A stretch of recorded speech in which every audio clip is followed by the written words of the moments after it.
미래 해양을 개척하고 세계를 무대로 꿈꾸고 도전하는 곳. 신해양 시대를 선도하는 해양 강국의 주역. 해양 거점 대학. 여기는 한국해양대학교입니다. 해양 국가로 성장할 무한한 가능성을 가진 대한민국. 70년이 넘도록 우리나라를 해양 대국으로 이끌어온 원동력. 그 중심에 한국해양대학교가 있습니다.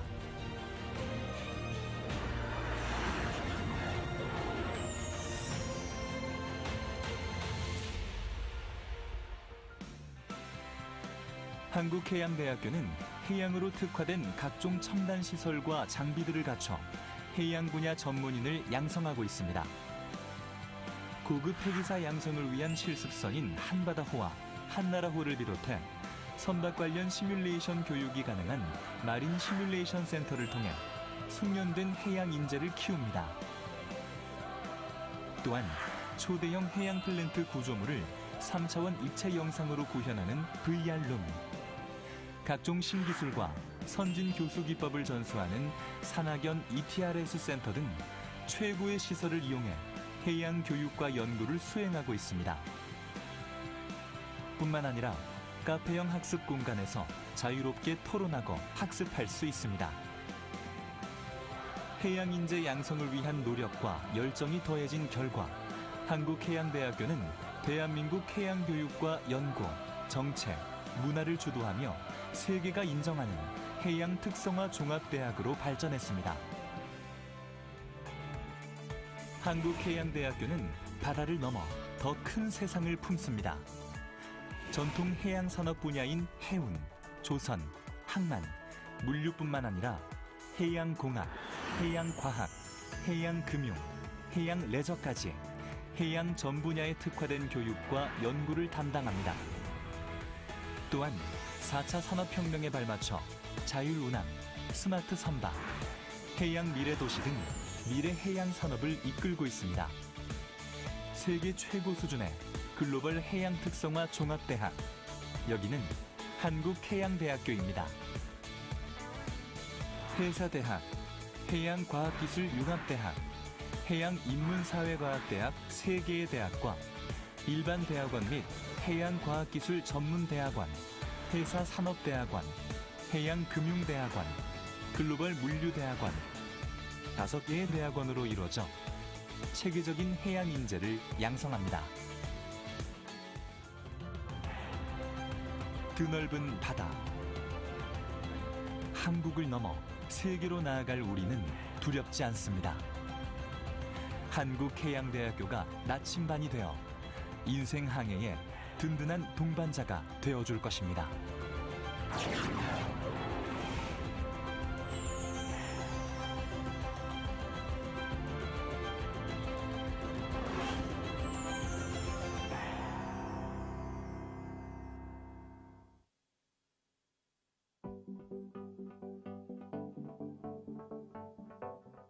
바다에 관한 다양한 분야의 전문가들이 모여 국가와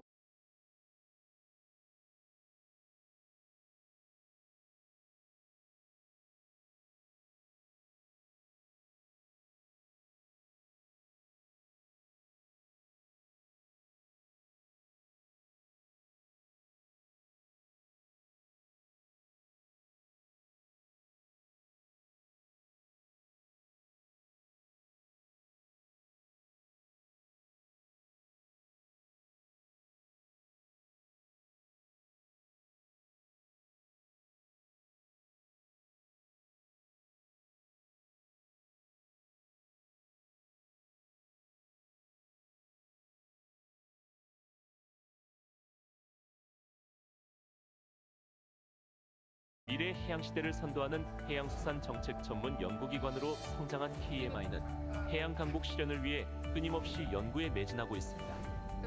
그동안 쌓아온 연구 활동과 성과는 대한민국 해양수산 정책 수립의 기틀을 다졌음은 물론 세계 5대 해양 강국 진입의 중심 역할을 할 것입니다.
기르는 어업으로 수산자원관리 정책의 방향을 제시하고 돈 버는 수산업 만들기 및 건강한 수산 먹거리 문화 조성 등 수산 정책 전반에 관한 연구를 수행하고 있으며 더 나아가 지구온난화 등 새로운 환경에 대응한 신수산 정책 수립, 해외 수산자원 확보 및 수출 증대 방안 연구 등 수산업의 미래 산업화를 위해 힘쓰고 있습니다.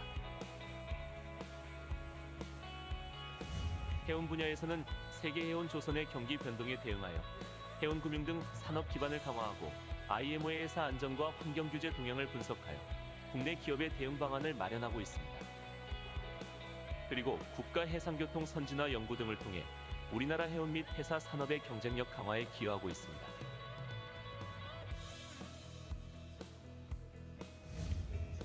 항만 분야에서는 초대형 컨테이너 터미널 개발 및 효율적인 항만 운영 시스템 구축, 항만 클러스터 도입, 그리고 해외 항만 개발 전략 등의 주도적 역량을 발휘하고 있으며 아시아와 유럽을 잇는 교역 및 물류 루트를 개발하고 국내 기업의 해외 진출과 항만 배후단지 활성화 방안을 마련하는 등 항만과 물류의 융합을 통한 선진화와 지역 항만 도시의 발전에 앞장서고 있습니다.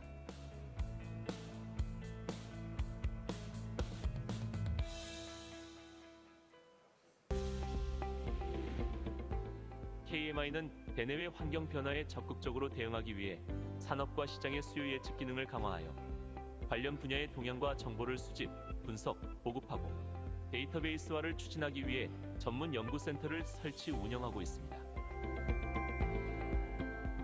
수산업 관측센터는 위성 영상 및 항공사진 판독 등 과학적인 방법을 통해 분석 가공된 관측 정보를 어업인과 유통인뿐만 아니라 정부 정책 담당자에게 제공함으로써 수산물의 합리적인 수급 조절과 가격 안정에 기여하고 있습니다.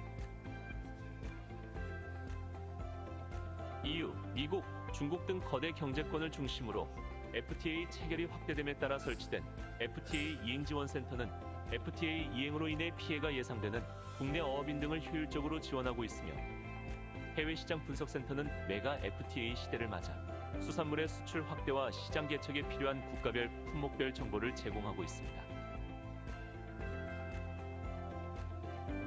해운 빅데이터 연구센터는 세계 해운 경기 예측과 시황 정보 제공, KMI 운임 지수 개발 등 정부의 해운 정책 수립을 위한 조사 분석 사업을 수행하고 있으며 이는 국내 해운 기업의 국제 경쟁력과 시장 대응력을 높이는 데 크게 기여하고 있습니다. 항만 수요 예측 센터는 세계 경기 변동에 따른 항만 물동량 변화를 조사 분석하고 객관적이고 정량화된 수요 예측을 기반으로 국가 항만 개발 정책 수립을 지원하고 있습니다.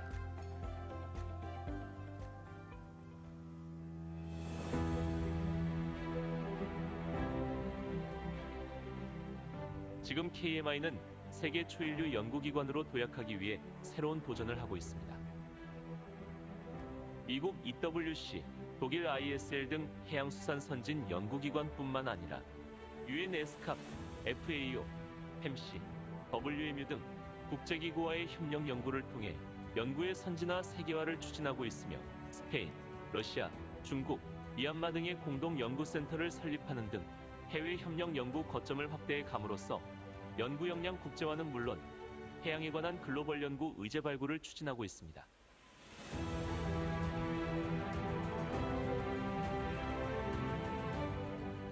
미래 해양 산업은 창조적이고 가치 있는 해양 지식을 창출하고 이를 산업화할 수 있는 나라가 이끌어갈 것입니다.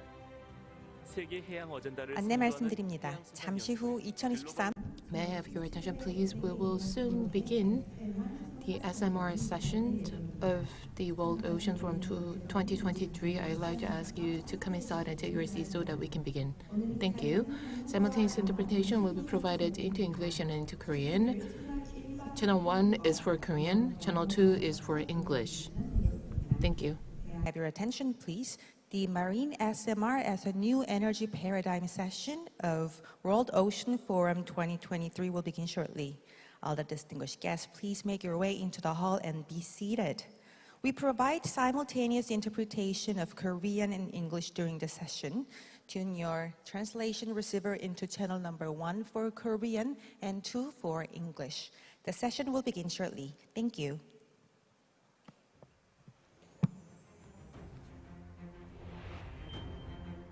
대한민국 대표 항만인 부산항은 국내 최초의 무역항에서 지속적인 성장을 통해 국내 최대 항만으로 거듭나며 대한민국 경제 성장을 이끌어왔습니다.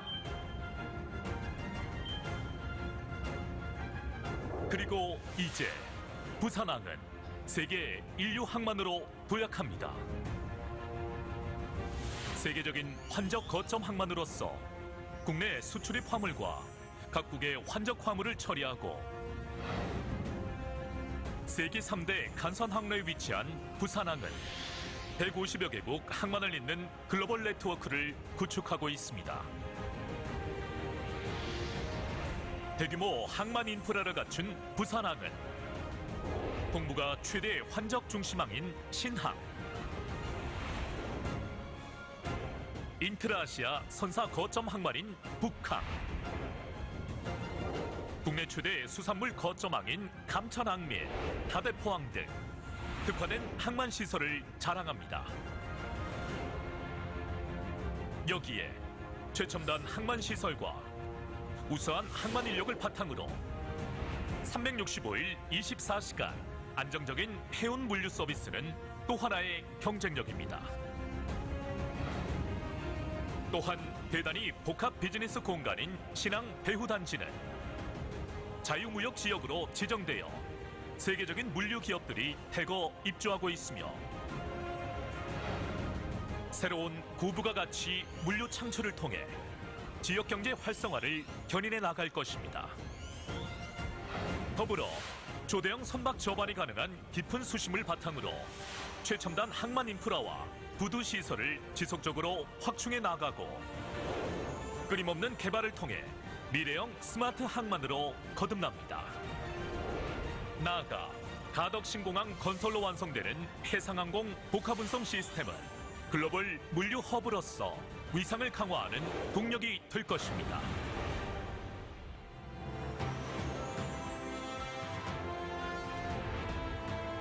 부산항을 경쟁력 있는 해운 물류 중심 기지로 육성하고자 설립된 부산항만공사는 부산항이 세계 항만의 표준이 될 수 있도록 혁신을 이어나가고 있습니다. 첨단 기술 개발로 세계 최고 수준의 스마트 항만을 구축해 나가고 친환경 시스템으로 더 깨끗한 녹색 항만으로의 미래를 선도합니다. 또한 우수한 경쟁력을 바탕으로 해외 주요 지역의 물류 거점을 확보해 대한민국의 물류 영토를 확장해 나가며 신뢰할 수 있는 안전한 현장을 만들어 사람 중심인 부산항의 내일을 만들어갑니다.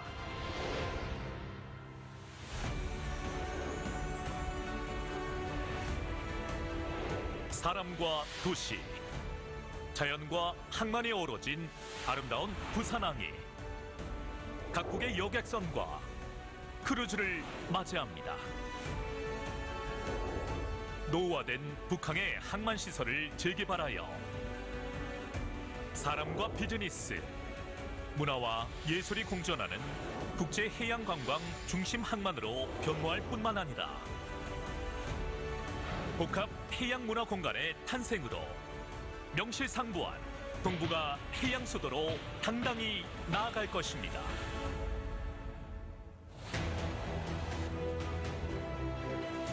새로운 비전을 품은 부산항이 아시아의 관문에서 세계의 중심항으로 도약합니다. 세계를 잇고 세상을 이끌며 더 큰 가능성을 펼칠 준비가 된 우리는 말합니다. We are all ready. 글로벌 허브 포트 부산항.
해양 컨베이어 벨트는 심충수가 생성, 혼합, 용승 등을 하여 표층으로 이동하는 과정을 통해 일어나는 해양의 대순환을 말합니다. 해양 컨베이어 벨트는 심층에서는 밀도를 결정하는 수온과 염분에 의해서, 표층에서는 주로 바람에 의해서 작동되는데 해수와 해수에 녹아있는 물질의 혼합과 이동에 기여합니다. 해양 컨베이어 벨트의 작동 여부와 방향에 따라 과거 지구의 기후에도 상당한 변화가 있었던 것으로 알려져 있습니다. 이 해양 컨베이어 벨트의 변화를 주시해야 미래 기후 변화를 보다 정확하게 이해하고 예측할 수 있습니다.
여러분 안녕하십니까?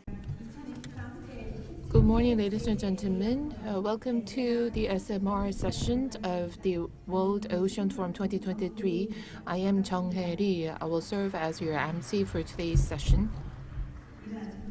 Thank you for joining us at this early hour. Let us begin. This is the first time to have this SMR session. SMR stands for Small Modular Reactor.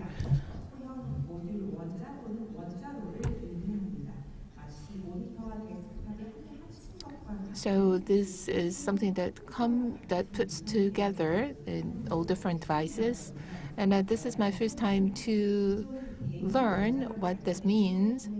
And this is something which puts together all the key elements of a large-scale reactor and nuclear power plant, such as coolant, as well as the reactor, and all other important features. In this first ever session, I hope that you will get an insight as well as value information regarding SMR. Let me invite the moderator of this session, Dr. Im-in Cho, the Executive Vice President of Korea Atomic Energy Research Institute. Please welcome him with a big hand.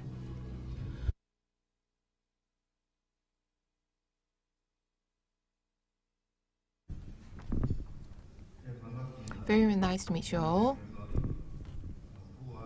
This floor, and as well as connecting to event through the online. So as you see here, the subject of this session is the marine SMR as a new energy paradigm.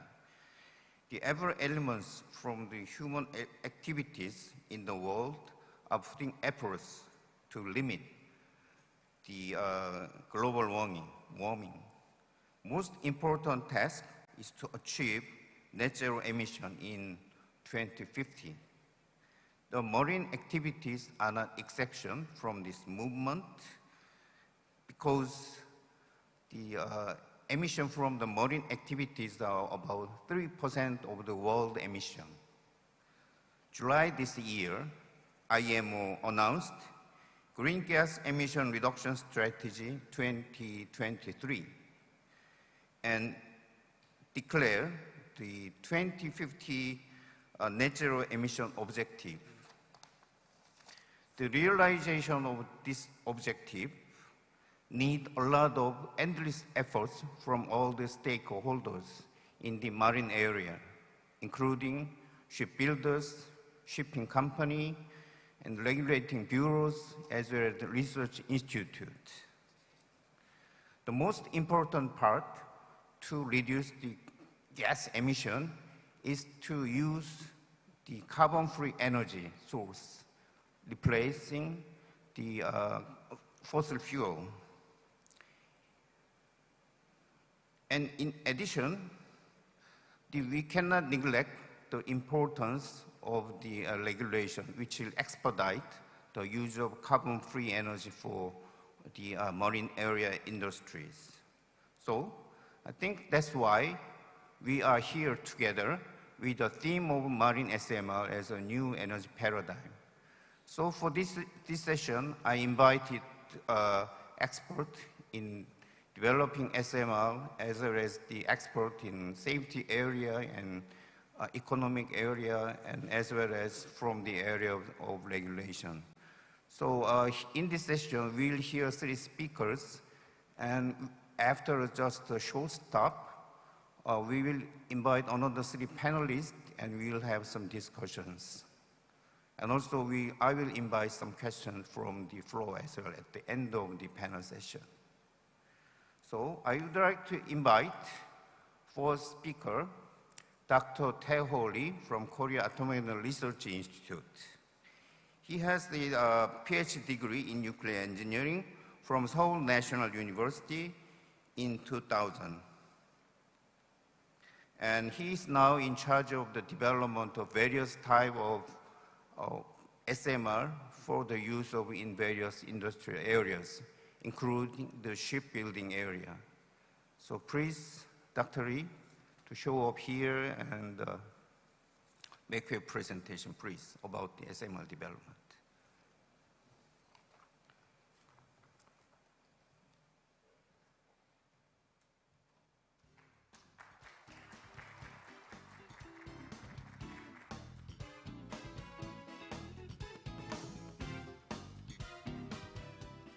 감사합니다. 안녕하세요.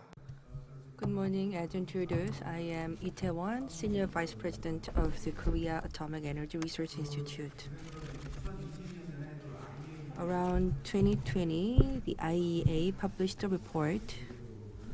Across the world, about 80 kinds of SMR now being developed, and they are under intense competition.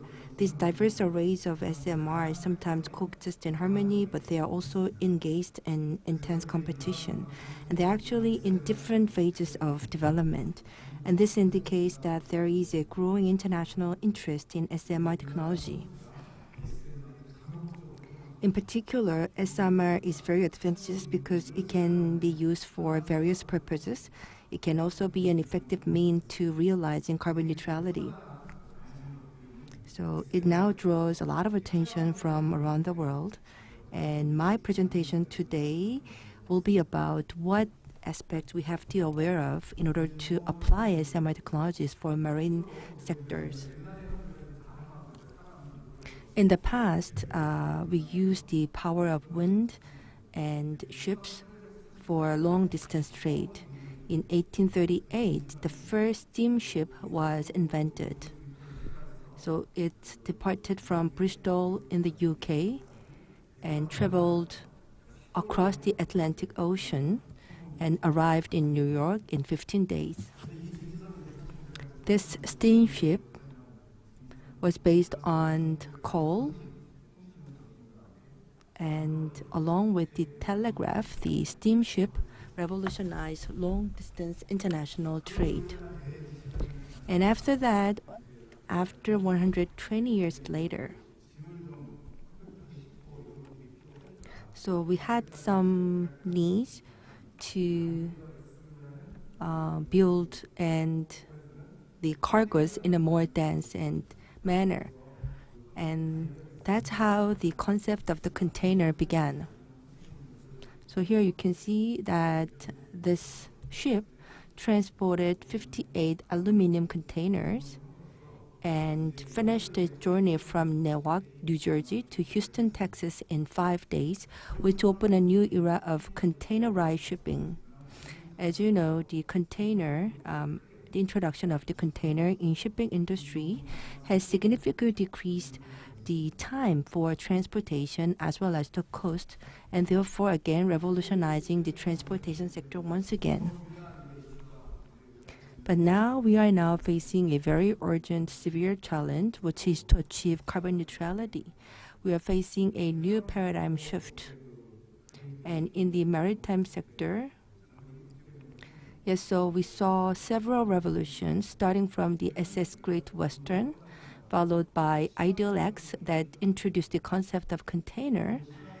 And now we have to find solutions for green revolution to achieve environment goals. And I believe that nuclear energy could be a foundation to achieving this green revolution. So let me delve into this topic. Global climate change has become a very serious issue, and maritime sector is not an exception.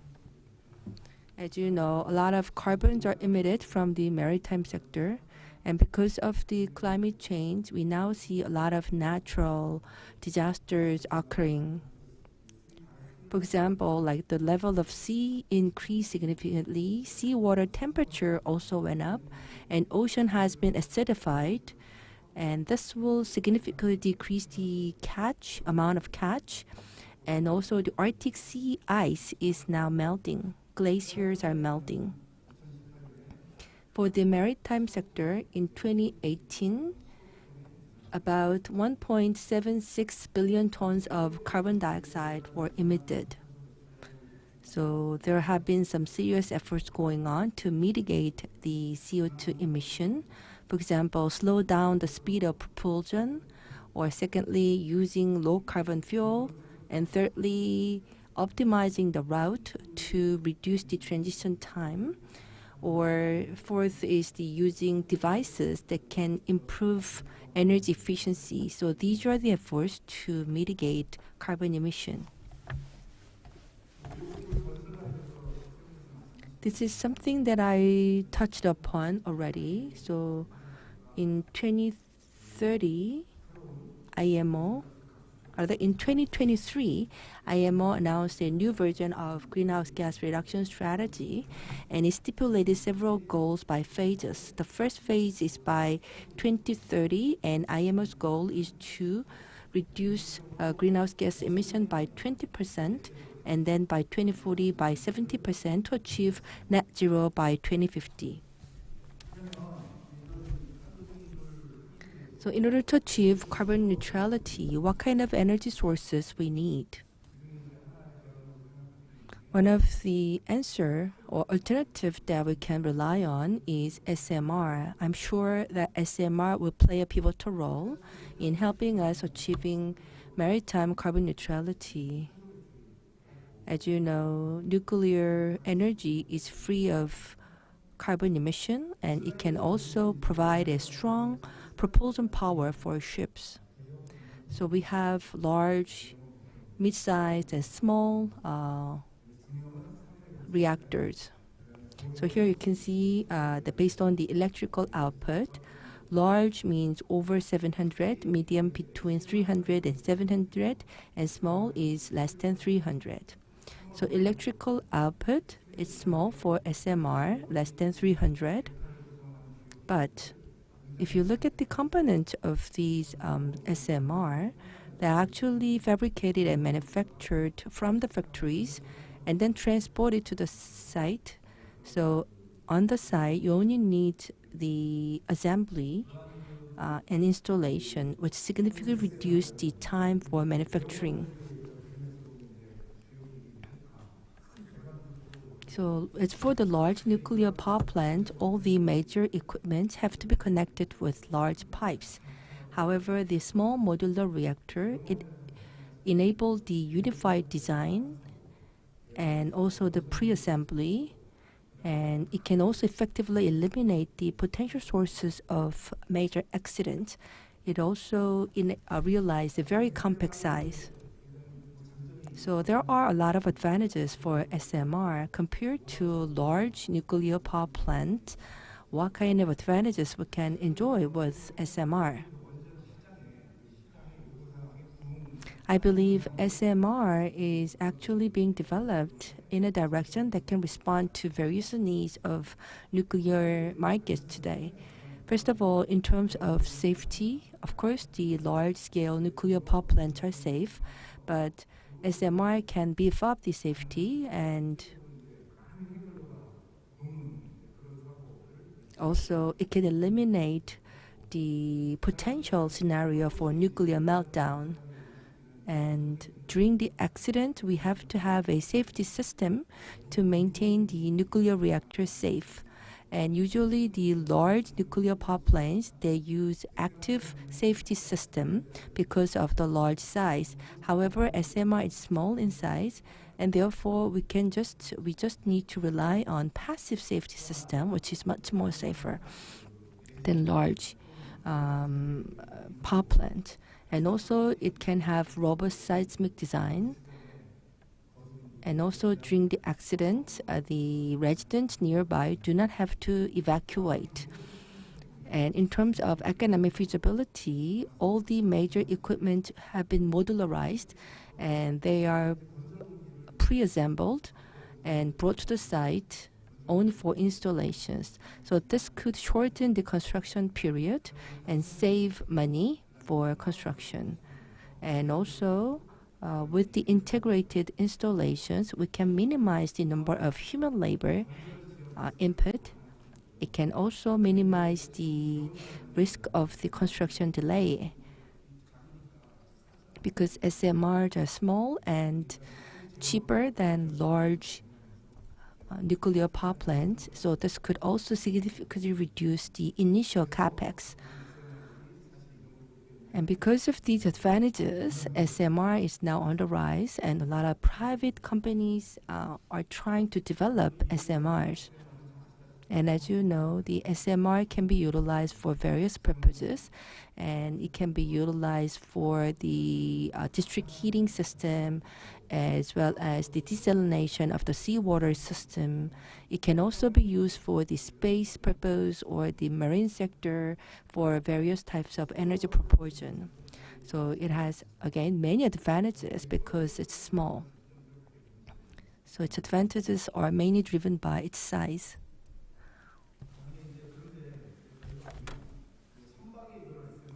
Now, let me switch to a topic of how we can apply SMR to maritime sectors or vessels.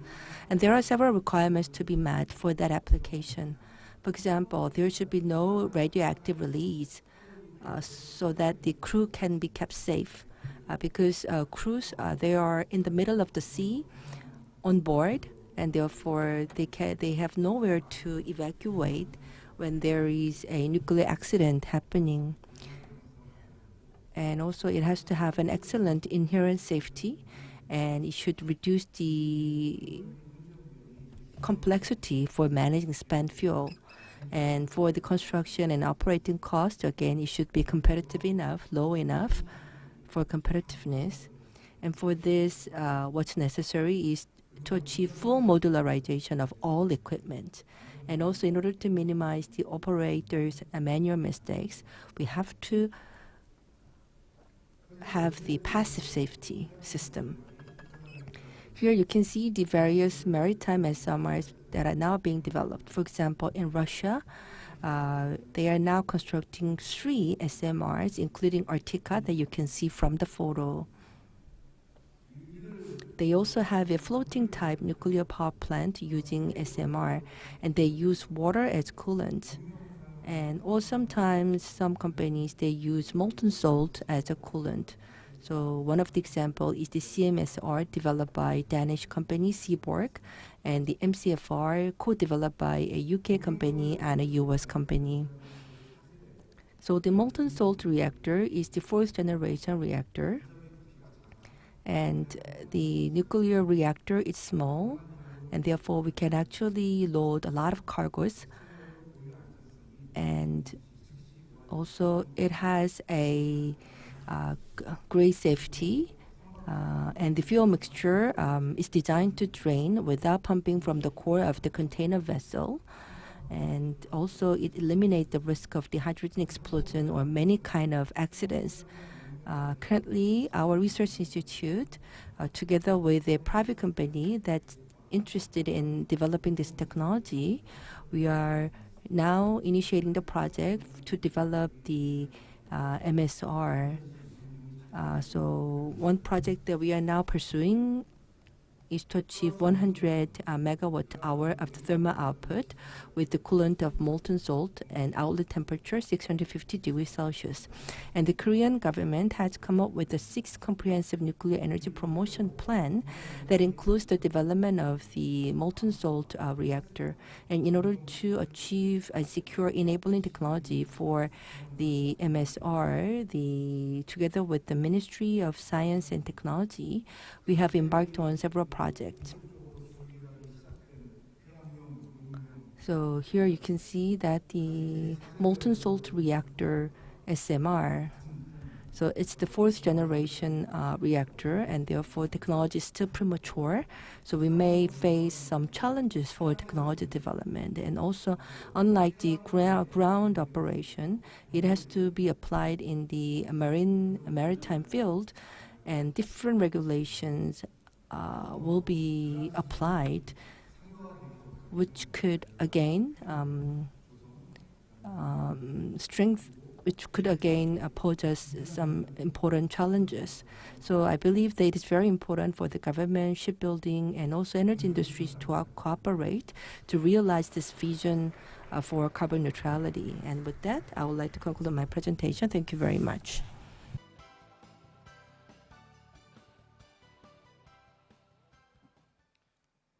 Thank you, Dr. Lee. Thank you very much for your very comprehensive and detailed presentation, talking about what we are doing here for the development of SMR for marine area application in Korea. So please give him a big hand again, please. So as the next speaker, I would like to invite Patrick Ryan from American Bureau of Shipping. He's working as a CTO of the ABS, and he has spent 5 years in ABS. And before he joined the ABS, he spent about 21 years in the various areas of the shipbuilding and ship design, including the R&D and digital area and software development. And now the title of his presentation today is the role of nuclear energy in marine energy transition. Please, Patrick.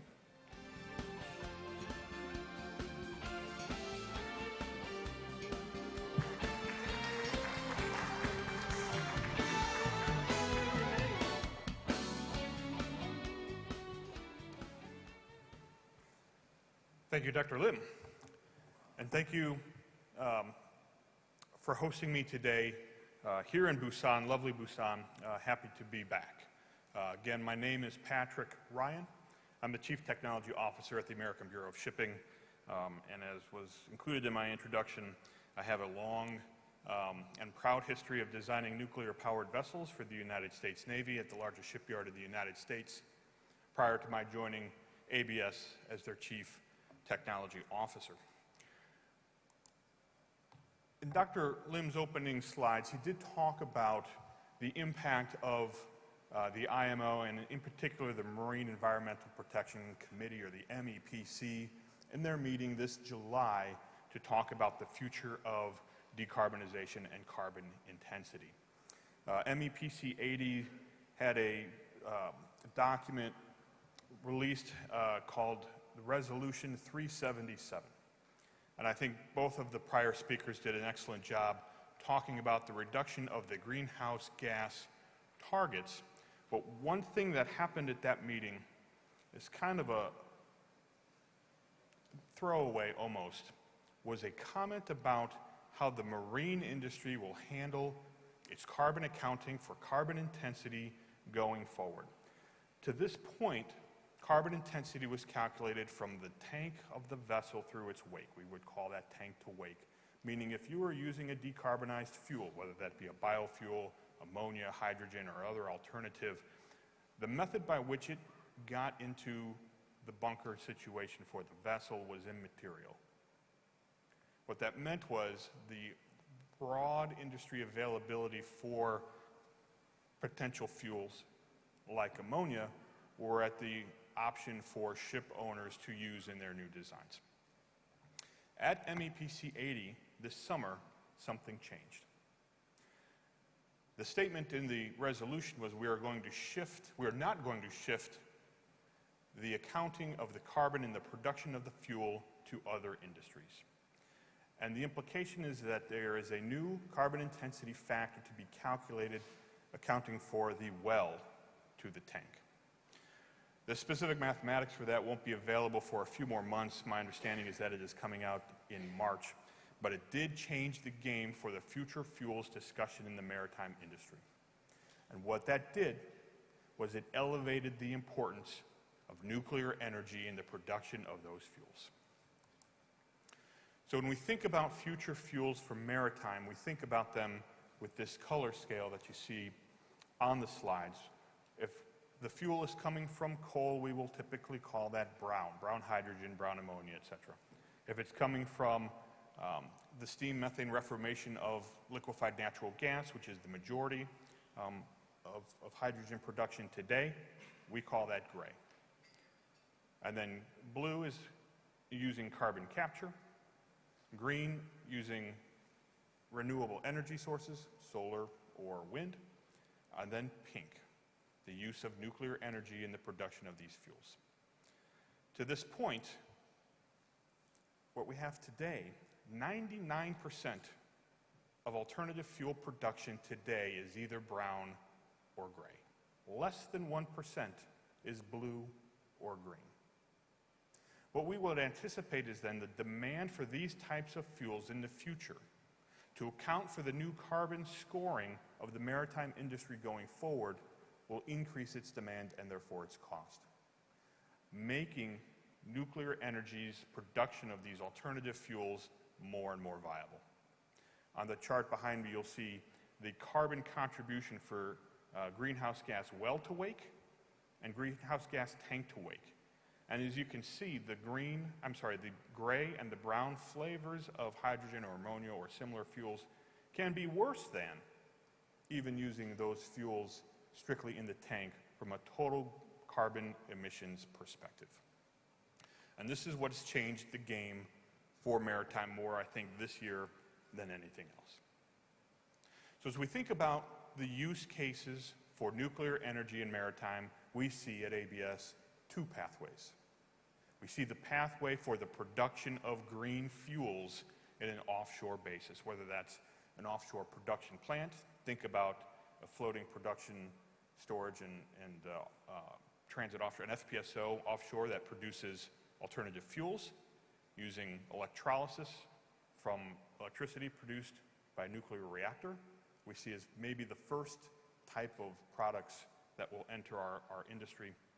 And then, of course, what I think everyone thinks about, and what we saw on Mr. Lee's very good presentation, was an arrangement for a ship using nuclear electric propulsion. And I'll talk about both of those topics in my remaining remarks. At ABS, one of the things that we do are we develop rules for the vessel. We won't license the reactor, we won't license the nuclear energy source, but all the requirements around the safety of the vessel will ultimately come from one of the IACS class societies. So for us, informing how we go about and produce those requirements, we needed something to work on. So we contracted a designer in the United States to start to do some studies for us. And one of the things we started with was a 14K TEU container vessel with nuclear power. In this case, it wasn't a molten salt, it was a molten lead reactor, arranged for us by a European reactor design firm, gave us space, gave us weight, gave us energy requirements. We shared that information with the designer to come up with the concept. My expectation, having designed nuclear vessels for over 2 decades, was that we would lose payload fraction, that it would adversely impact the ability of the vessel to carry cargo. And what we learned was that is not the case. It's the opposite. In this particular design, the payload carrying capacity of this concept design went up by 9%. And the speed in this case was held the same, with a 20-year life of core to allow that vessel to operate without bunkering fuel for 20 years. So from an economic and opportunistic perspective for this type of ship, we see it as a very optimistic, very promising, very encouraging design for us. It also allows us, again, to talk about safety and talk about the kind of things and write the kind of rules that the industry will need to support designs of vessels like this. From an overall benefit perspective, from a particular ship, I mentioned you get some payload fraction, you get no bunkering, you get some opportunities. When you think about some of the offshore opportunities, the use of land to produce nuclear reactors is mitigated by taking the energy source and moving it offshore. I think Dr. Lee also included in his wheel of risks the seismic concern. Certainly more focus since the Fukushima event than it had been prior to that, but the water column itself for a floating offshore structure provides a natural separation for that type of seismic event. So an inherent safety opportunity by going to offshore. And of course, we can start to use the infinite heat sink. We can use the sea as feedstock for hydrogen or for ammonia fuels as opportunities for why you would want to move the nuclear energy source into an offshore setting. And then, of course, one thing that we should always keep in mind is the use of this energy to support society. And we think about where humans live, some 70% of them live within 100 kilometers of the sea. So using the opportunity of the sea to provide energy source for society is another excellent benefit for the concept of nuclear power. But with any great opportunity comes challenges. And we think about these challenges in 4 quadrants. We think about the safety challenge first and foremost. As a class society, this is most important to us. Regulatory, of course, will be quite the interesting challenge, and one of the reasons why we do think that the offshore opportunity will be the first that we'll see when we look at the time span of nuclear energy and maritime.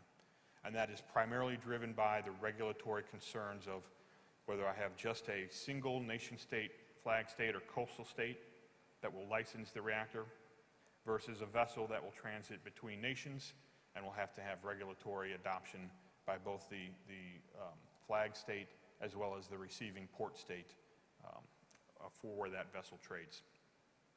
Of course, operational challenges are abundant.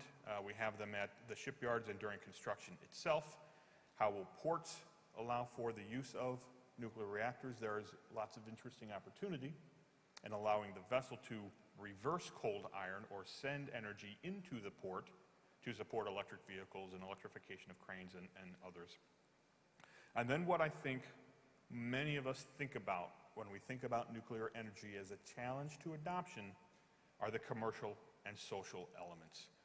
What does society really think about having a nuclear reactor in a port community which today is more densely populated than many of the typical terrestrial sites that are used to support urban power generation? I think something that's optimistic coming from the United States, and I am old enough to remember the drills that we would have in elementary school where we would practice duck and cover to protect ourselves from attack from the then Soviet Union. And it created this feeling of nuclear energy is dangerous. And I think that over the more than 40 years since that practice ended, a lot of that attitude has started to change. It comes from the application and availability of smartphones for the next generation, and it comes from the challenge of decarbonization. as being first and foremost on the mind of our young generation and the young people in our society today. And this attitude that nuclear is dangerous has been obviated by the fact that it actually is a fantastic safety rating, a safety record, a safety history. And in fact, compared with many of the other hydrocarbon industries, nuclear energy is very, very safe. And we think we have the technology to ensure that safety record going forward as it enters into the maritime domain. So from a regulatory demand perspective, we think about how does the role of licensing overlap, combine, but the importance of classification.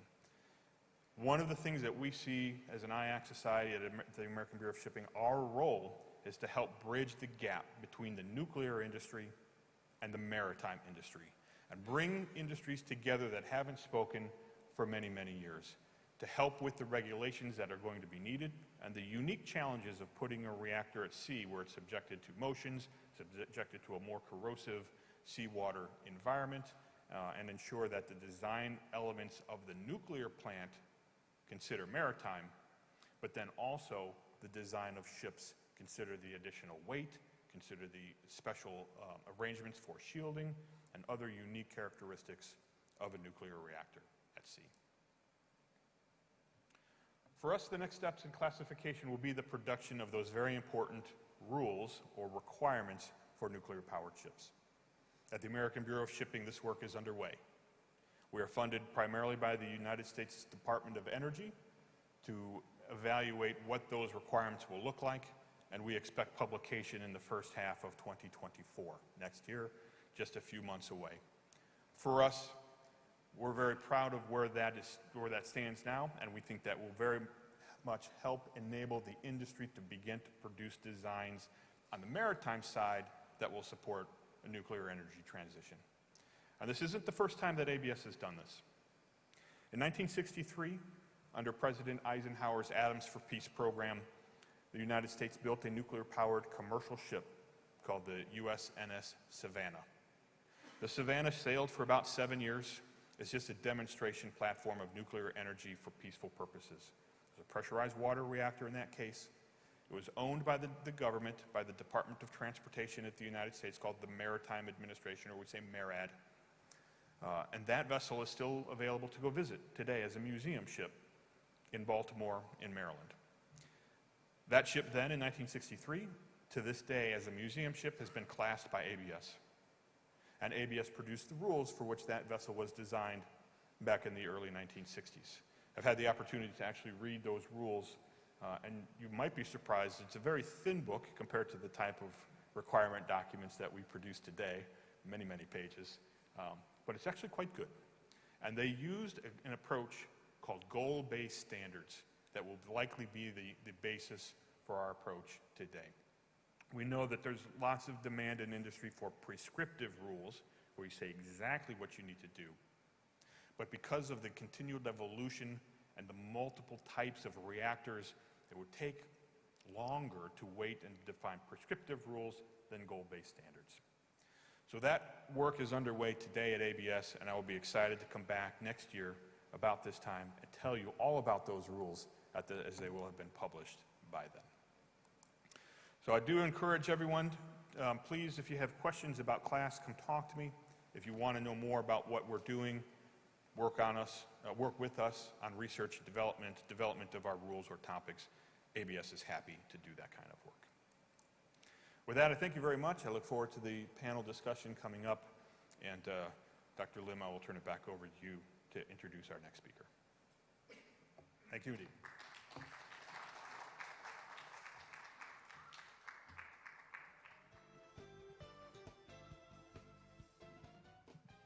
Thank you, Patrick Ryan.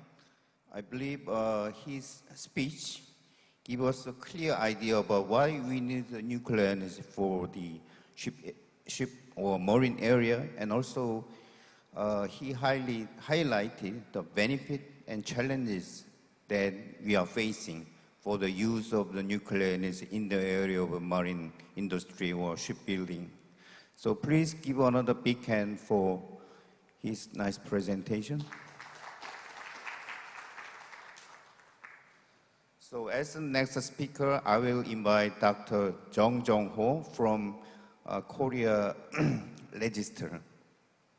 He studied shipbuilding and marine engineering, and he got the doctor degree from the KAIST in 2018. And he has worked in KR about 18 years in the area of risk and safety analysis. Now he is working as the leader of the system safety research team of KR. So please give a big hand, expecting good presentation about the area of the safety and regulation.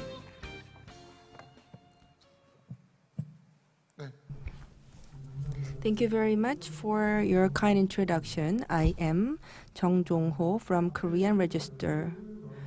Through the two presentations before, we have looked into the SMR and what kind of roles it can play in the maritime sector.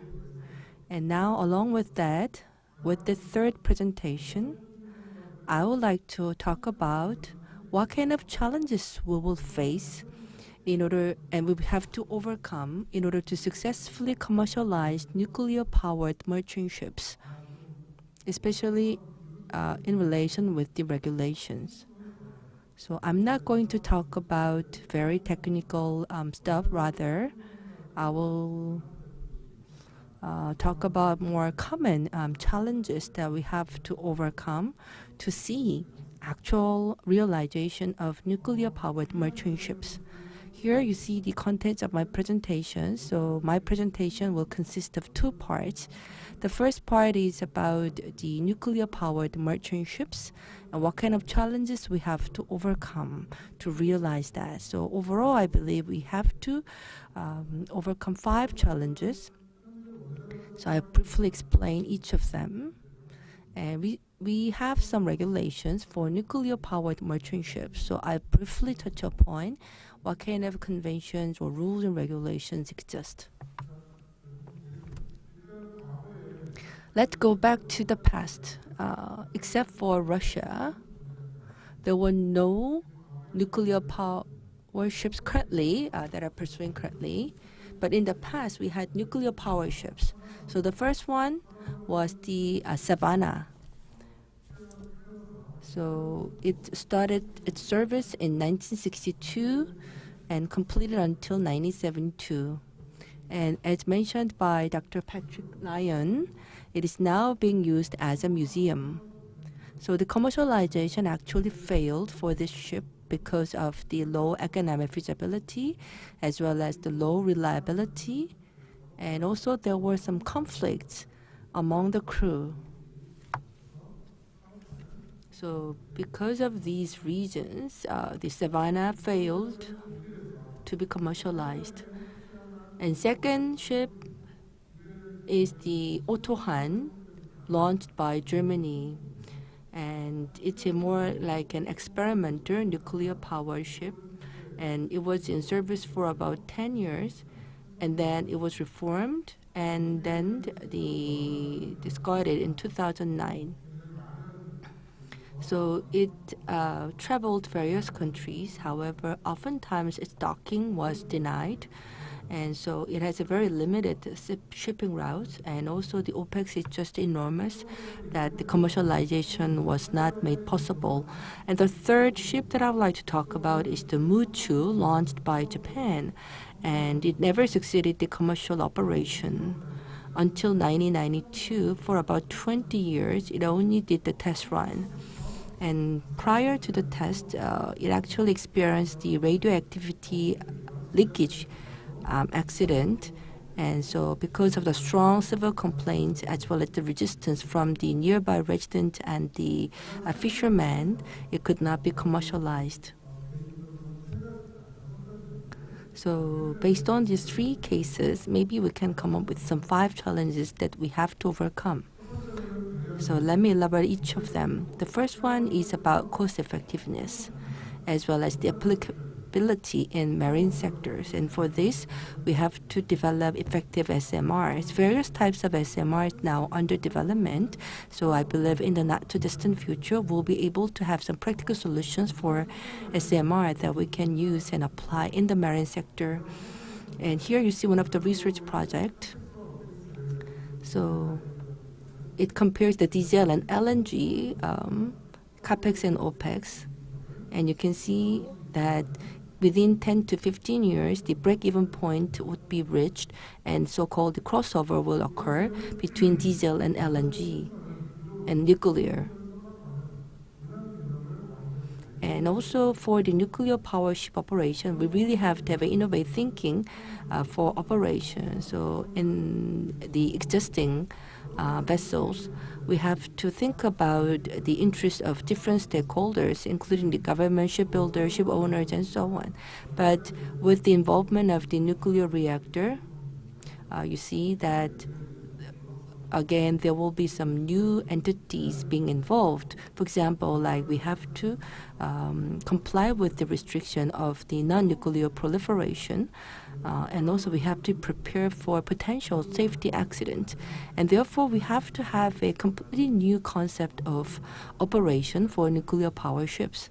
So that model has to be developed together with the regulation. And the third one that we have to overcome is the public acceptance. In fact, the public has a very strong fear and resistance for nuclear-based ships. Let's say that the hundreds of nuclear power ships are journeying in the sea every day. This is something that the public would not find easy to accept. And therefore, in order to enhance public acceptance level, we have to make improvement both in terms of the regulation and also technology. And also we have to promote and raise the public awareness so that they can trust the radioactive, or rather the nuclear technology. And as Patrick mentioned, for the ship, the IMO convention is the basic regulation. And the countries around the world, they have uniformed regulations for the cross-border operation based on IMO convention. What about the nuclear industry? In fact, each government has the different regulation, and they are independent from each other. However, we have to have the unified approaches for the maritime regulation as well as the nuclear regulation. Only then we'll be able to ensure free navigation and port entry for nuclear power ships. And therefore, from early in the beginning, we have to take these two-pronged approaches. Also, we have to secure safe technology early on. For the nuclear sectors, the TID, or PSOM. So they have their own safety assessment technologies. What about the shipbuilding? We have the IMO and FSO and various risk assessment technologies to validate the safety. And for offshore plant, again, we have the QRA and production layers as well as the seals. So through these studies, again, the safety is verified. And so here you see that we have different risk assessment tools and regulations in all these three sectors. And so for the nuclear power ships, we have to combine these regulations in a more unified manner.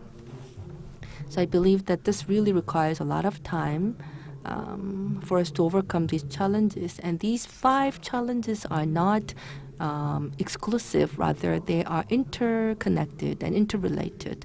For example, like the safety assessment, this will be the core for regulation, and also this could be crucial for developing a new concept of operation.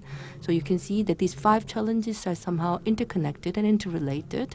So we have to take them, all of them, into account to push for new technologies.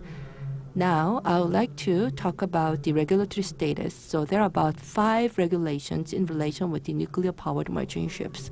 So I will briefly talk about what kind of regulations are there and what they talk about. The first is the IMO Convention and Code. This is the basic code for ship operation. So through the SOLAS and the nuclear ship code, you see that the ships traveling between borders have subject to these conventions and codes. And so we have the SOLAS Chapter 8, and then in 1981, the Nuclear Ship Code became effective. So based on IMO Convention, countries around the world have established the basic regulations to govern the nuclear power ship operation. And in Korea, we have a nuclear ship regulation announced in 2020, and UK also came up with the merchant shipping nuclear ship regulation in 2022, and marine guidance note for nuclear ships in 2022. But aside from these three laws, there are no national regulations as far as I know. So let's take a look at the SOLAS 1974, the IMO Convention, Chapter 8. And it consists of 12 regulations, and it covers only the nuclear-powered merchant ships. It only covers merchant ships powered by nuclear energy. And it basically stipulates the basic principles for the reactor installation approval, and also the suitability for services on board ship. And also it talks about how to ensure no nuclear hazards and approval of safety assessment. So it's sort of the declaration in principles. And such principles are specified in the Code of Safety for Nuclear Merchant Ships. And it has over 100 pages, consisting of 8 chapters and 6 appendices. So it covers huge content, and it's mainly about the pressurized light water reactor system. And also it's based on the philosophy of the DID, or Defense in Depth concept. Next is the UK regulation that came out in 2022, which is the Merchant Shipping Regulation. And it is to implement SOLAS Chapter 8 and Nuclear Code, so it has more specified details. And it is applicable to commercial ships, UK flagged or that travel within UK waters. And so it has about 20 pages of content, comprised with 6 parts and 34 articles. And the approval right is with the Secretary of State in the UK. And also it specifies some documents on board, including safety certificates, crew certificates, and safety assessment. And what's unique about this regulation is that for the work in relation with the ground, for example, like berthing or loading, it says that it has to comply with the nuclear code or radioactive regulation in the UK. And now this is the guidance note, again published and announced by the UK government. And it basically provides guidance for the application of the merchant shipping regulation. And also it actively utilized the nuclear codes that are originally generated from the IMO SOLAS. And it also defined clearly the role of UK nuclear regulator and other relevant bodies. And also it talks about the safety assessment, QA program, operating manual, radiation safety, and manning in a very detailed manner. Last but not least, I would like to introduce to you the Korea's nuclear ship regulation. So it consists of 19 articles, and it only has 2 pages. It's not long. So based on SOLAS, Korea developed the 2-page law And in terms of the content, I think it's very similar to the UK regulation. And I think more details have to be developed for this law. So far I have talked about the 5 regulations, and they are based on, and as for the IMO SOLAS and the nuclear code, it has the long history of 30 years. And many governments across the world have not established the relevant laws for nuclear-powered merchant ships.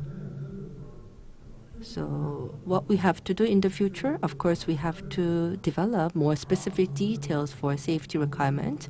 And also we have to develop and adopt some new innovative technologies aside from the light water reactor, like the molten salt reactor and so on. And also we have to clearly define R&R for ship owners and the operators, as well as the operators of ships and operators of reactors. So again, for this, we have to develop regulation. And also for the nuclear fuel supply chain, again, that has to be defined in a more specific manner. So this will conclude my presentation. Thank you very much for your attention. 네, 팀장님 발표 고맙습니다. 감사합니다. Thank you very much for your presentation. And I would like to thank all our 3 speakers for their insightful and informative presentations. We will continue with the panel discussion. We'll arrange the sittings, and after we arrange the sitting, then we will continue with the panel discussion. Thank you.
네, 지금부터 SMR 선박 세션 패널 토론을 시작하도록 하겠습니다. 좌장님과 We'll now begin the panel discussion session for marine SMR. operator, please come forward.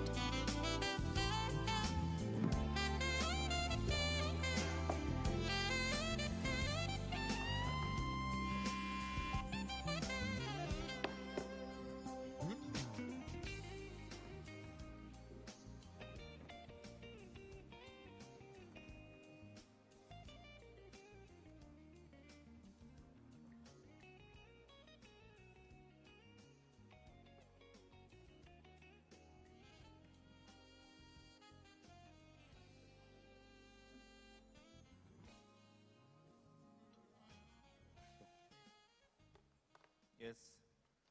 And now we will start the panel session. For the panel session, I have invited 3 speakers, as you hear, and also 3 panelists from various areas of shipbuilding industry in Korea.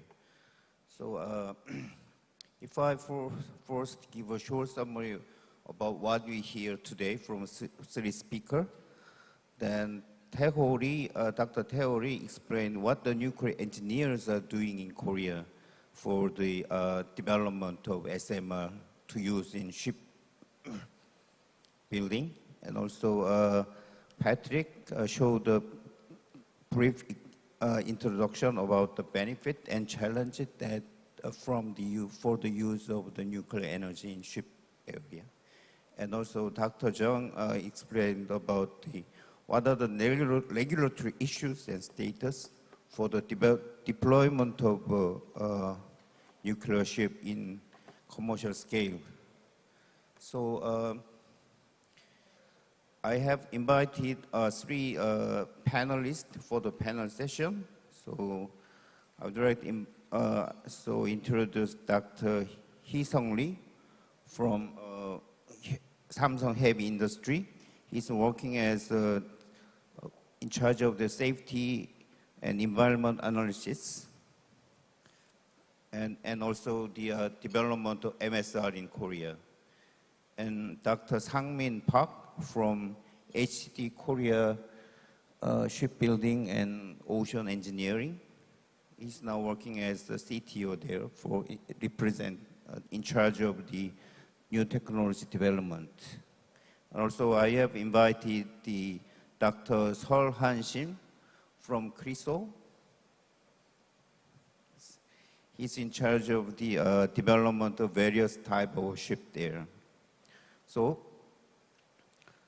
the way what I would like to proceed this panel session is that I will ask some questions about the 3 speakers that you hear, and then I will ask the other panelists to answer some questions, and then I'll invite 2 or 3 questions from the floor. Okay? So first, I would like to ask Dr. Lee about what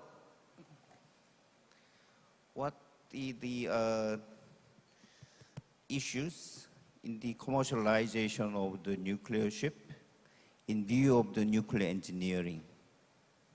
So I think everybody will be very interested in that issue.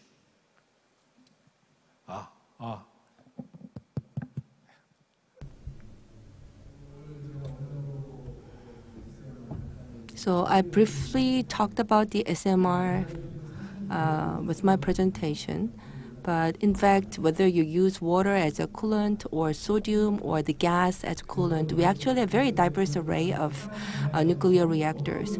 And therefore, we have to think about what reactor would be most suitable for marine environment. And this requires a lot of extensive studies. So I suggested the molten salt reactor as a effective solution. But most of the nuclear reactors right now are based on the light water reactor technology. So again, it needs a lot of investigation. And also we have to fulfill several requirements, including the reduction of the fuel spent, as well as the modularization and environment friendliness and so on.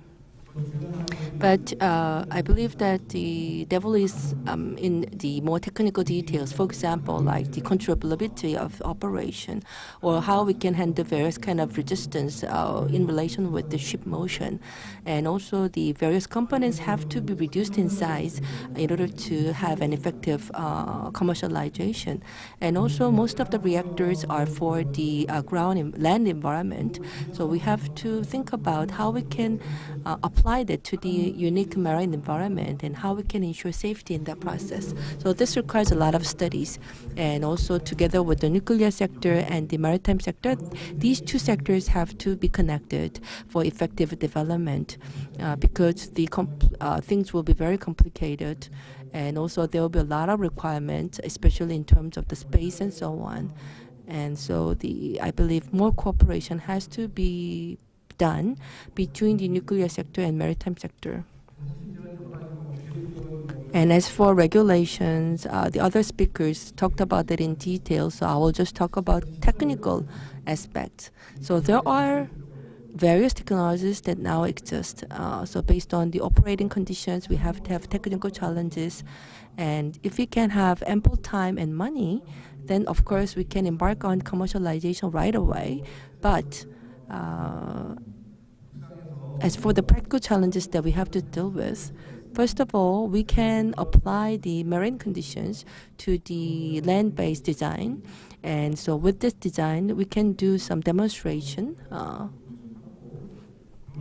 land-based, and then we can take that into the ocean, the marine environment. Then I think we will be able to have a more realistic commercialization with a safer option rather than developing and doing everything offshore. So again, I think that maybe we can start the onshore development first and apply that to the marine sector. I think that will be the way that we have to pursue. 이 박사님 감사합니다. 이 박사님은 해양의 특성을 원자로 설계에 반영하는 거, 그다음에 그 개념들을 또 실증하는 것이 중요하다 이렇게 말씀해 주셨습니다. Now I'm going to give some questions to Patrick and Dr. Jung. I mean, you have mentioned several challenges and issues for the deployment of the nuclear ship in commercial area.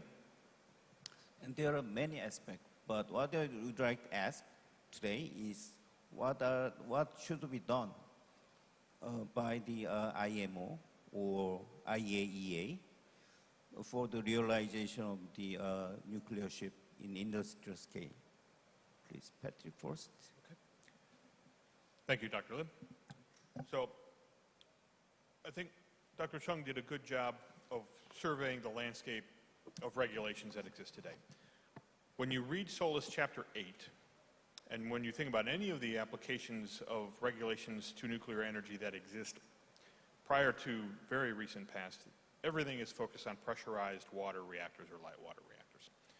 Certainly, SOLAS Chapter 8 from 1974 needs a new look, and that is a responsibility of the IMO. We think at ABS that this spans beyond even simply nuclear energy related issues, but certainly that's first and foremost on the topic of our minds, SOLAS Chapter 8 revision, when we think about challenges, regulatory challenges for nuclear energy. There's another organization attached to the IMO called the World Nuclear Transport Institute, or WNTI, that pertains to some of the regulations around carrying nuclear material, not using nuclear material as propulsion. But that body is fairly active today on the topic of small modular reactors and the transport of HALEU, or the high-assay, low-enriched uranium fuels from places like France to places like the United States or Korea. And a lot of the regulatory drivers are happening there, and I think the IMO can take a look at the recommendations from WNTI to go take a look at SOLAS.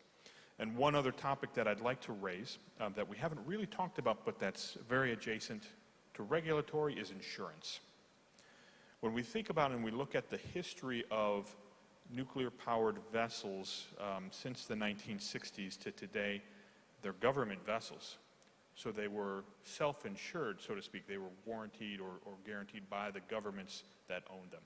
As we look forward to a future where we have commercial shipping, tackling the challenge of insurability is going to be very, very important to make nuclear energy use in shipping a reality. And so as an adjacency to regulatory concerns, another topic, another area that our industry will certainly need to engage in with the P&I clubs and other insurance bodies that will have to figure out how they're going to make this work for shipping. 네.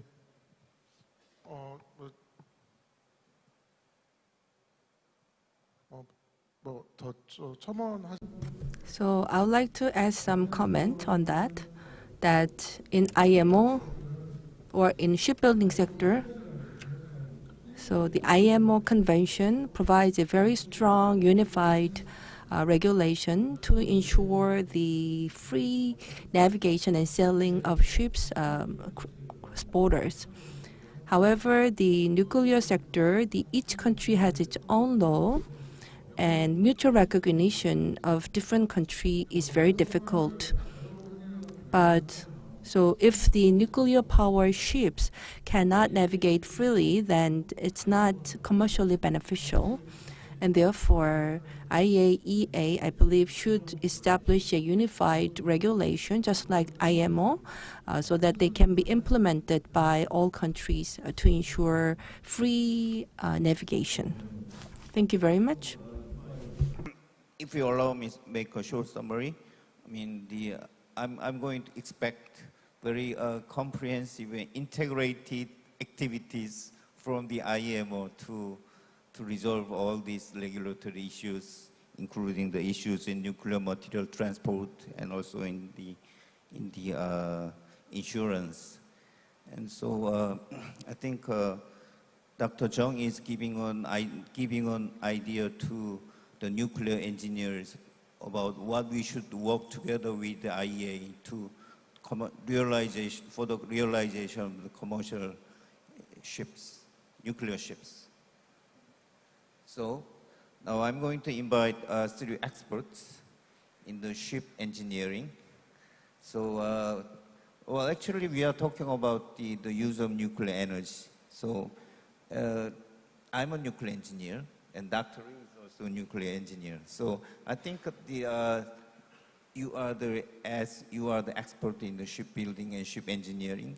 I think you have some messages that is important for the nuclear engineers for the realization of the commercial nuclear ship. So would you make a short remark one by one? And if you feel my introduction to you was too short, then maybe you can add some word about yourself.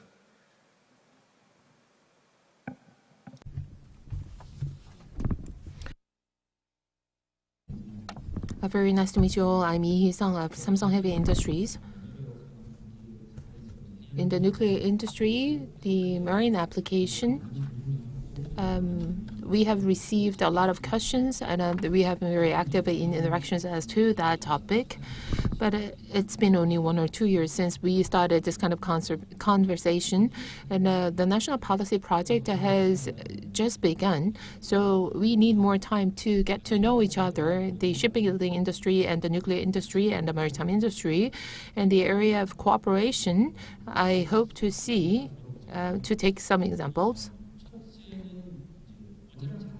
The first is the development in developing reactor itself.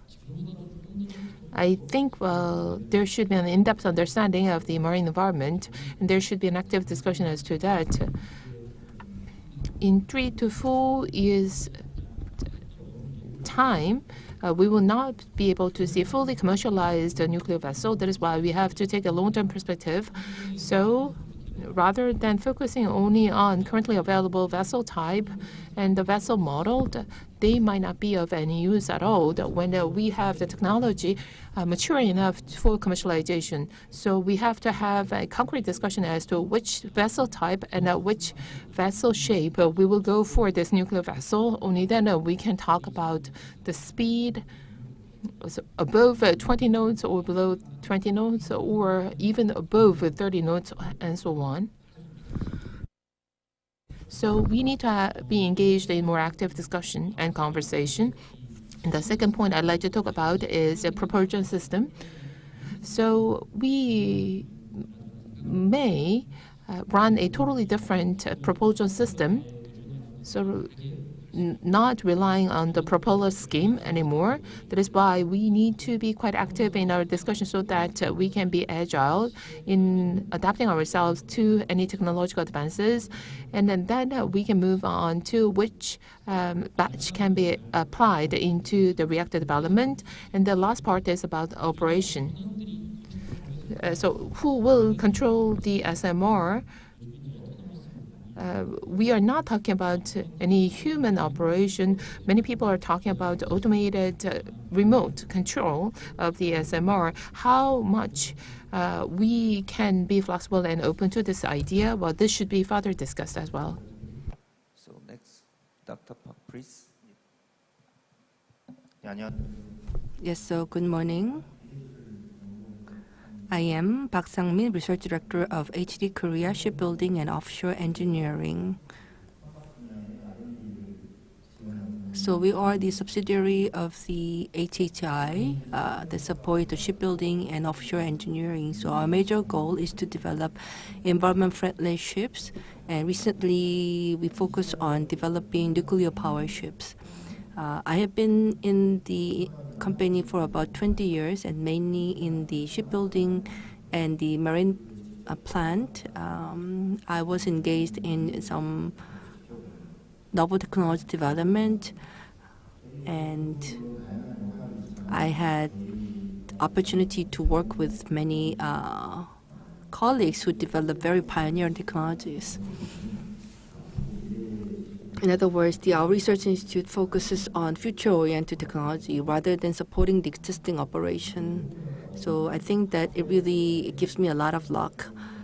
So in the past, as for the LNG-powered ships, it was based on the steam engine, but then with the advent of 2000, TFD or LNG power ships, LPG power ships started to emerge and recently replaced by methane and ethanol.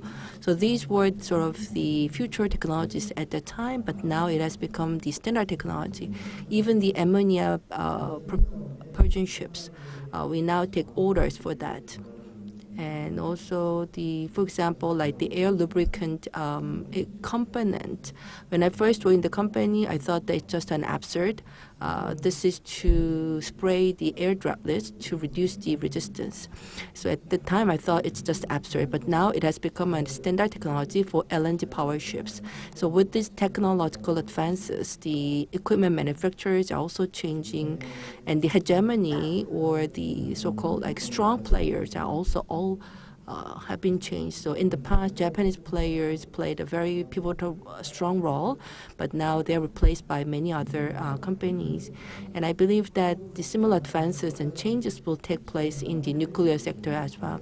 So later, I will be able to talk more about the challenges and opportunities in the future. But I believe that the nuclear power ships could be a reality, and it has a lot of potential, as well as many advantages. Shipbuilding industry enjoyed a strong heydays recently, but in reality, in fact, the Chinese shipbuilding industry is rising very fast, posing a severe threat to Korean players. And so if the current status continues for a few years, then I think not just in terms of the price competitiveness, even for the technological competitiveness, Korea will be outpaced by Chinese companies. And therefore, if we can develop more effective, cheaper system, and if we could identify such opportunities, then we really have to push forward with these opportunities. And I believe this is something that the researchers and R&D department should do.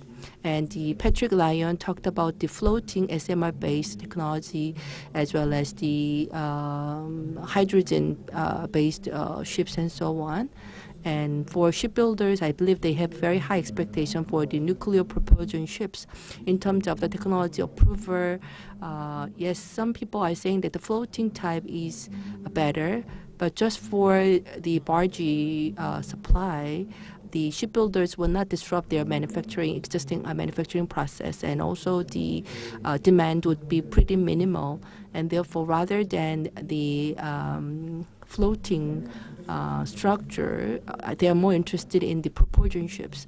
And I believe if the propulsion ships could be powered by nuclear technology, then this could create huge market opportunities for many shipbuilders. So that's why they're interested. And also with the advice from Patrick Lyon, last month I went to Washington and I was able to serve as a discussant for the Marine Safety Energy Forum. At the time, I felt that there are strong push for the commercialization of the nuclear power ships, mainly driven by the UK and the US companies. And in fact, things are progressing much faster than what we experienced in Korea. So I thought that the nuclear-powered propulsion ships or the merchant ships is not a distant reality. Rather, it could be a reality soon. And especially the fourth generation SMR enhances the probability for commercialization. And also, I heard about the various plans of various companies. And also the participants in that forum expressed their interest for cooperation with the Korea Power, as well as the Korean shipbuilders. And for the reactor type that we develop in Korea, I think that foreign participants are not really interested in, but they showed strong respect for Korea's engineering technology, ship engineering. And so maybe we can mount the reactors developed by UK or the US company, and which is very safe based on their military experiences. And we can mount these reactors onto Korean ships. So I think that could be the very realistic solution for commercialization. And eventually, I believe that the ship owners have to accept this technology in order to see this vessel a reality. So we have to develop the reactor type that can be acceptable for ship owners, and we have to develop technologies acceptable to the ship owners. So again, this requires the strong cooperation with other nations as well as the registry. And this is one of the main reasons that we decided to invest in TerraPower, a US company. And SMR is very safe and compact in size. And if you take that, bear the possibility of the marine application in mind, then you shouldn't just compare it versus the onshore facility. Rather, compared to the ammonia-based propulsion ships, we have to prove and demonstrate the superior safety of the SMR technology. Because the onshore, the safety assessment is based on the EPG concept. So, for example, like the light water reactor, it was the tens of meters, but then the SMR can secure the guarantee the safety for hundreds of meters of range. However, the offshore ships, we have to think about the crew who are isolated in the marine environment, and therefore onboard should be safe enough. And this means that the SMR assessment range should be within meters. And if the pressurized reactor cannot achieve that, then it's not suitable for marine application. And in the sense, we have to make the radical decision to discard the technology and develop a new technology. And that's why I believe we have to be interested in the fourth generation reactor technology. And also, as for the economic feasibility, the methane-based or ethanol-based ships, they are now drawing a lot of attention, and it's about $20 billion to construct the large ships, and its OPEX, green methanol, it's about $100 million. So if it's in operation for 25 years, then it will cost about 3 trillion won. And in fact, the initial capex is less than 10%. Then what about the nuclear-powered ships? If the entire lifespan cost is less than 1 trillion won, then ship owner will find it very attractive. And also with the 80 megawatt propulsion system and also the secondary electric system, if we could achieve like $600 to $700 million, then that could be a very attractive price for ship owners. So this is something that we have to target, and also we have to ensure the EPG-based safety. So these are something that we have to bear in mind in developing and realizing our vision of the nuclear-powered ships. And with that, thank you very much. Thank you very much for such an elaborate and insightful comment. Dr. Seol? Very nice to meet you all. I'm Seol Han-shin from Korea Research Institute of Ships and Ocean Engineering. SMR fuel, SMR powered vessel In the epilogue session last year, I delivered my presentation on SMR, and this year we have this full session on SMR. I'm very honored and privileged to be part of this SMR, first ever SMR session. So I would like to thank the organizer for such an arrangement. Many things covered by 3 presenters as well as 2 panelists. Well, that's what I have in mind. And in order for the swift commercialization of SMRs, there are various considerations we have to take into account. And rather than repeating what has been already addressed, I would like to share with you the thing other than that. As mentioned by many people, SMR does not emit greenhouse gases, and it has high energy density. So this would be a good vessel fuel to meet the requirements set by the IMO. And methanol and ammonia, these are also no carbon energy sources, but from the perspective of energy density, but I believe SMR will be the mainstream.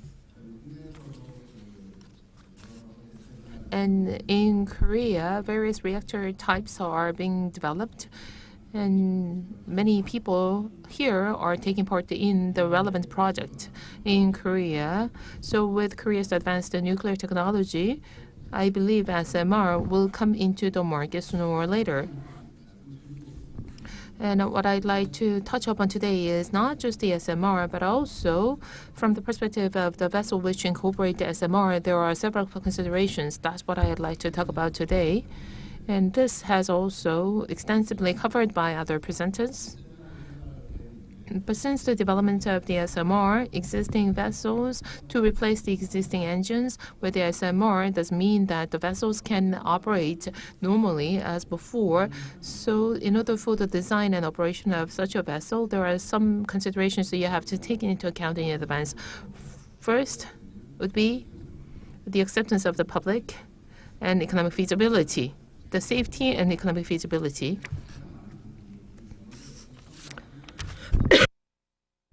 And for the design and operation of a nuclear-powered vessel, we need to have rules and standards. And IMO SOLAS would be one of the examples here. And the various domestic regulations and rules governing the nuclear-powered vessels, but they are mostly based on the light water reactor-based vessels. This does not include the 4th generation of the reactors or SMRs. So in the design and the operation of the nuclear-powered vessels and SMR incorporating vessels, we first need to have the standard and rules and regulations. The US and the UK are focusing on this area, regulatory field. And as mentioned by Dr. Chung, vessels navigate across the ocean, stopping at many nations. So that is why we need international coordination related to the standardization of the rules and regulations. And I expect many of you to make significant contribution as to this. We have a nuclear designer and various experts in the shipbuilding industry as well. And my point here is that our coordination and cooperation is of greatest importance for the swift commercialization of SMR. Thank you. Thank you, Dr. Sar. I cannot say that I have the full and accurate understanding of all 3 comments, but for the audience, let me summarize.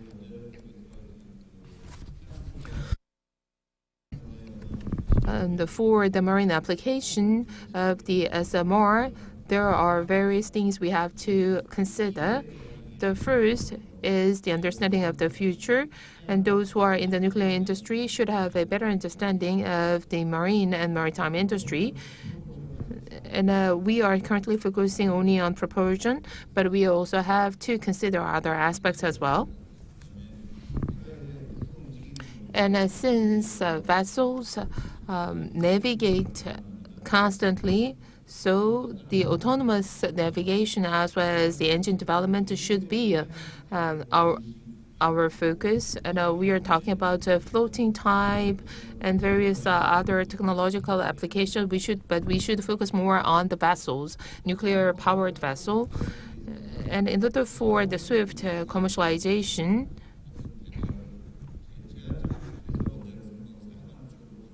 we should first do some pilot run or a smaller scale covering a certain route. And ship owners, since they are the final stakeholders, should be attracted into adopting the SMR. So economic feasibility, EPG, or safety-related ones, what should be done has been highlighted. About 1 trillion Korean won. If we can go for 1 trillion Korean won for the SMR incorporating vessel, that will be attractive enough for ship owners. Since nuclear power has high energy density, it is quite promising. But in order for us to realize that promise, there should be a strong and solid rules and regulations as well as the standard. That is why the cooperation between the maritime industry and the nuclear industry is of greatest importance. Then I'd like to open the floor for further questions. If you have any questions, then the floor is yours. 네, 마이크 전달해 주시죠.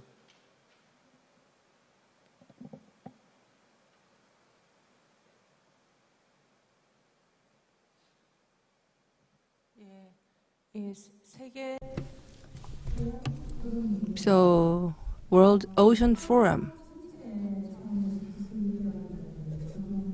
In the World Ocean Forum, we have talked a lot about nationwide, let's say, technology development and application. But as a Busan citizens, I actually want to zoom in our focus more on our locality.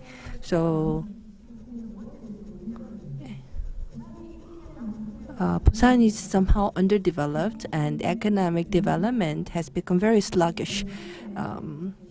So, in fact, the shipbuilding initially began in Busan, but now the other cities are having more dominance in this industry. But I believe that SMR could be another engine to promote economic revitalization of Busan. So just like the Hanjin heavy industry, what they did, if we don't have the land space enough, then maybe we can have a floating type for SMR ships, and we can grow this industry so that it can serve as an engine, another locomotive to promote Busan's economic recovery. So how can we make Busan a hub for the nuclear-powered ships? Do you have any idea for that? Rather than answering the question, I first want to ask you to introduce your name and your affiliation. I am professor of the Busan University of Foreign Studies. So you talked about the Busan's development and what kind of what we need to do to promote SMR as a hub industry for Busan. Okay, please. Well, I don't live in Busan. Maybe that's obvious. But I think something that's happening around the world that may be very applicable here is the initiation and the stand-up of green corridors for shipping. Busan is known for its amazing port facilities, and what's happening, at last check, perhaps Dr. Chung knows, I think there were about 26, but a few dozen of these green corridors, and they're primarily driven around the availability of the unique bunkering fuel, methanol, et cetera, that are starting to emerge. And certainly I think that's a wonderful model for nuclear transport between ports. helps facilitate the regulatory challenge. So if you have a green corridor between, say, the port of Busan and Los Angeles, those two nations agree on the licensing for the reactor, the United States and Korea. The green corridor will support shipping between those two ports, and then the nuclear-powered ships can be supported by those ports with an infrastructure investment by them for reverse cold ironing, for instance, or the other support necessary for the vessel. So I think what I would offer is for Busan to look to the port as an opportunity to really grow the connection with the nuclear solution for shipping. Thank you, Patrick. So, 박사님은 Does that answer your question? I'd like to know. I'd like to add on to that. I think your question was the question I received at the conference in Washington last month. It was about nuclear yard. A nuclear-powered vessel, if that is built, there is a safety-related equipment burden on the part of the yard. And my answer was that the existing nuclear power plants located alongside the coast can be an opportunity. That was my answer. For example, even if a shipyard build a nuclear powered vessel, well, they do not handle the reactor itself. They create the container of that reactor. There is another place which will incorporate this reactor into the vessel. And most of the nuclear power plants are located alongside the coast. So I believe the commissioning and decommissioning can be done in Korea. And if there is any city which can perform such a task, then the city can enjoy a huge benefit. And the Gori nuclear power plant located in Kijang, which is right next to Busan, if they can create such a value chain and supply chain, so the road can be unloaded onto the vessel in Kijang, that means another source of great revenue for the city, the entire city metropolitan area of Busan. And since shipyard cannot handle the fuel rod itself, this is an indispensable part and element in the supply chain. That is why the nuclear power plant hosting cities can enjoy and capture this benefit and opportunity. Any other idea? Yes, I would like to also add my idea. So your question, I think, is actually crucial for host organization, I guess. And this is something that I also put a lot of thought into, because we have to have some region or spaces as a hub for nuclear development. And we have to think about what kind of benefits they can get. And I believe establishing nuclear facility by and of itself may not be a benefit. What's important is to establish an ecosystem as well as the basic facilities. And for the marine nuclear power, I believe that Busan does have a great potential and expertise for engineering. So this is something that Busan can work on. And adding to that, for the nuclear-related facilities, as I said earlier, I think that these could be controlled in a remote fashion or with the autonomous system. And I believe this system could be developed effectively by ports that are engaged in operations. So if Busan can make preparation for future demands, I'm sure that Busan will have strong competitiveness. In our research institute, we also do some concept design and basic research for nuclear power ships. And regarding your question, responding to your question, maybe we can think about some business models. For example, the nuclear power ships, it will be berthing, or when it wait to enter and arrive. If SMR is not used for ship operation, then maybe the electricity produced from the SMR can be stored in ESS or be used to produce hydrogen. So using the marine facilities that Busan has, maybe you can develop various business models where you can effectively utilize SMR. And if these are developed, then I believe this could also boost the local economy and expand the relevant facilities. Please use the microphone for translation.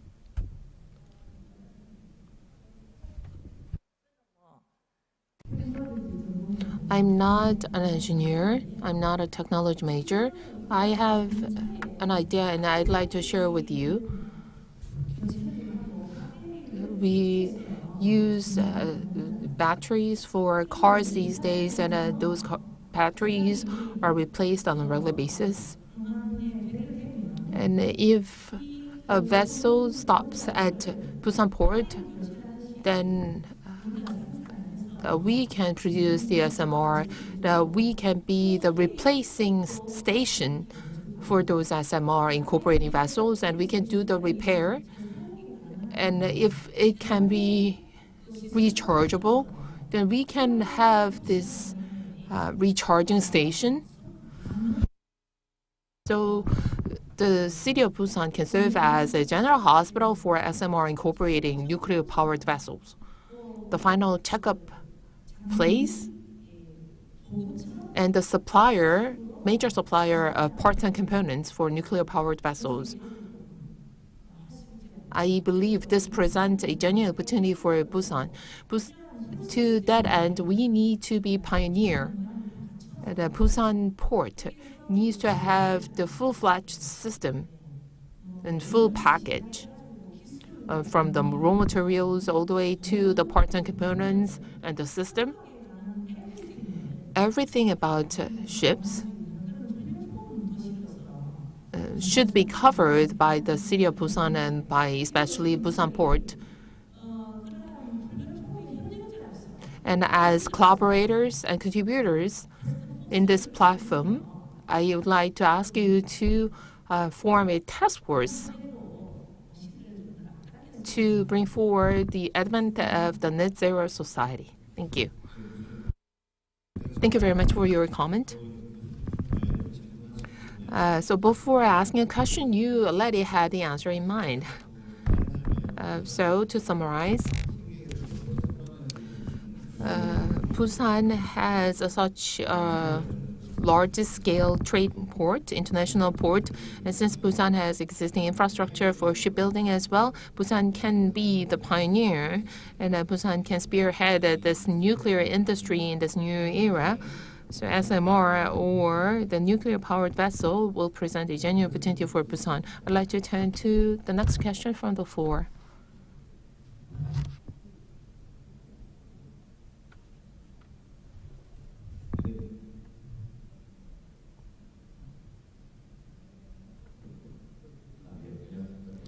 Good morning.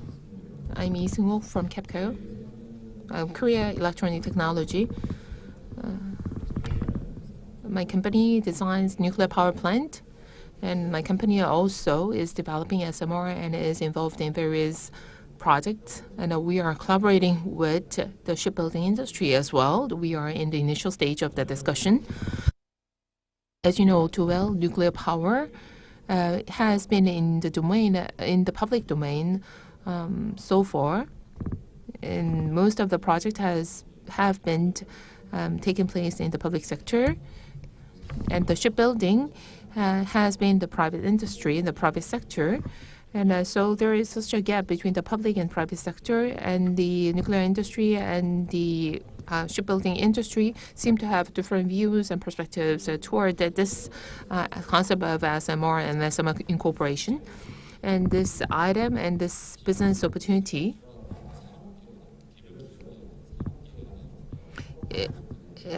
is very important for our future. So I'd like to know whether you have any idea for the industry-to-industry cooperation model. how we can facilitate the cooperation between the two different industries, the two different sectors. So the question was presented from the nuclear field or the person from the nuclear industry. So I'd like to turn to anyone from non-nuclear industry. Who would you like to address the question?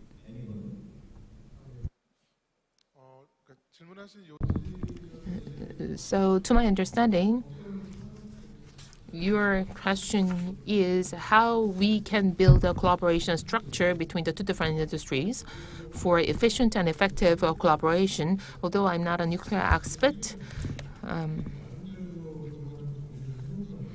based on my thoughts, I have given to this area the marine application and the land application of the nuclear power and the reactor are totally different. That is why we definitely need the collaboration and cooperation, not just in terms of technology.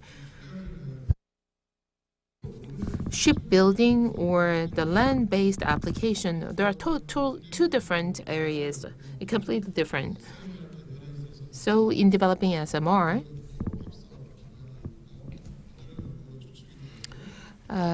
since CARI is the most advanced agency, and as for shipbuilding, current shipbuilders are most advanced in terms of technology. At the national level, there should be a collaboration structure between the two industries. In addition to that, there are things to be tackled in addition to the technological cooperation, for example, regulation. And the key in regulation would be safety and rules. So classification in the class society and the nuclear safety related public institutes in Korea can work together in order to set and define roles and responsibilities. In the initial stage, I think, well, my answer is be too high level, but I believe we need to collaborate further. I just want to make some brief comment. So I would like to give you some simple example. That, for example, like with the high temperature gas, many companies are paying attention to developing the fuel with these substances, and there is a growing interest among private players. So this year, we established a consultative body for the development of this fuel technology. And we don't do project, we don't start project right away, but because it's difficult to develop this kind of technology, so we wanted to first create a consultative body as a platform to discuss and share their interest, and also come up with some roadmaps for technological development. And once this organization becomes mature, then maybe one of the participating companies can start and initiate the project and the actual efforts for technology development. So I think this could be a great model. So we can establish a non-binding sort of consultative framework where industries and companies can gather and share their interests and understanding. And once it becomes mature enough, then maybe they can start some projects. So this is my idea.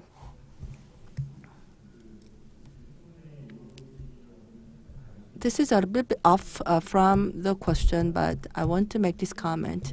That as for the propulsion system, so if it is replaced with the nuclear technology, that means that all the components that are mounted on the ships, so the main propulsion system, as well as the engine, will be replaced with new technology. So this could pose a threat to European engine makers. And I believe that they will strongly resist the idea of developing nuclear technology for marine application. But they are the ones who have strong influences in IMO decision-making process. And therefore, our vision and what we discussed today will not be proceeded smoothly. Rather, there will be a very, very strong resistance from these established interests. And So I think sharing information to induce gradual change is very important. For the shipbuilding sector, the nuclear energy technology is not just about converting to more environment-friendly ships. Rather, it involves the shaking of the existing landscape with the dominant European players. And I think the power will shift to the US players with the emergence of the nuclear technology. So again, if we want to establish that kind of consultative body, then not just the friendly the partners, I believe the established interest, the European makers who will resist in this movement should also join. So summarizing what we have discussed so far, we have talked about the regulation and also for the ship industry, nuclear industry, and also the regulators. They should all work together. And also the market, for the market, we have to have a more loose consultative organization in order to promote communication and partnership and cooperation. And also there are people who are for nuclear energy development, but also who are strongly against this technology development. And therefore we have to embrace both sides in order to ensure the real progress. There may be more questions that I would like to be discussed here, but time is running. So I think I would like to close this session. So today, I think we found that what are the challenges and benefits that we can enjoy and face in the commercialization of nuclear ship in the marine area. And also we found what we should do together for the realization of them.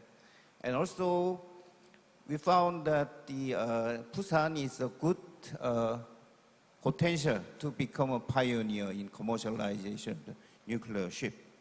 So it was my great pleasure to enjoy those times with all the participants and all the speakers and as well as panelists. And I hope and to see the further improvement in this area. And so to realize that, let's go together. Let's make the step together. Thank you very much, everybody. 큰 박수 부탁드립니다. Please give them another round of big hand. Thank you very much, our presenters and panelists. This concludes this session. And please stay on the stage for a photo session. Thank you. We'll have a commemorative photo session together. Please come forward, and then let's take a photo together.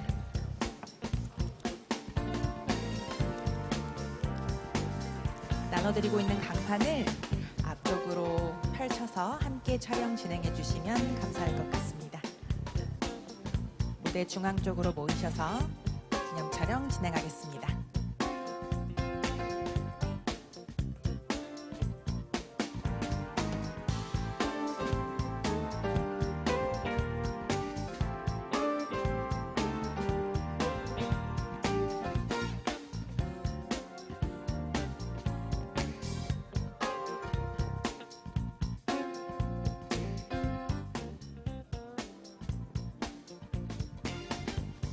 네, 진심으로 감사드립니다. Once again, thank you so much for the wonderful session. 다시 한번 큰 박수 보내드립니다. 진심으로 감사드립니다. This brings us to the end of the SMR shipping session. 진심으로 감사드립니다. 이것으로 SMR 선박 세션은 모두 마무리하고요. 오후 30분, 1시 30분부터는요. 이곳에서 조선해양 세션이 시작될 예정입니다. 2050 탄소 중립 시대 오션 모빌리티 및 해양 디지털 솔루션 기술의 대전환을 주제로 이곳에서 1시 30분에 다시 세션이 시작되니 많은 관심 부탁드립니다. 잠시 후에 또 뵙겠습니다. 즐거운 오찬 시간 되십시오.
30여 개국 항만을 잇는 글로벌 네트워크를 구축하고 있습니다. 대규모 항만 인프라를 갖춘 부산항은 동부가 최대 환적 중심항인 신항, 인트라아시아 선사 거점 항만인 북항, 국내 최대 수산물 거점항인 감천항 및 다대포항 등 특화된 항만 시설을 자랑합니다. 여기에 최첨단 항만 시설과 우수한 항만 인력을 바탕으로 365일 24시간 안정적인 해운 물류 서비스는 또 하나의 경쟁력입니다. 또한 대단히 복합 비즈니스 공간인 신항 배후단지는 자유무역 지역으로 지정되어 세계적인 물류 기업들이 대거 입주하고 있으며 새로운 고부가 가치 물류 창출을 통해 지역 경제 활성화를 견인해 나갈 것입니다. 더불어 조대형 선박 저반이 가능한 깊은 수심을 바탕으로 최첨단 항만 인프라와 부두 시설을 지속적으로 확충해 나가고 끊임없는 개발을 통해 미래형 스마트 항만으로 거듭납니다. 나아가 가덕신공항 건설로 완성되는 해상항공 복합운송 시스템은 글로벌 물류 허브로서 위상을 강화하는 동력이 될 것입니다.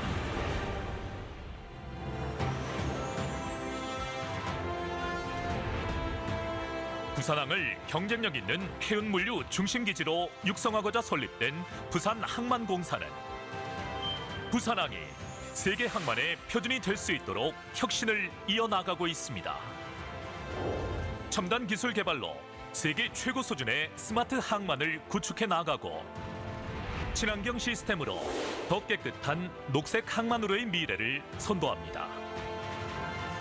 또한 우수한 경쟁력을 바탕으로 해외 주요 지역의 물류 거점을 확보해 대한민국의 물류 영토를 확장해 나가며 신뢰할 수 있는 안전한 현장을 만들어 사람 중심인 부산항의 내일을 만들어갑니다.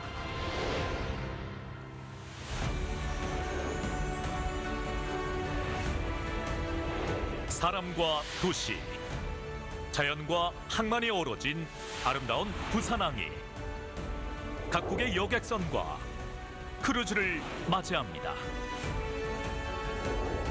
노후화된 북항의 항만 시설을 재개발하여 사람과 비즈니스, 문화와 예술이 공존하는 국제 해양 관광 중심 항만으로 변모할 뿐만 아니라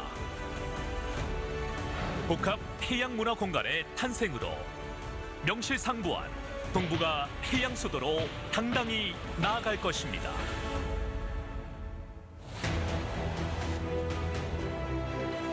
새로운 비전을 품은 부산항이 아시아의 관문에서 세계의 중심항으로 도약합니다. 세계를 잇고 세상을 이끌며 더 큰 가능성을 펼칠 준비가 된 우리는 말합니다. We are all ready. 글로벌 허브 포트 부산항.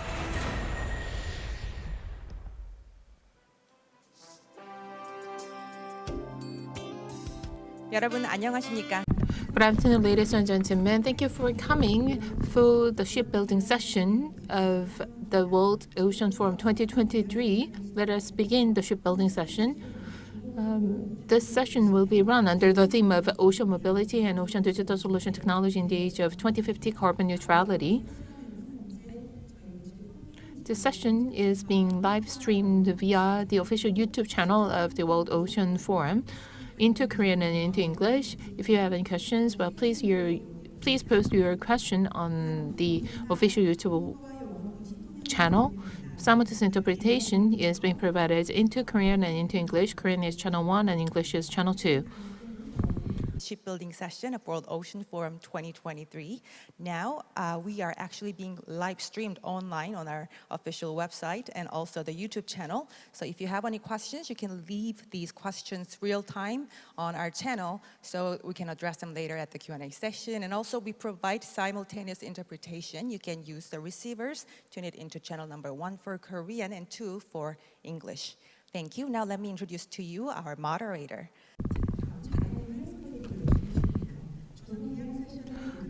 Our moderator for this shipbuilding session is Dr. An Kwang-han, President of HD Korea Shipbuilding and Offshore Engineering. Please welcome him with a big hand.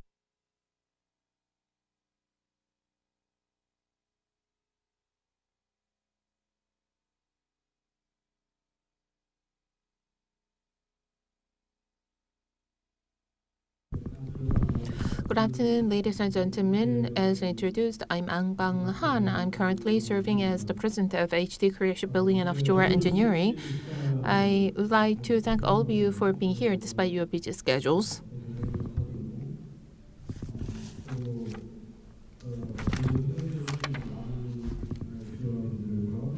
I would like to welcome all the business people, scholars, and experts to this forum as well as this shipbuilding session. I hope that the session will be informative and insightful to all of you. When we have this kind of forum, especially in the field of shipbuilding and the oceans and fisheries, many people want to know more about what we are going to do in order to brace ourselves for the future. That is because the world is moving in the direction of decarbonization and net zero. And Korea is leading the shipbuilding and ports and shipping industry in the world. Last week, I visited the United States and Greece. In Greece, I attended a forum with the participants from the shipbuilding as well as the shipping industry. Ship owners and charterers took part in the forum, and I went to the US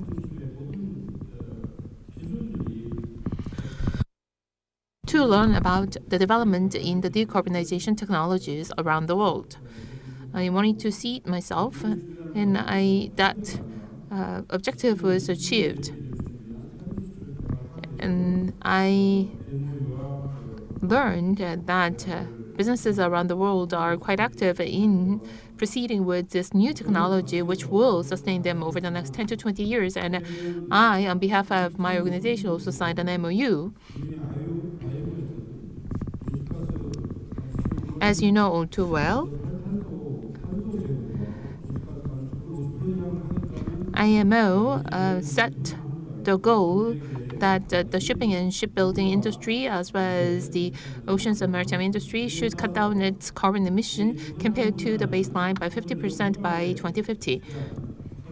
By 2030, in order to become carbon neutral by 2050, that is why there is such a great need for a paradigm shift in terms of the shipbuilding as well as the vast ship fuel practices. That is why in the maritime industry, everyone is looking for green fuel and alternative fuels. We are at the crossroad. Ammonia, hydrogen, and SMR are great no-carbon fuels. However, they are rather expensive for us to adopt at a large scale. So these are the things we have to take into consideration. Green fuel, the fuel cell, hydrogen and ammonia, and SMR have prompted us into exploring new fuel alternatives then we also have to consider what we need to do in order to help existing vessels to introduce this new technology. And that is why we talk about CCS as well, and what kind of technology we are going to use for CCS. But this is another area of interest for many people. So this is a session for us to learn what we are doing and what we have done and where we are going. For that, we have 4 speakers. As you know, the subject and the theme of the session is ocean mobility and ocean digital solution technology in the age of 2050 carbon neutrality. So we'd like to focus on both not just decarbonization, but also digitalization as well. And with that, I would like to introduce our speakers. The first presentation will be delivered by Professor Lee Gang-gi, who is a Senior Vice President of AVL List. Professor Lee is currently working as the Senior Vice President and responsible for high power systems at AVL List, and he is also teaching at a university. And he also worked as the president of MAN Diesel Korea. And he has made such a great contributions to this industry as a global leader in this field. And his presentation is titled Green Technology for Decarbonization, Lifecycle Management, and Green Shipping Corridor.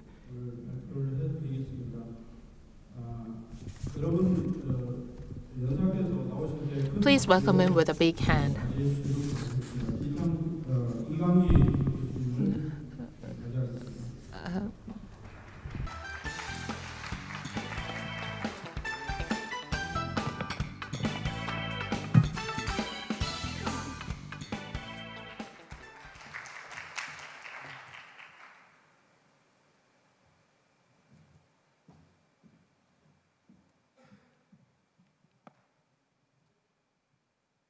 Hello, everyone. I'm very delighted to be invited here, so I like to thank very much for the organizers, and also I feel very much honored to be here. I know it's middle of many events going on in this city, Busan, and although you shared your value of time and be present here, and hearing to my, let's say, presentation about this topic. I thank you very much for this. And this is a kind of moment, given time, 15 minutes is a really short time to discuss about this. But I would be pleased if you take this as an opportunity to think about our common goal for the climate issue. So my topic here is actually given by Mr. An on his program about this big topic, and topic about green technology for digitalization. And also I added another, let's say, small topic of life cycle management, and also the green shipping corridor, because this is a kind of a new concept since after COP26 Glasgow. And also this has been even, let's say, more strengthened after COP27, because already 24 countries already agreed and signed, and then over 40 institutions are participating already. This is a new concept, and this is really a kind of, let's say, invitation and also demanding guideline to cooperate all together. As Mr. An already mentioned it, it is not only one stakeholder can solve this issue.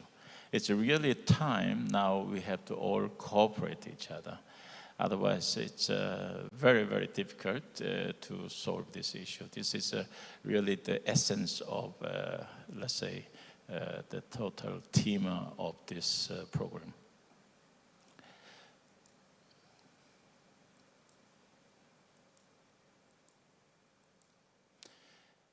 For the sake of time, I will not go all the way through, but this is just, let's say, expression of the context, what is speaking about my presentation, and I will talk about shortly. We are in many fields of the industry, we are a little bit mixed terminology we are using, decarbonization and greenhouse gas. Already from the chair, he spoken about greenhouse gas already. So we have to be more cautious about in the future to call more greenhouse gas instead of decarbonization. And then what is a fact, so where we are now, and then also what is way to go, and what is your takeaway after this session. This is what I'm going to discuss about your issue. I start with a summary first. Maybe it's too fast, but I would very much like to emphasize in the world, over 80%, somebody say over 90%, all the transportation is done by shipping. So without shipping, it's hardly imagine how the economy or society itself can run. So over 80% is a good number. Over 80% of total transportation is done by maritime transportation. This is an extremely important message.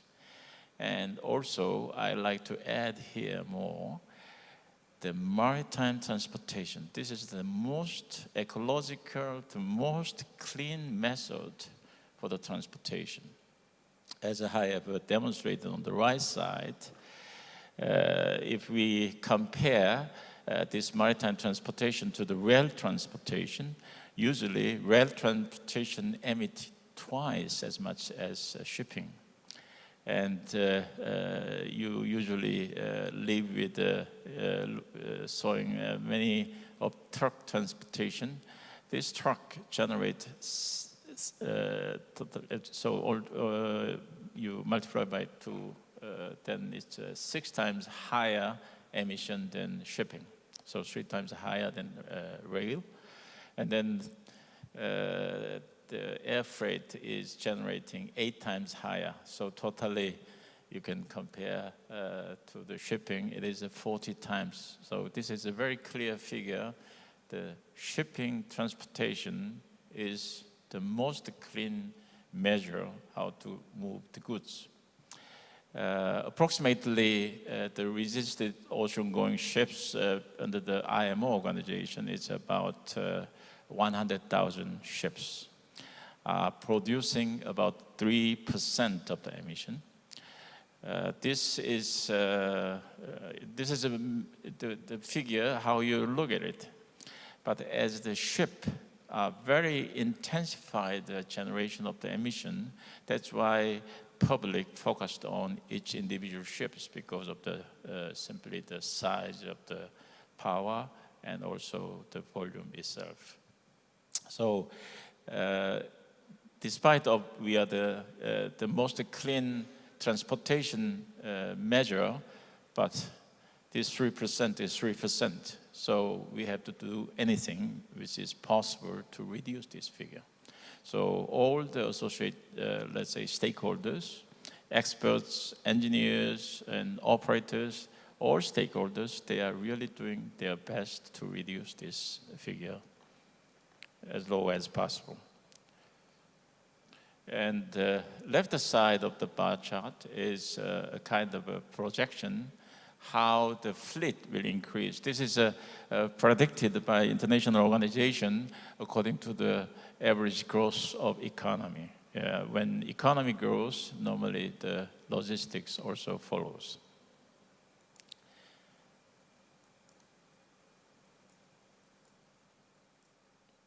And this is the figure which I have borrowed from the renowned classification society, DMV.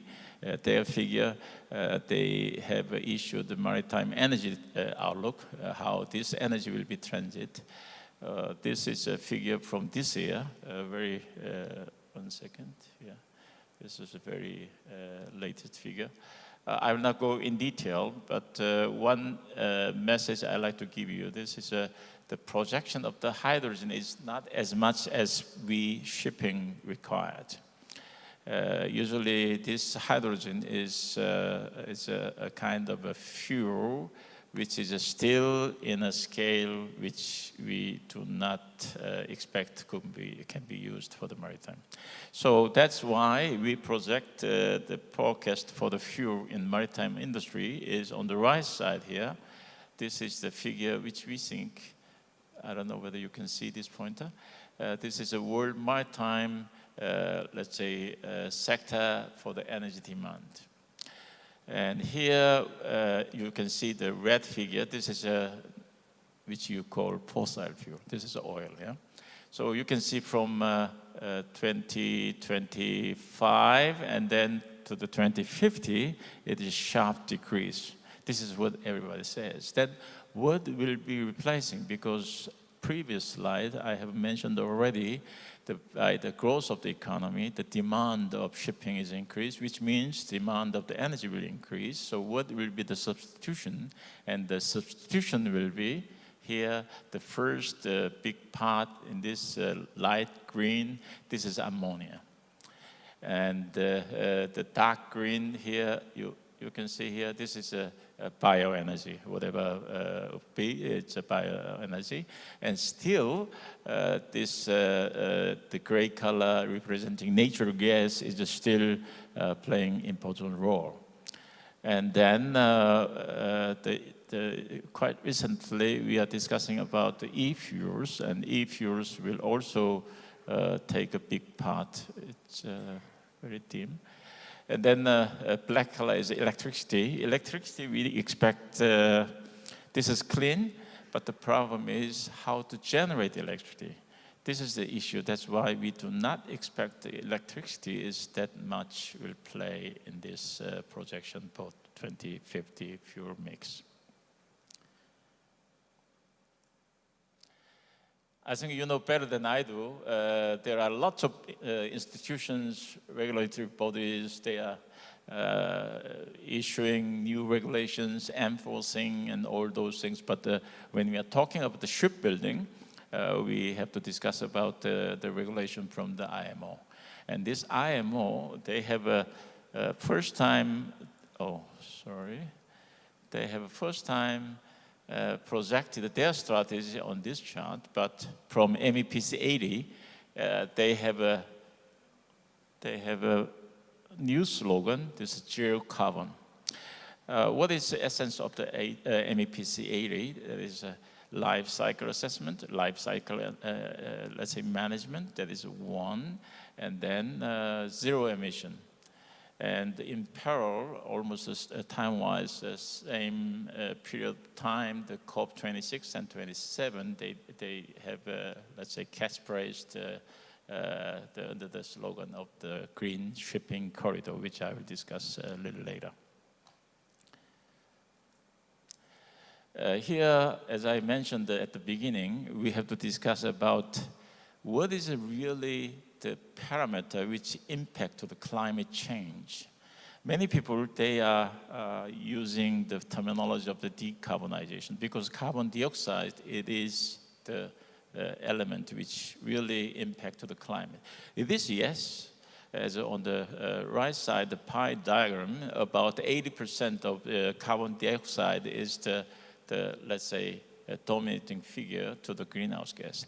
Actually, what is really the terms of element which impact to the climate change? It is a greenhouse gas, because the greenhouse gas is the one which sealed the temperature and getting Earth warmer and warmer, and which result in lots of, let's say, climate changes. But here, we have to also focus on other parameters because CO2 and carbon dioxide emission, how to reduce this. This technology is rather generalized. So now we all knows how to reduce. But the point I am also more addressing is the remaining parameters, which consist of about 20%. This is the area which we need really high technology and also, let's say, cooperation more.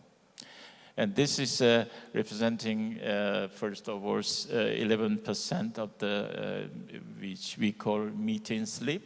And then we call kind of we call laugh gas, N2O. This is another one. And then remaining 3% is some other parameters. But here, these 3 parameters is very much depending on the emission which usually coming out from the propulsion system or energy generation system of the ship. That is in the form of the black carbon or particulate matters. This is a very small amount compared to the CO2 generation or any other gas, but in reality, the global warming potential of these elements is a much higher index than usual. For example, the CO2 is 1, correspondingly, the particulate matters deviating close to 900. So this is why we have to focus, and also the as I have mentioned, the CO2 reduction technology is more generalized. So now we have to focus on these remaining corners which require much higher technology.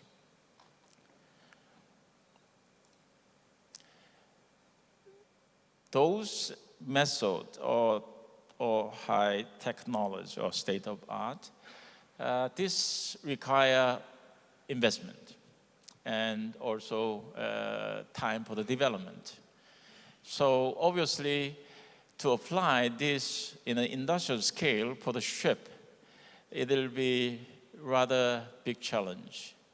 So we cannot just sit down and wait until this investment is done and wait until the technology is ready for industrialization. We should do something. That's why some of the, let's say, stakeholder, big stakeholder in this case is Maersk. We call Maersk effect because after they place an order, I think totally 19 ships to the Hyundai, the shipbuilding company here. There are many other customers also, many other shipping companies that also followed. That's why we have now lots of ships with a methanol fueled ship. And this methanol is a kind of, let's say, what we can call immediate application of the reduction measure. So that's why we say this, the methanol the fueled ship is a kind of a transition method.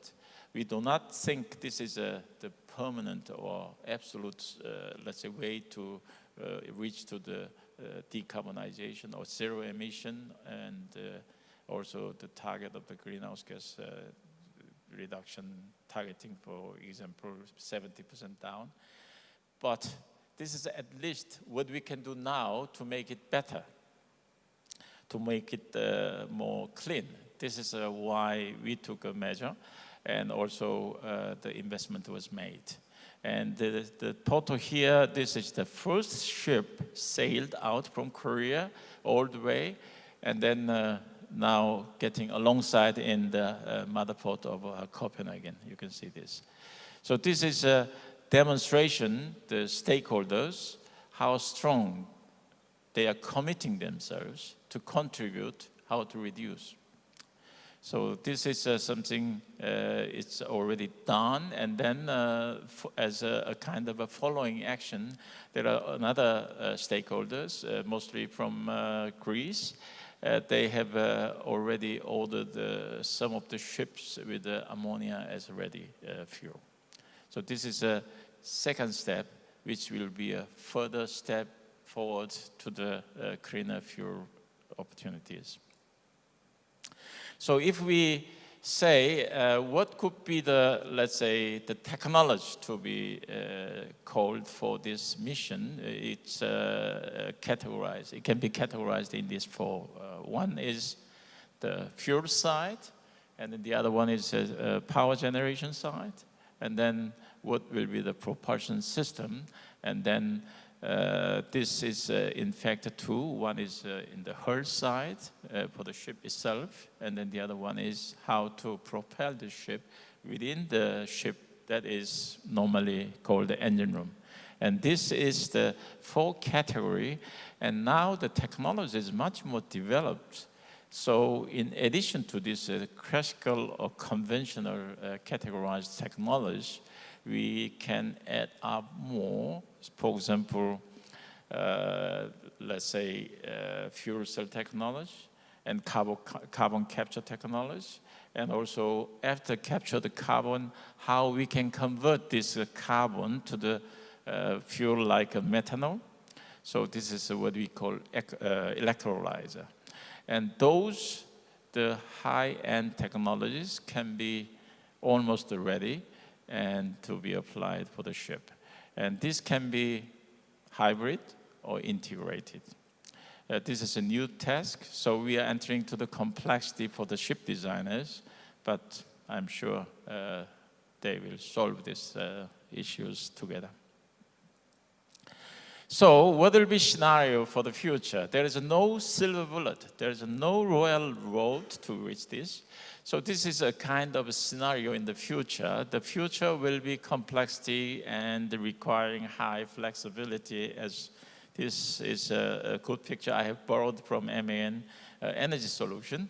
As you can see, some of the ships, it will be fueled by the LPG, it will be fueled by methanol, it will be fueled by ammonia, it will be fueled by hydrogen, it will be fueled by biofuels. It will be very much different depending on the ship owners, the intention for their investment, which means subject to the route, subject for the ship type, and subject to the propulsion system, subject to the availability of fuels. And here, to make this possible, without having a digitalization, this is not possible. This is why I have borrowed another photo from HTKSOE and their concept for the future. When we talk about the digitalization, we are very often confusing on this terminology. And here I have categorized three. One, which you just convert from data, which normally analog, and just convert to the digital, then we call digitization. This is very basic. This is not ready concept which you can utilize for the industrial scale. And then we can go further. The new terminology I have used here is the digitalization. And this is the concept which you convert some of the data to the digital form and then ready for your work. Then is a digitalization. And then what we need is digital transformation. This is one of the slogans Mr. An already mentioned it. And this is also one of the main themes of this session. And this digital transformation is which normally the people are using digitalization. But real meaning is digital transformation. This is a concept which we can use for the business application. And here, to make you better understanding about this, I have borrowed one of the example which is organized by, in reality, DMV and NTNU and SINTEF. This is these three entities are based in Norway. They started, digital transformation, which is really good, but each stakeholders, they have their own digitalized data. So when you are communicating, and then you have to open the first door to exchange data, and then second, you have to follow some certain standard. Otherwise, exchange itself is not resulting really applicable for industrial use, which I have used digitalized transformation. So that's why we need some open platform. Open platform providing standardized rule which everybody can communicate and understand, and which is actually acknowledged data and can be used for their system. So that's why there is a kind of, let's say, group of the companies and institutions together. We have exercised based on 6 ship model, and then all those, let's say, technology leaders, they put on their data, and then they have exercised. This was done for 2.5 years. So, as a conclusion, from now on, I think it's a kind of, let's say, paradigm change. Previously, you didn't need much data for building a ship. You know, when you build a ship, what kind of ship, how fast it will be, what fuel you will use, what will be the route. Very basic data. But now, after having this new concept, because of the life cycle assessment, because when you use electrification, you have to also count on how you produce this electricity. If this electricity is generated from the fossil fuel, then it is not anymore clean fuel or clean power. So we have to take all process. Same concept goes to the whole transportation. This is the concept of the green shipping corridor, which means when you produce goods to be moved, so we count from the producers or manufacturers how these goods are transported from the manufacturer to the harbor, how the port authority or port operators have maneuvered these goods, how much energy, which energy they have used, and then loaded on the ship, and then how the ship have moved these goods, and then when ship arrived to the port, arrival port, and same goes to the far end of the, let's say, retailer. So all this chain of stakeholders for complete logistic, they have to be clean. Otherwise, we will just shift one ball to another. So this is not anymore the concept. This is why actually on the COP26 in Glasgow, first British government and also Danish government, they agreed together, and then they have sent a, let's say, letter to most of the important shipping and shipbuilding countries, which they have now agreed by 24 countries.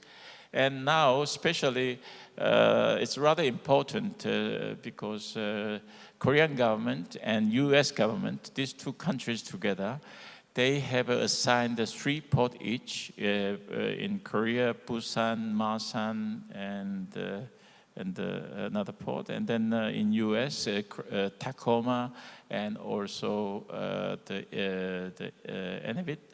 So those ports, they have assigned as a kind of, let's say, exercising port to build up the green corridor. So how actually it will be, yeah? So the 2 governments, they are cooperating together. I think this is going to be a good example what will be the, let's say, the reality could be, and what will be the task for all stakeholders to follow. So this is, let's say, basic concept.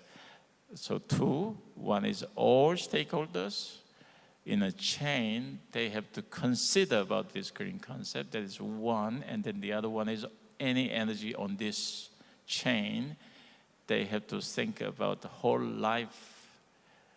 Their energy is produced, how this is consumed for whole life has to be managed. So this is a life cycle management.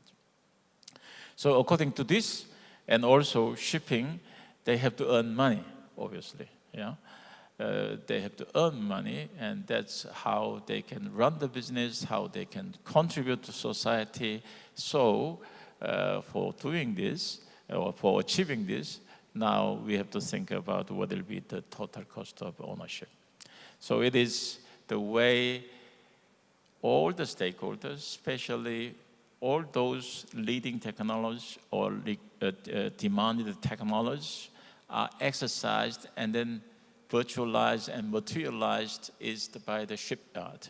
So shipbuilding company, together with their associated suppliers, they have to have good acknowledgement on this concept, and they have to exercise and to realize this concept.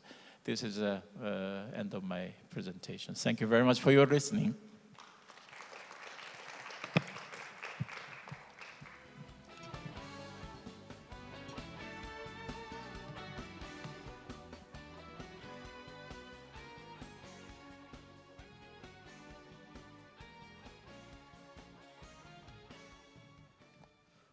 Thank you very much, Dr. Lee Gang-gi, for your insightful presentation. Please give him another round of big hand.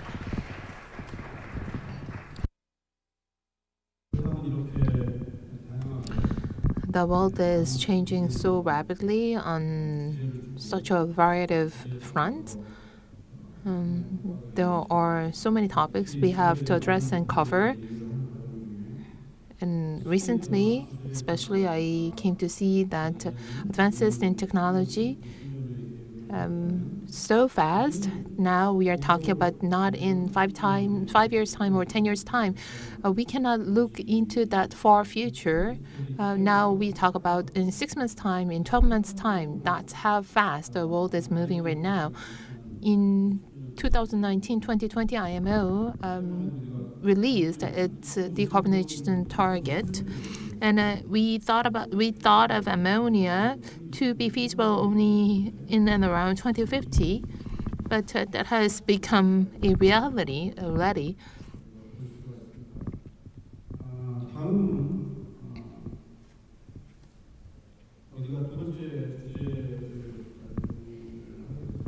Then I'd like to turn to the second presentation.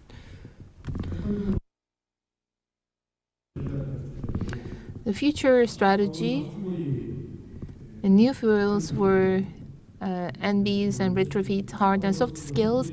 This presentation will be delivered by Mr. Stavros Hatzigrogoris. He is such a renowned scholar in the world, and he is an expert, quite active in Europe and in various parts of the world. And he has been in the shipping industry for more than 30 years.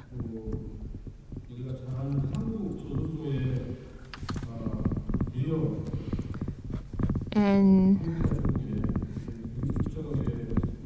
he has been actively involved in ordering new builds amounting to 160 vessels in Korea and China. And he is currently the head of a committee in the Shipbuilding and the Shipping Association. And up until recently, he has been working for Maritime.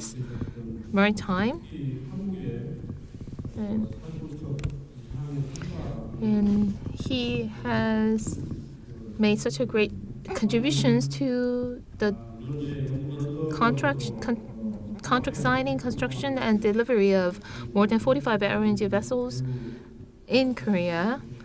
And he is such an expert, well-versed in this field. And even after leaving his position in various areas, he started his own business, Advanced Engineering Services, making such a meaningful contribution to the shipping and shipbuilding fields. And with that, I would like to invite Mr. Stavros Hatzigrogoris onto the stage. Please welcome him with a big hand.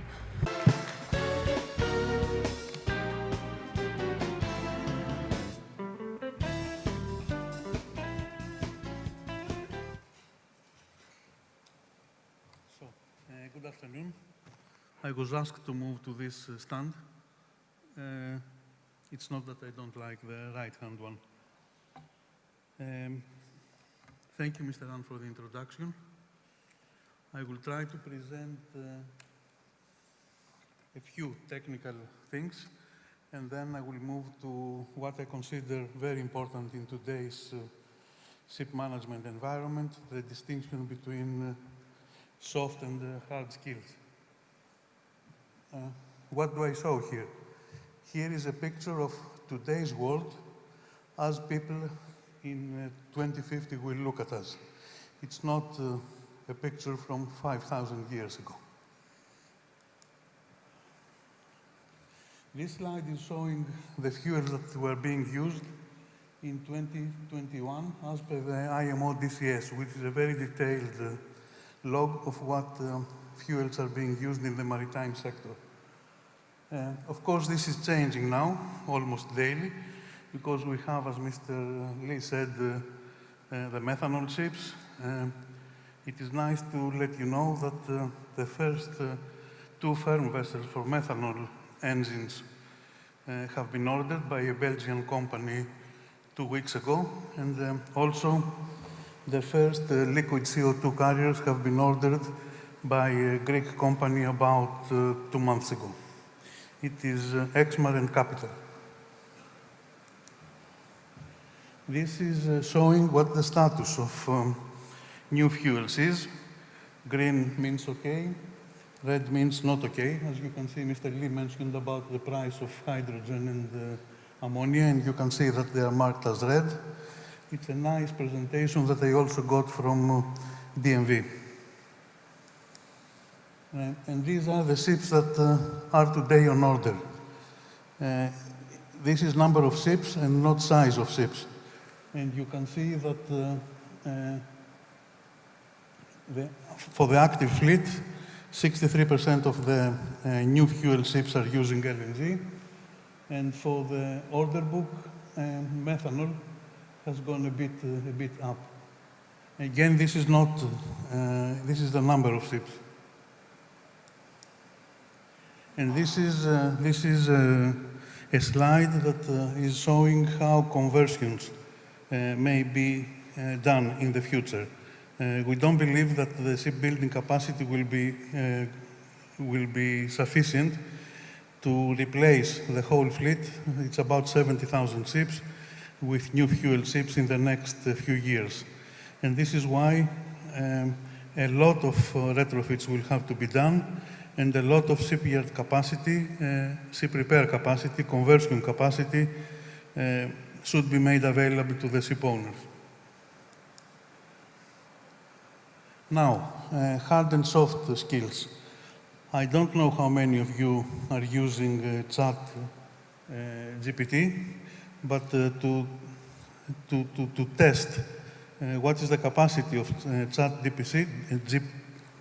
GPT, we asked him or her, I don't know what it is, to write a poem Shakespeare style about soft and hard skill, and this came back in less than 10 seconds.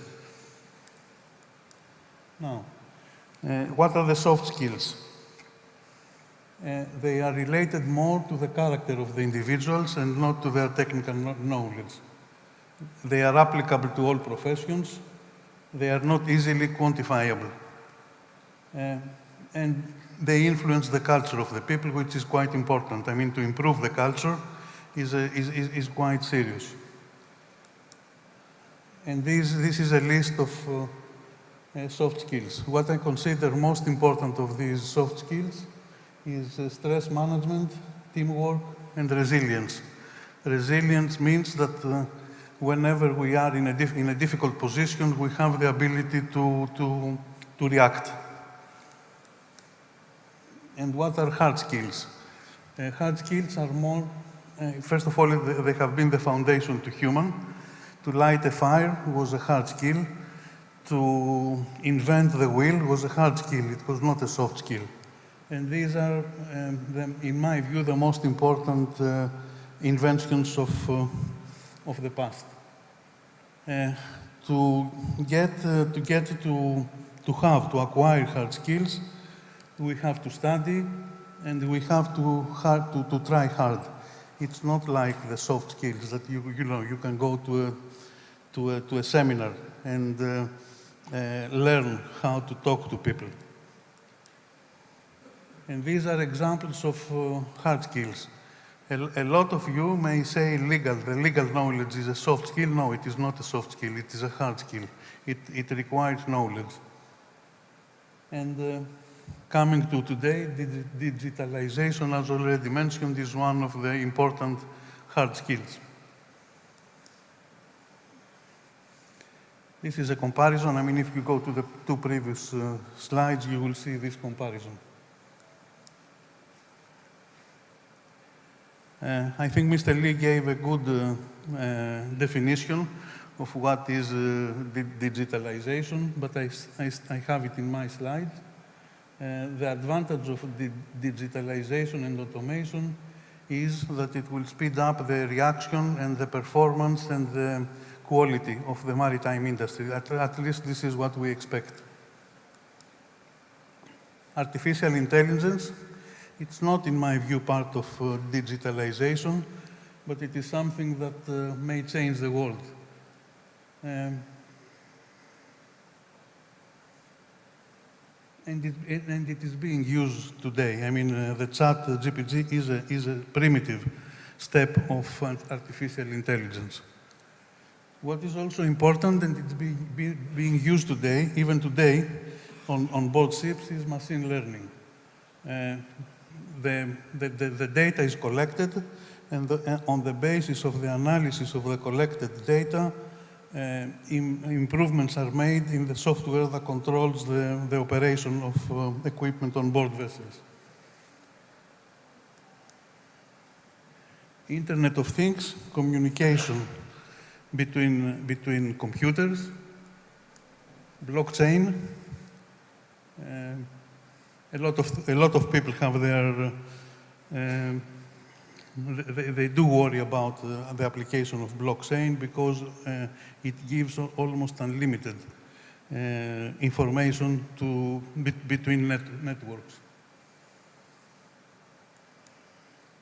And the autonomous ships.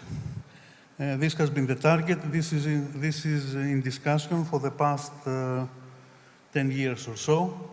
My personal view is that autonomous ships will come in two steps when they come. The first step is to control the ship from the shore. The people will not be on board, but the people will be ashore to control what is happening on board. And the second step is the complete autonomous ships. There are projects today testing the possibility of an autonomous ships, but in my view, we will have a long time to go before we end up with this kind of solution. It's nice to see an artist's impression, but we have a lot of work to do. Technological singularity, what you see, and be careful on the vertical axis, it's not numbers, it is a logarithmic scale. You can see the progress between 1900 and the year, say, 2010. And please imagine what will happen in the next few years with the computer power that we have today.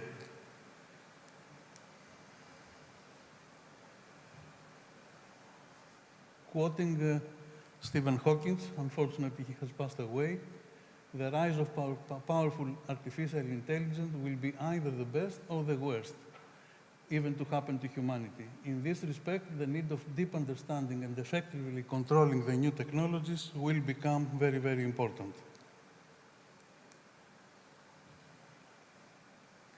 Soft and hard skills.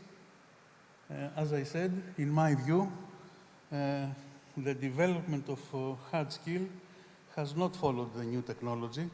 How many seagoing officers today know anything about ammonia and about hydrogen? Very, very few. We have to say that since steam went away, the only fuel on the steam ships, some of them they were using coal, for the past, let's say, 50 years, 60 years or so, the fuels that were being used in the maritime industry was basically one fuel, heavy fuel oil and some gas oil. Imagine how hard we have to work to adapt to 2 or 3, I don't know which one will dominate the market, which fuel will dominate the market, but imagine how hard we will have to work and give the skills to the people that will be on board the vessels to work with new fuels. So, hard skills are the tools that will enable us to understand and master the technology. Soft skills will act as the governor and the communication between people, and communication between people is important. And how are shipping companies operating today? They are focusing intensively on soft skills, which in my view is not the right way to go forward. Maybe it has been okay until today, but it's not the right way to go forward. And as I said, we have to make sure that we will have the right people on board to operate the ships. The other issue about the soft skills is that it is very, very difficult to evaluate them.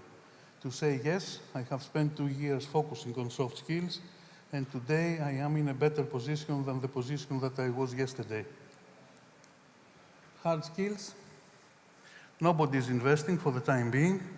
We have the feeling that by training the people for 1 week, they will manage. I don't think that they will manage. Of course, the communication between shore and the ships on board has improved a lot, and there are possibilities of remote troubleshooting. But again, people that are on board have to understand how their machinery is operating. The legislative environment has to be changed because of the new fuel. For example, ammonia is not a fuel that can be used today. It's not allowed by the IGC code. It's a toxic fuel. In my personal view, because a lot of people talk about safety can be, problems with safety can be overcome by technology. But we have to be very, very careful, and we have to do hazard analysis, we have to do risk assessment. We cannot go from a fuel, from today's fossil fuel to ammonia without thinking very carefully about the transition. And my personal view, we are running short of time. I tried to be quick because I understand we were a bit late. I will be happy to answer questions during the Q&A session. Thank you very much.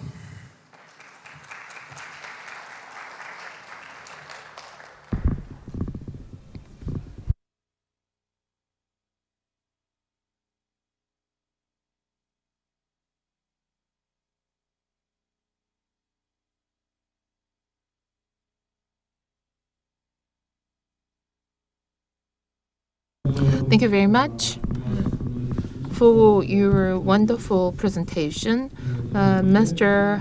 Hatzigrigouris. Please give him another round of big hand. If we are to have this kind of session again,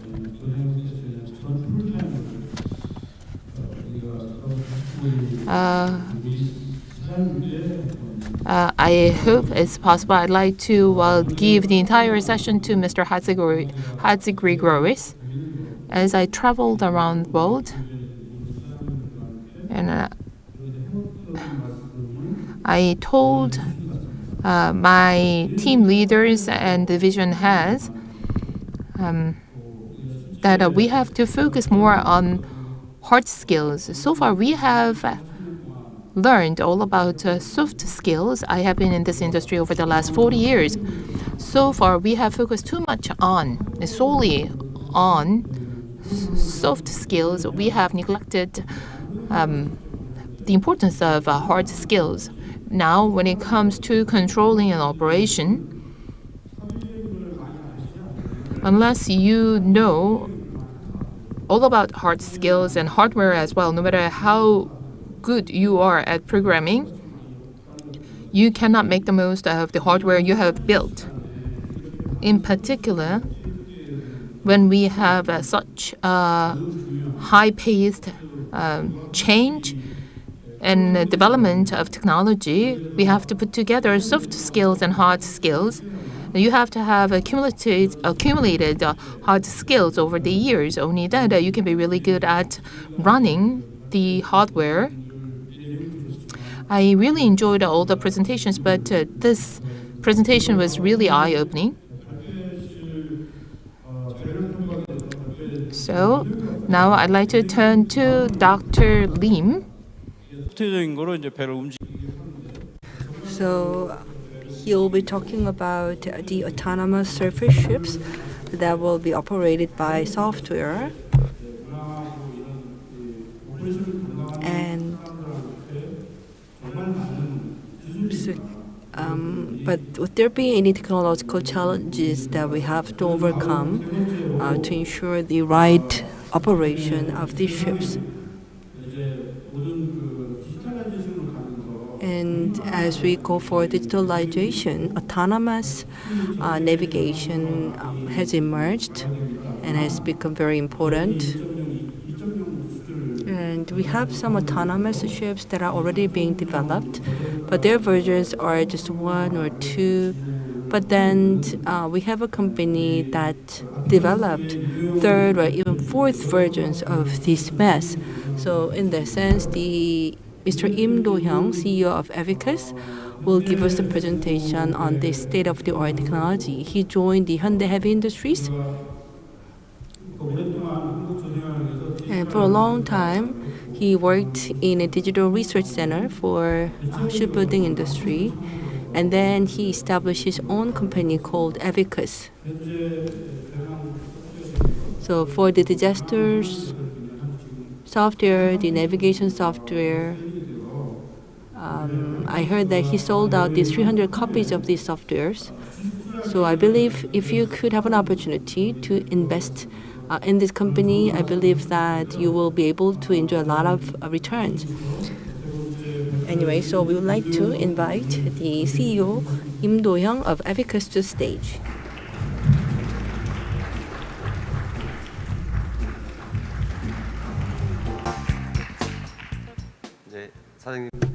Thank you very much for your kind introduction. So, Avicus, we are not a software company. We deal with both software and hardware.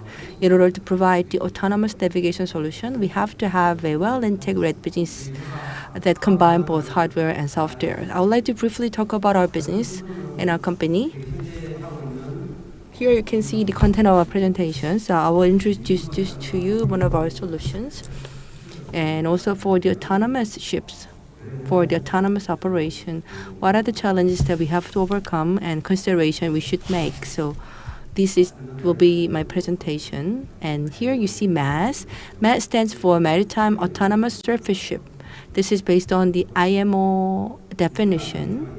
And so we don't include the underground ships, we only include surface ships. And IMO has these 4 stages.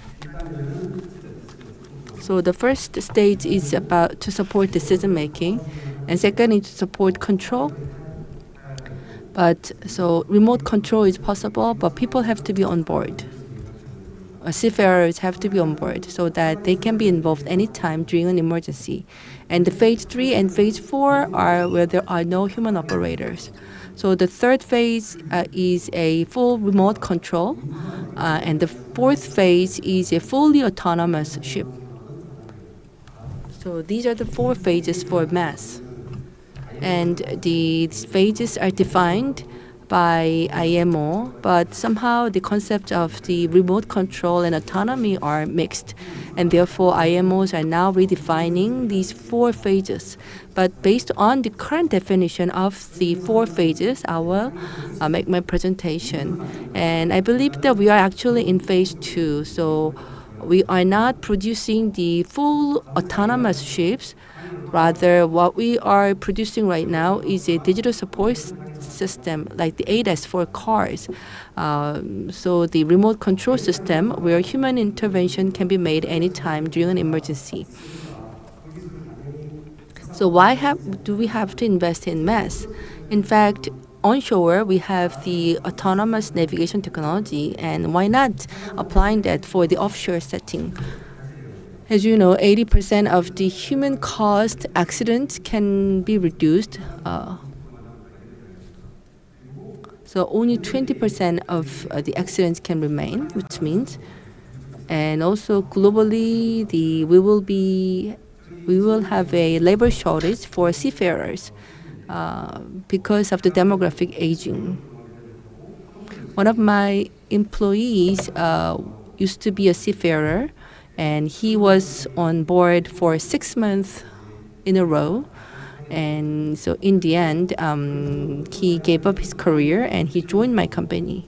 So I think that more and more young people will avoid this job, and we will continue to have a labor shortage. So this necessitates the automation.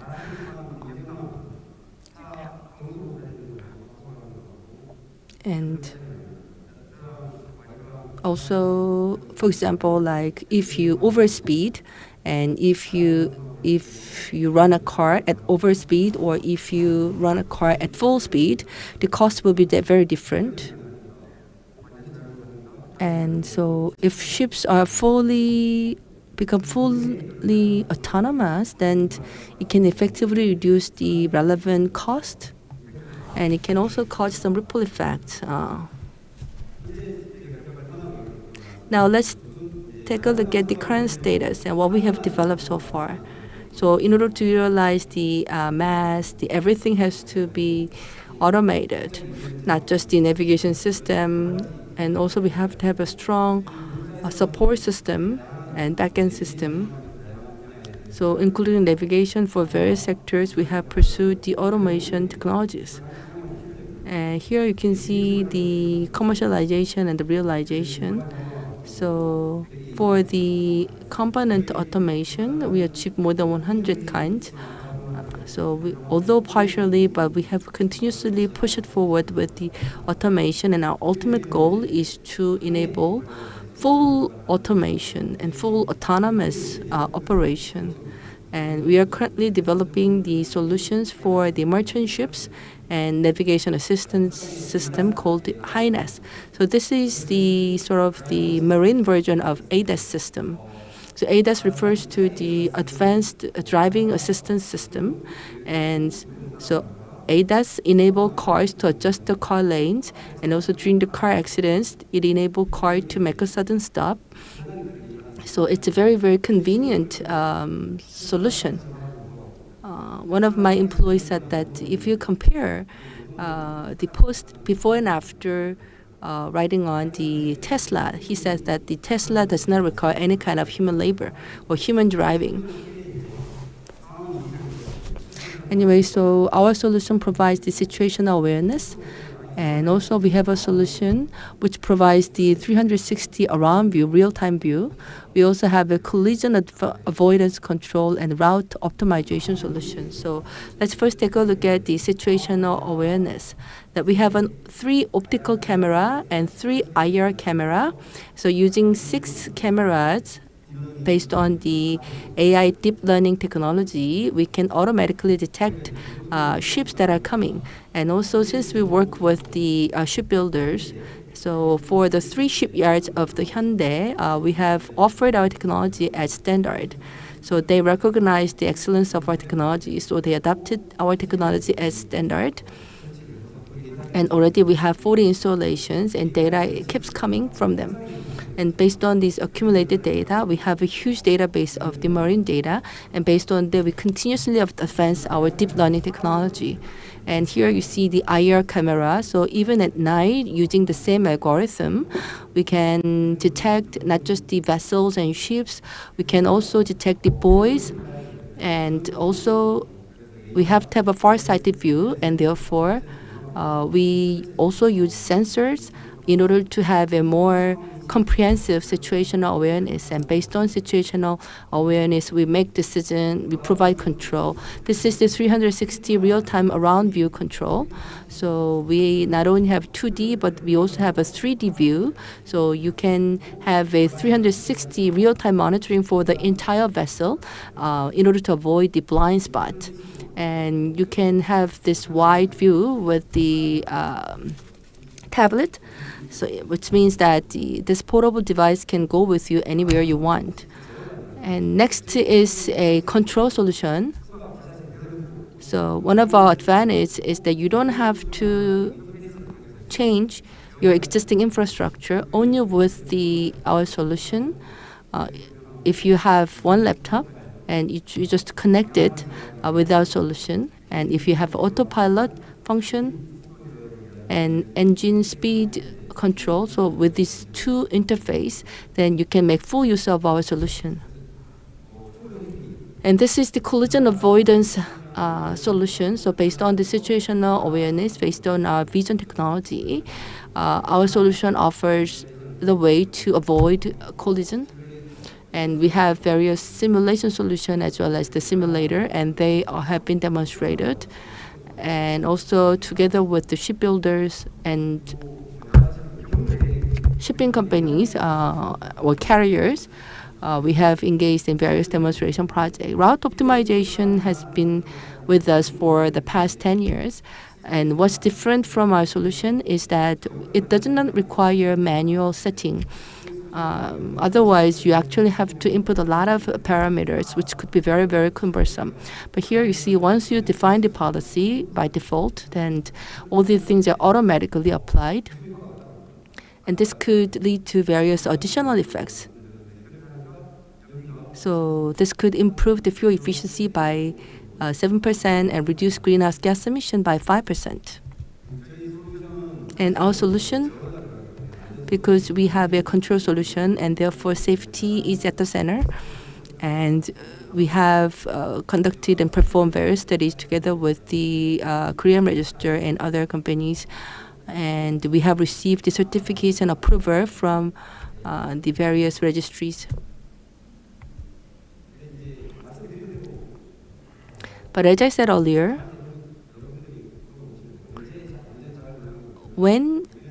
many people ask me, when will the full autonomous ship be arriving?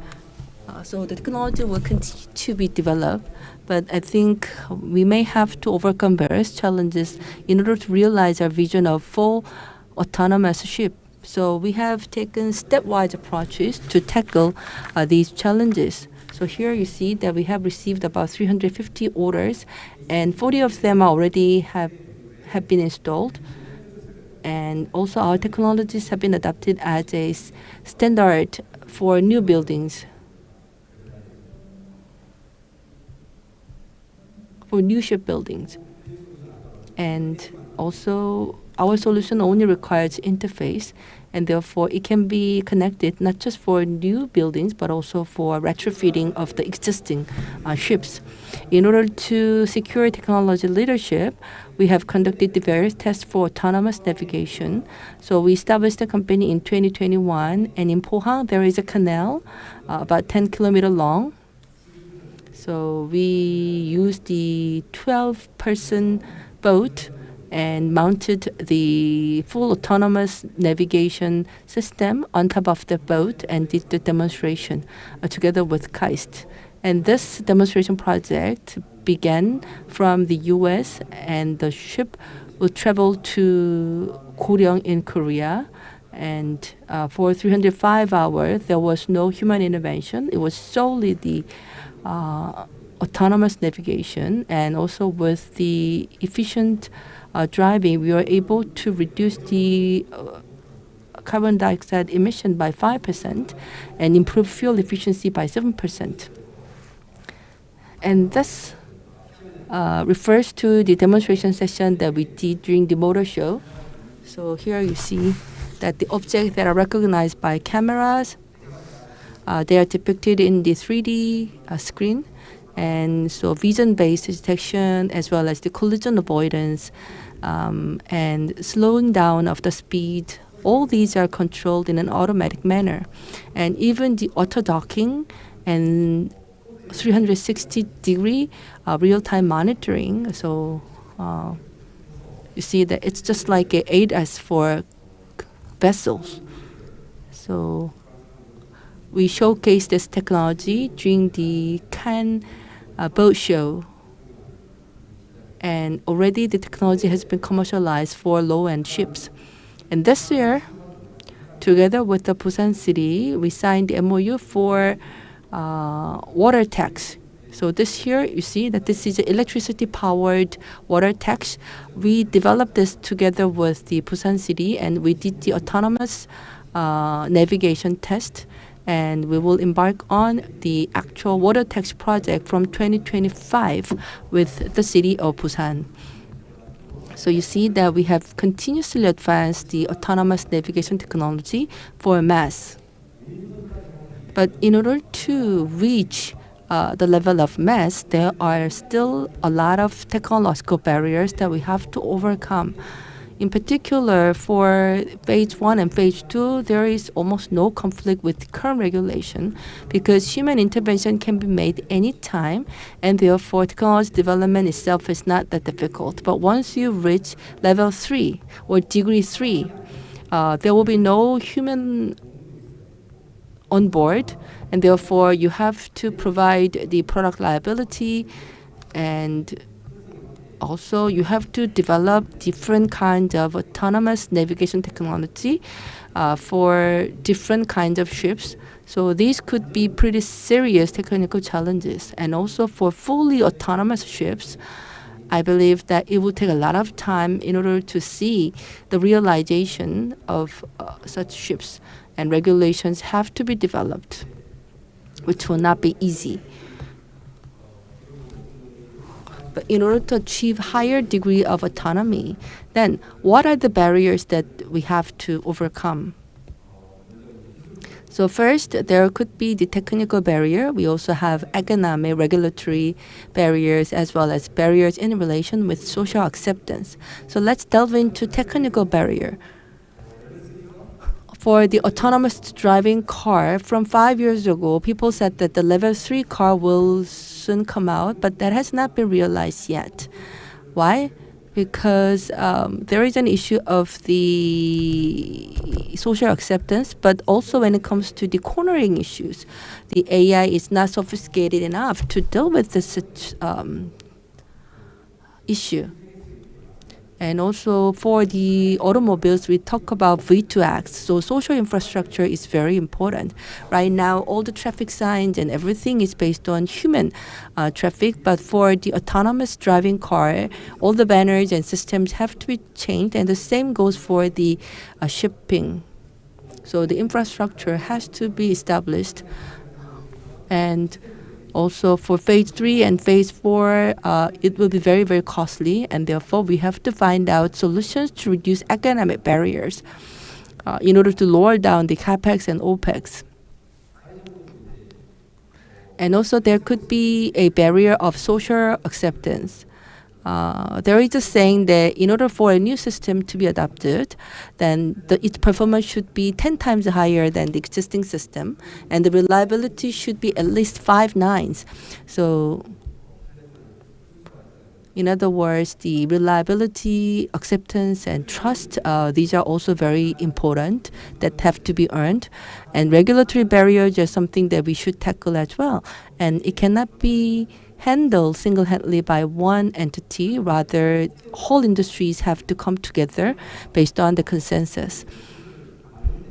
And regulation can truly be a barrier that stumps the development of technology, and therefore regulation should be made in a positive way that can promote new technology development.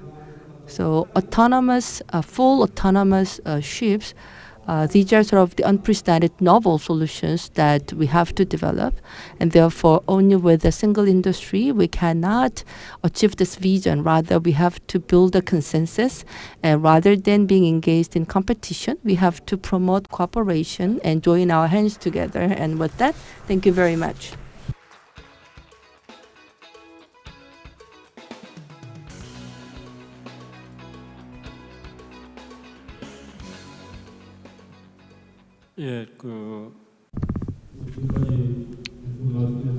Thank you, Dr. Lim, for your insightful presentation. Please give him another round of big hand. As I mentioned,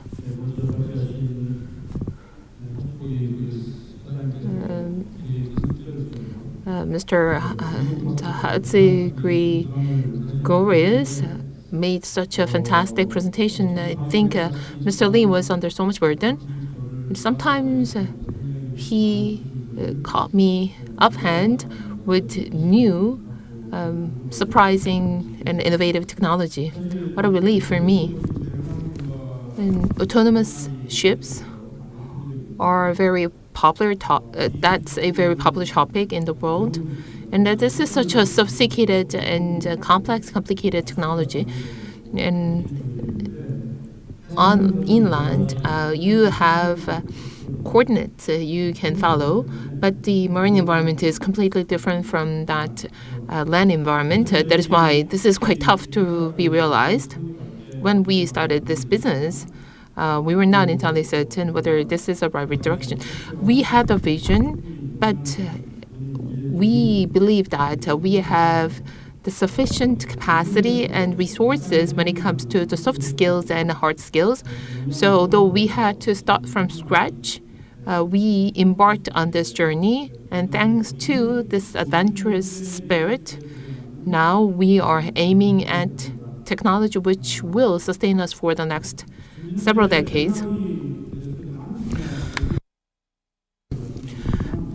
As will be briefed upon during the panel discussion, the full automation of vessels was envisioned for the next 20 to 30 years. But now it feels as if we have to apply this technology right away.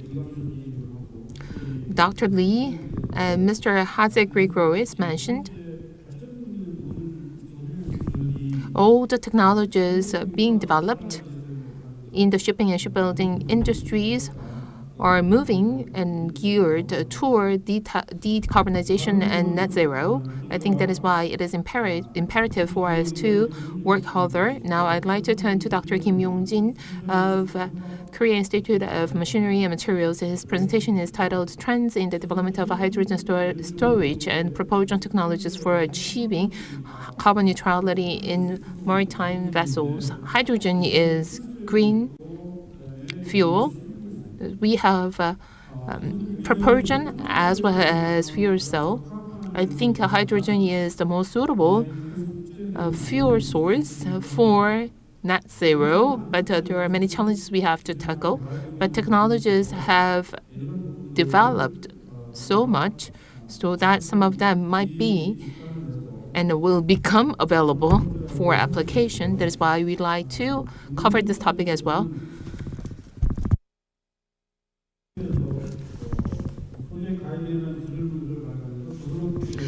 Dr. Kim has recently published a technical document on a guide to materials applied to eco-friendly alternative fuels contributing to the shipbuilding industry, and is carrying out work to respond to new R&D themes in shipbuilding and marine sector. Thank you, Dr. Kim. Please welcome him with a big hand.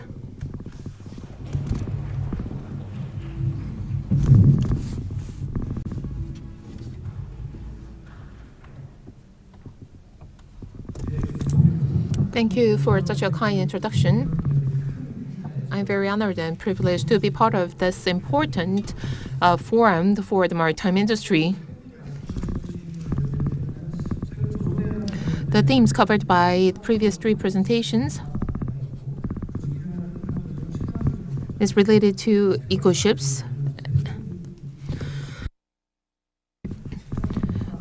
as well as the digitalization in the shipping and shipbuilding industry. Today, I'd like to focus more about hydrogen ships and the screen ships. Although I have only 15 minutes to go, let me do my best to be brief and to the point. This is the table of contents agenda I'd like to talk about. Today I'd like to talk about hydrogen storage technology, the most promising technology in the hydrogen ship and hydrogen fuel propulsion technology, as well as research activities for the hydrogen vessel currently done by KIMM.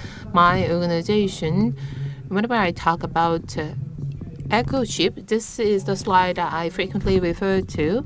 As you can see on the screen, the data was as of 2018, but above yellow is 1. And if we do not engage ourselves in any kind of activities for decarbonization, and then if we don't do anything, then you can see there is a huge gap in terms of the carbon emissions after 2050. That is why we have to develop various technologies such as propulsion technologies using alternative fuels in order to meet the carbon reduction target set by the IMO. It is all self-evident that we have to continue this journey. There are various themes for ship technologies, operation, design, and alternative fuels. But our focus is more on decarbonization and carbon reduction technology using a propulsion and a fuel cell or other different alternative fuel technologies. And that's the direction we are pursuing right now. In blue is tank to propeller. This is not something we are considering, but in yellow and in orange, well, to tank ammonia is not covered here. Hydrogen and liquid hydrogen using water electrolysis and green hydrogen should be actively used in order to reduce carbon emission using methanol. You can see from the second from the bottom, compared to existing fossil fuels, you cannot significantly reduce carbon emission. That is why we have to go for green hydrogen.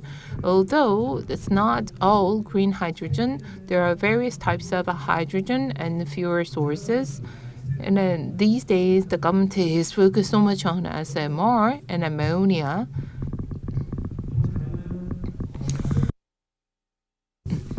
And this shows the performance of propulsion system. And the ammonia performs better, but hydrogen at the top in terms of transmission and distribution, throughout all processes, if you can reduce some cost, then this can be competitive as well. Let me skip this slide. I think this is not fully updated. But anyway, there are such a variety of strengths and benefits of hydrogen. But let me take an example of a U.S. project, and there is a so-called hydrogen chain. There are various industries, relevant and related industries and academia and communities to be formed. And on the right side, you can see the operation of cars and operation of vessels, and such chains and value chains or supply chains have been built. So I think as a fast follower, I think we can learn from the case of the United States. Now I'd like to turn to hydrogen storage technology. Gaseous hydrogen and liquid hydrogen still have some challenges. The most urgent challenges, 3 most urgent challenges we have to tackle is embrittlement, temperature, and pressure. In case of gaseous hydrogen, it's such a high pressure, over 200 bar. And in case of liquid hydrogen, it should be kept at a extremely low temperature, below 200 degrees Celsius, minus 200 degrees Celsius. And on the first column on the right side, if pipes or insulator, if there is any leakage, because of the leakage, then icing will take place, and there will be too much concentration of oxygen. If there is any ignition, then that would lead to a big fire. So this temperature factor should be overcome and successfully addressed in order to facilitate the introduction and adoption of hydrogen. In the middle, you can see in the case of nitrogen and helium, and the helium vaporization is 60 times higher than nitrogen. The same goes true for hydrogen. So a very small molecule could be observed into methane. This is another obstacle we have to tackle. Anyone who is working on hydrogen would talk quite a lot about embrittlement. That means small hydrogen molecules would be observed into metal, and that might lead to some rupture and cracks. And this is also a technical challenge we have to tackle. In hydrogen-fueled vessel, hydrogen carriers, there are various types, and Type C is most promising technology for storage. In the US or France, a membrane-type storage vessel and container is currently under use. However, up to AIP is possible, but I don't think that's feasible for commercialization. As for technology for storing liquid hydrogen, in order to achieve high vacuum system, this is available only for subscale in the small-sized container. In order to make this bigger, that is why we are going for a low vacuum and high mid vacuum system, and somewhere in the middle. There are various commercialization cases. If time allows, I would love to go one by one, but to highlight important points, as for Japan, I think that commissioning has already been completed, but that's not in operation yet. That's the status. And up until 2025, they want to go for 4 vessels with 400,000 cubic meters capacity. And as for Korea, KSOB and Hanwha Ocean are working on commercialization of this technology. This is something I already talked about in Norway, France, but they are using membrane-type storage container. And AIG certification has been verification has been completed. As for Europe, including the Netherlands, for commercialization, they have set up the roadmap quite in detail. In the case of the United States, as you can see here on the right side, it's just like the United States, but they have created this hydrogen supply chain. The key here is the supply capacity as of 2027, 100 tons per day, and by 2030, their goal is to supply up to 300 tons of hydrogen per day.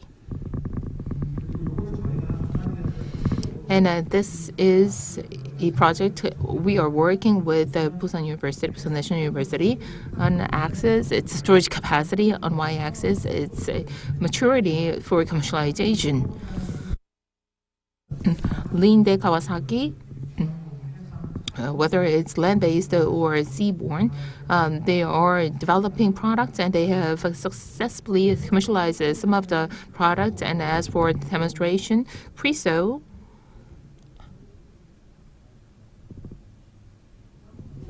I think we have some technical issue here. The microphone doesn't work, so interpretation cannot be provided.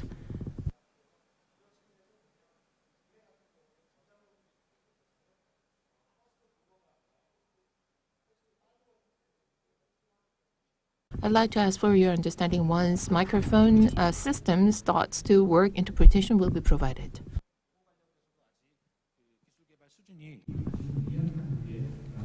But technological maturity is not high enough.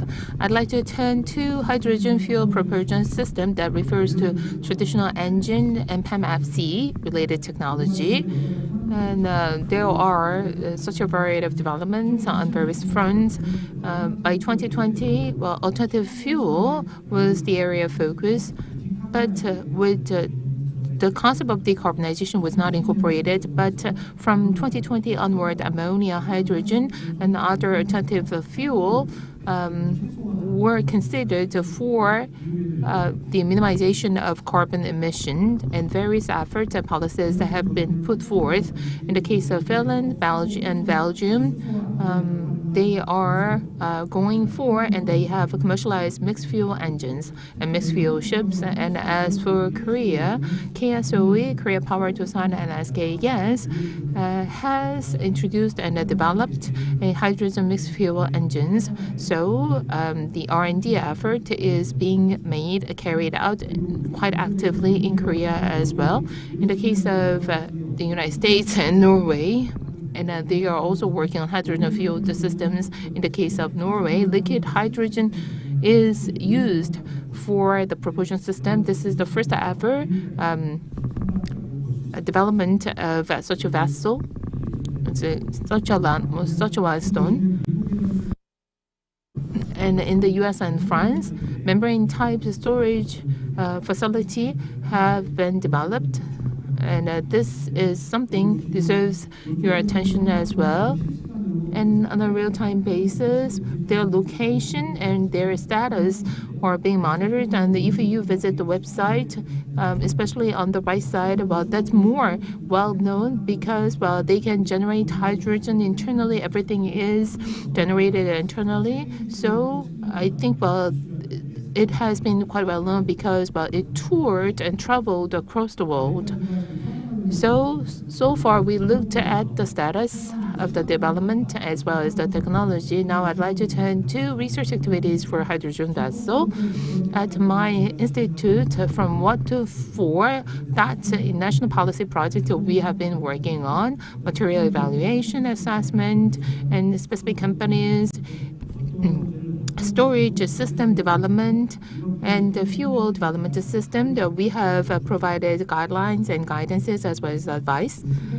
And as for water electrolysis and hydrogen storage system, these are the areas where we are doing our development. I'd like to highlight number 5. This is to create infrastructure, well, establishment of reliability test foundation and evaluation system for machinery sector. There are cases where reliability test infrastructure is not there. So with the government budget of 50 billion Korean won, we are building the system so that we can render a technical support for reliability testing. So we are fully dedicated in this regard. And as part of the project, this is not up to date. And on the left bottom, this is the fuel system where you can evaluate. This is the system.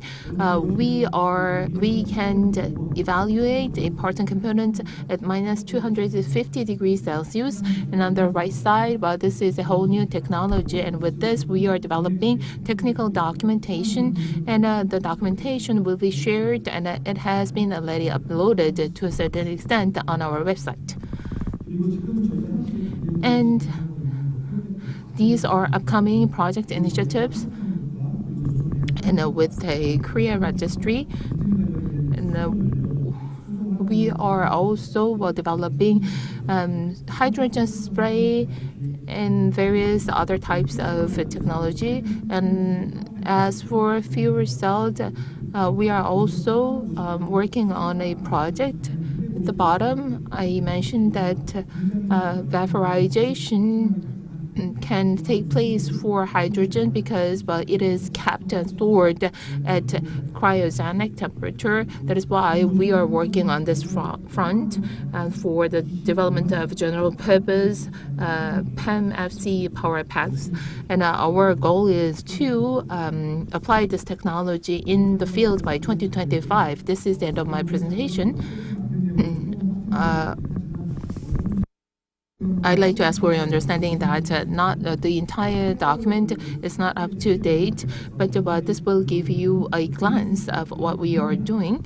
And as for opportunities, challenges, we are working on e-hydrogen, e-ammonia, and e-methanol. And we are also developing the piping as well as the propulsion system in taking into consideration the corrosive properties of the marine environment. And we are also working on the economic feasibility test as well. And we will continue to work on our technological development effort. Thank you. 고맙습니다. 열정적이고. Thank you very much for your passionate and detailed presentation. Please give him a round of big hand. Thank you very much for your presentation.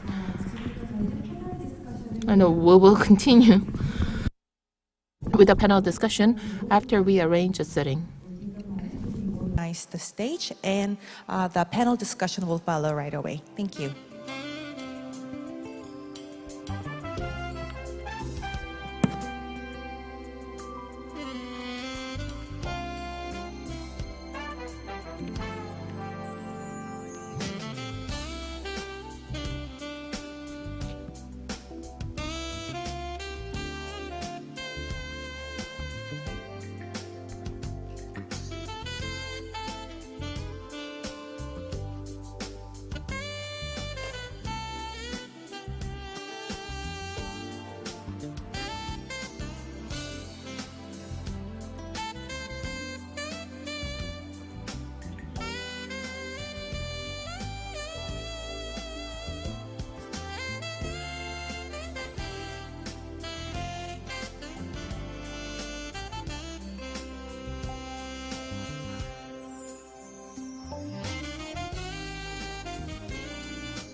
(2023) 세계해양 포럼 조선해양 세션의 패널 토론이 Now we are going to begin the panel discussion session for the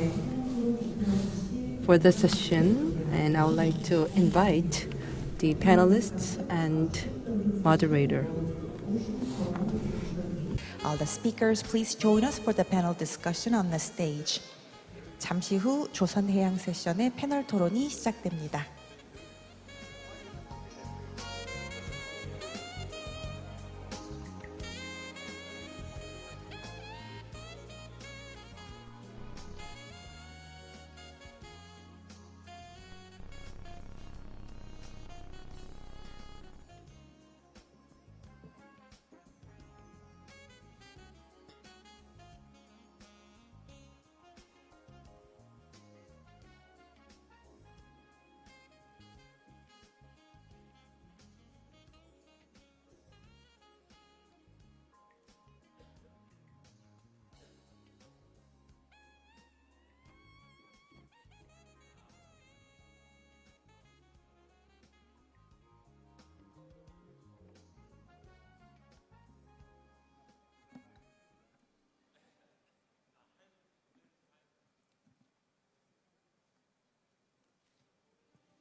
여러분들 오래 기다리셨는데 Thank you very much for your time and participation.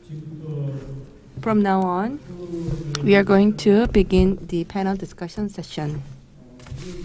For today's panel discussion,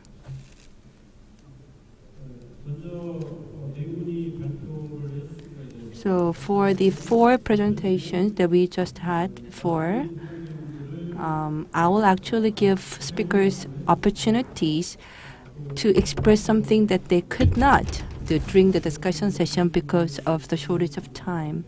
And we'll open the floor for Q&A. I will try to allocate as much time as possible for floor discussion because based on my experience, I believe that rather than one-way lecture, the interactive discussion is very meaningful and useful. And I'm sure that you have a lot of questions regarding the theme of this session. So from now on, so we have 3 presenters now. 1 presenter left because of some urgent schedule. So for hydrogen, if you ask question, then I will answer the question instead of him who left. So we have the President Igangi and also 2 other speakers. So if you missed anything during your presentation, please utilize this time to make up for that. So I will give you 3 minutes and you can speak something that you may have not been able to speak during your presentation time. So maybe starting from Igangi.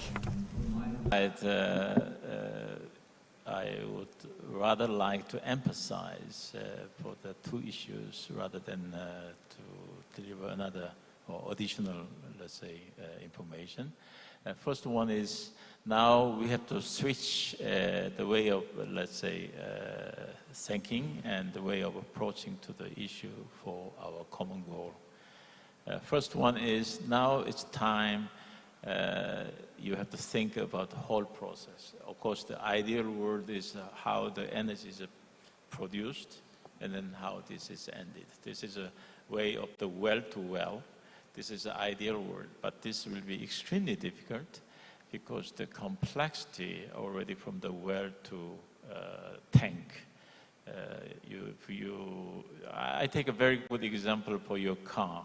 When you drive a battery-driven car, you see, it's wonderful because there's no sound of engines. I know somebody like sound of engine, but it's very quiet and spacey. Everything is clean, so you believe this is clean car. Yeah? Even my wife say, super car, yeah? It's clean, then you should change to the battery car. But I say, you have to think about how the energy came from the energy source to the battery. Also, this is a law of physics. Whenever you switch, whenever you change one energy to another form, you always lose some percentage of, original source. This is what we call efficiency. So efficiency drops. So the more you change the form of energy, the more percentage of the efficiency or even its own resources losing. So it's ideal that you change less. So for that terms, then you have to think what is really the total energy and what is really total efficiency, how the energy came from the well to the tank.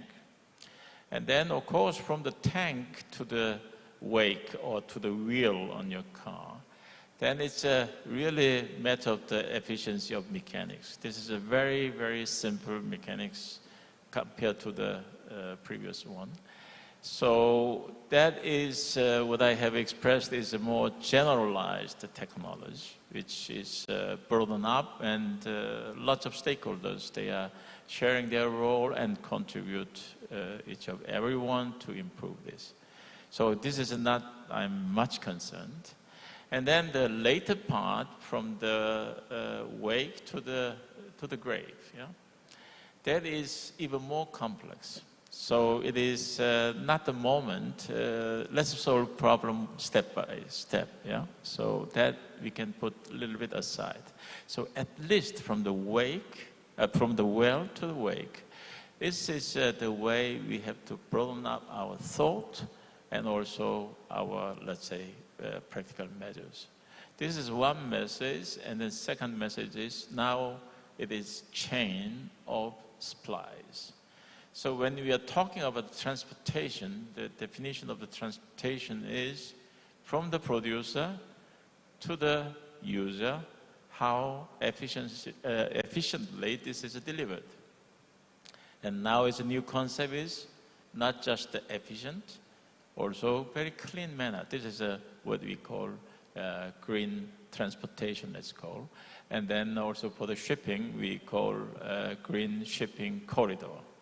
So now our aim is to establish a kind of a tube when you are into this tube, and this will be at the most safe and green.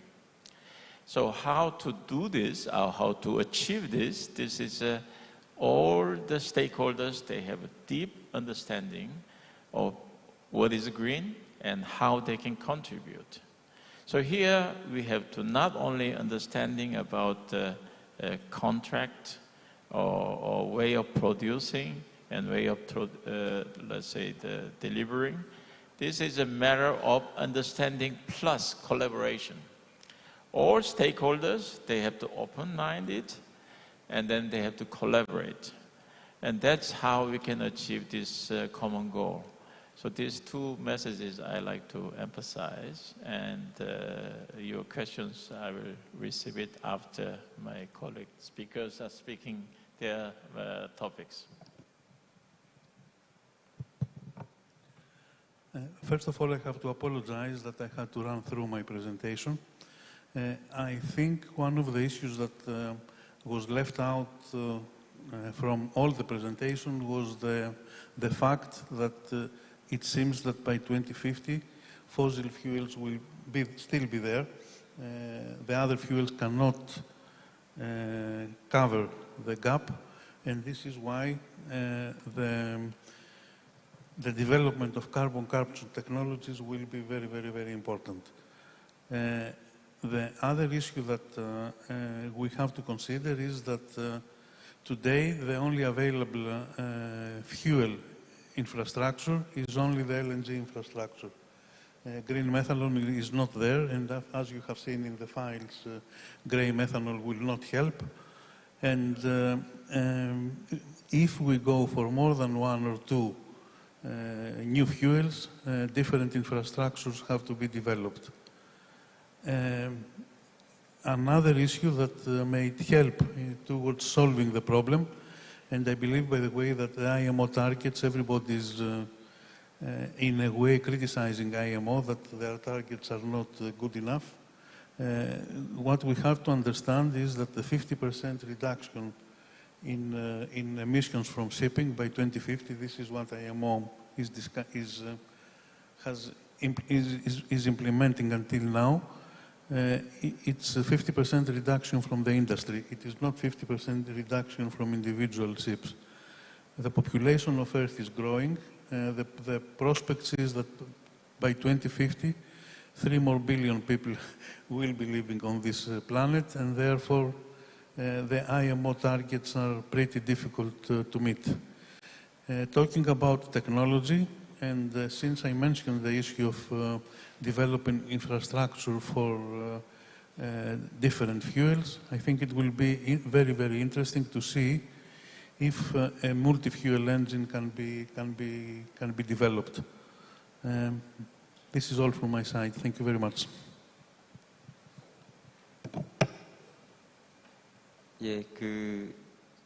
저는 말 빨리 해가지고.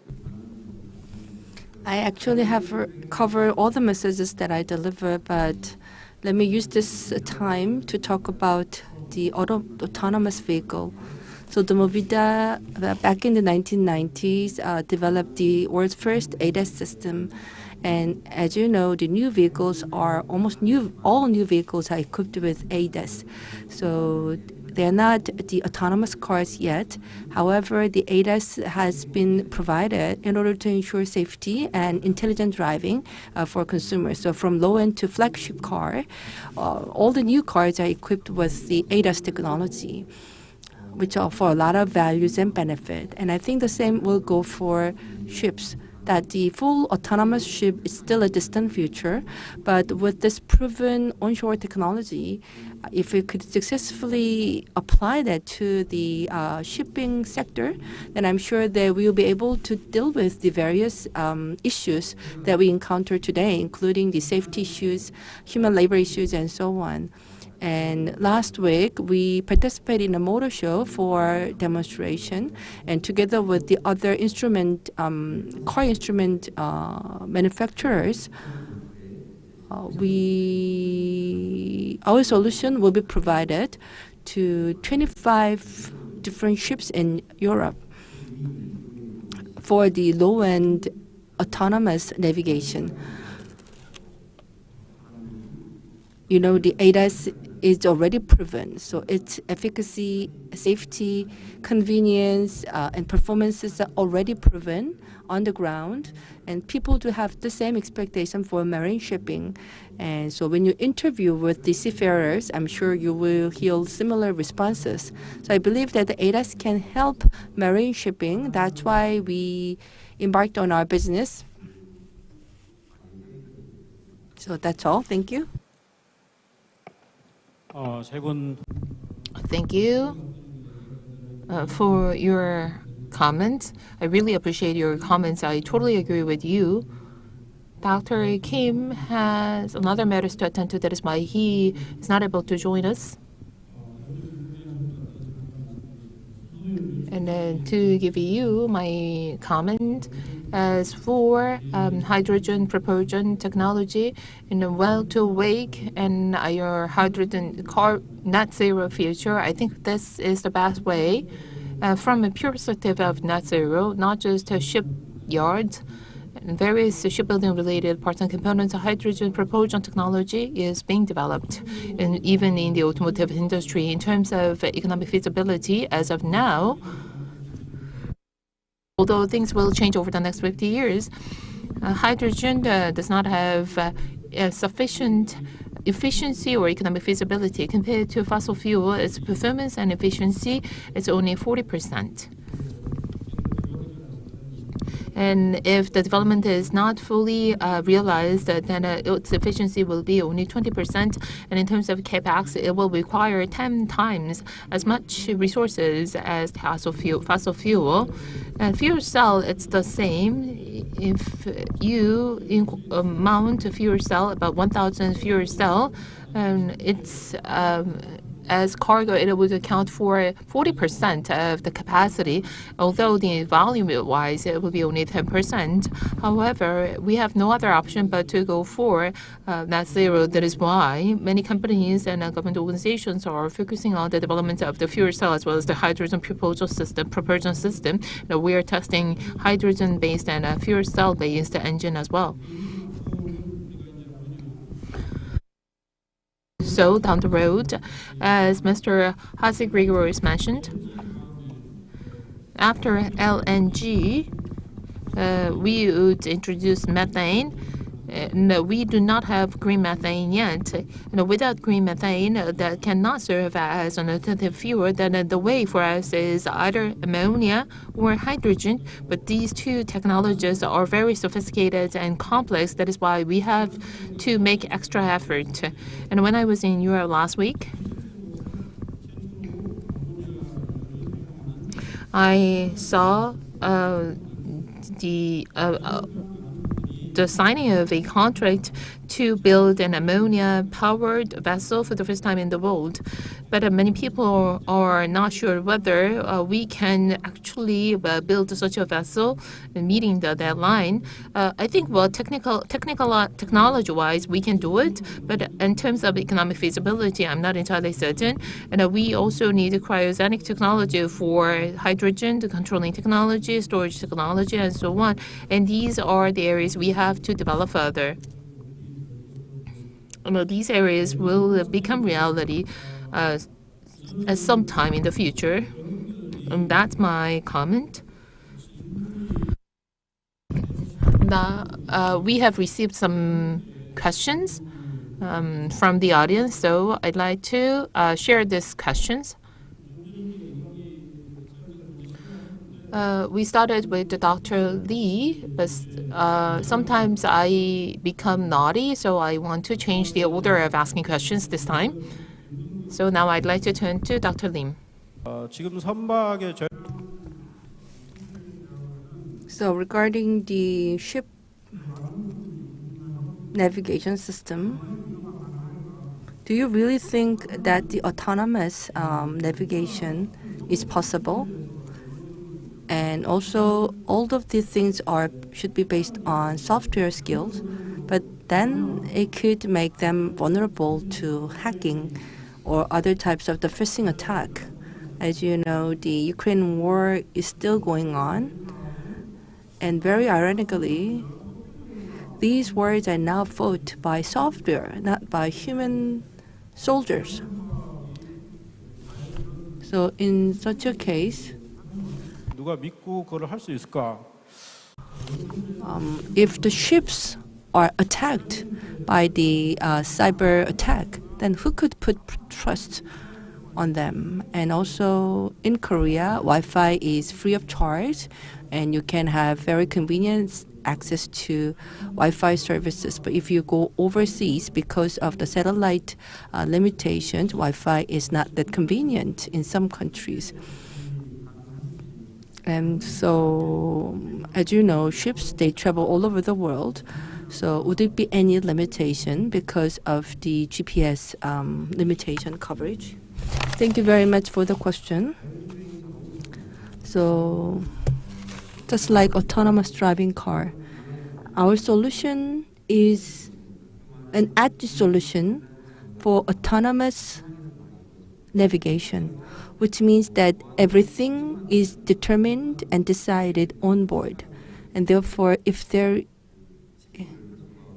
if there could be a potential cyber attack, if the connection is broken from the ground, then no one can attack our solution. So I believe there is almost no cyber threat.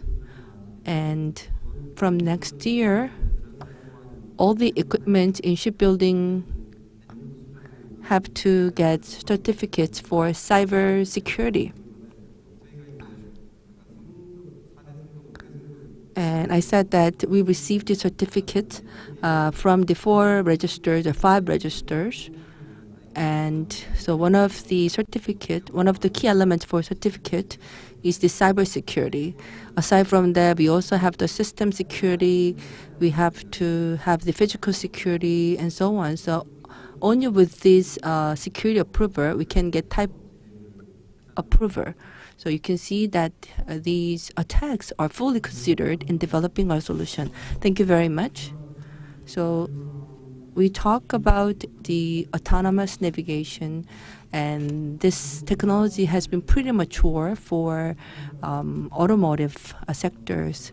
My car is a semi-autonomous, so sometimes I put my car in a autonomous mode for the test driving. So I think things will really develop fast in the shipbuilding sector as well.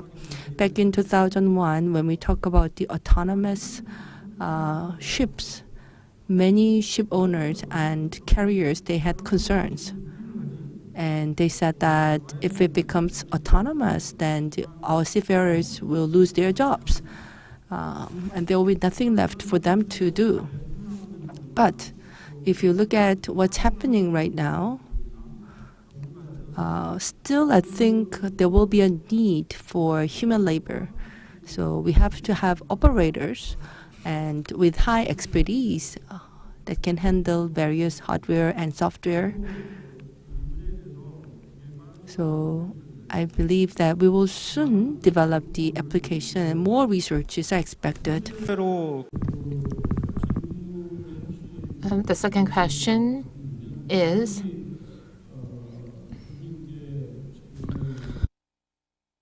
the question is to Dr. Lee. So in a nutshell,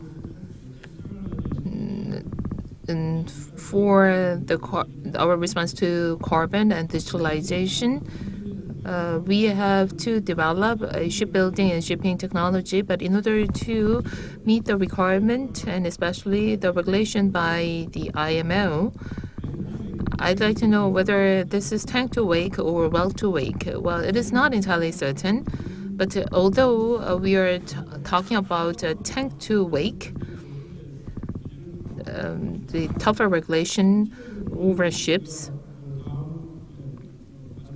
But in reality, as mentioned by Mr. Hatzic-Grigoris,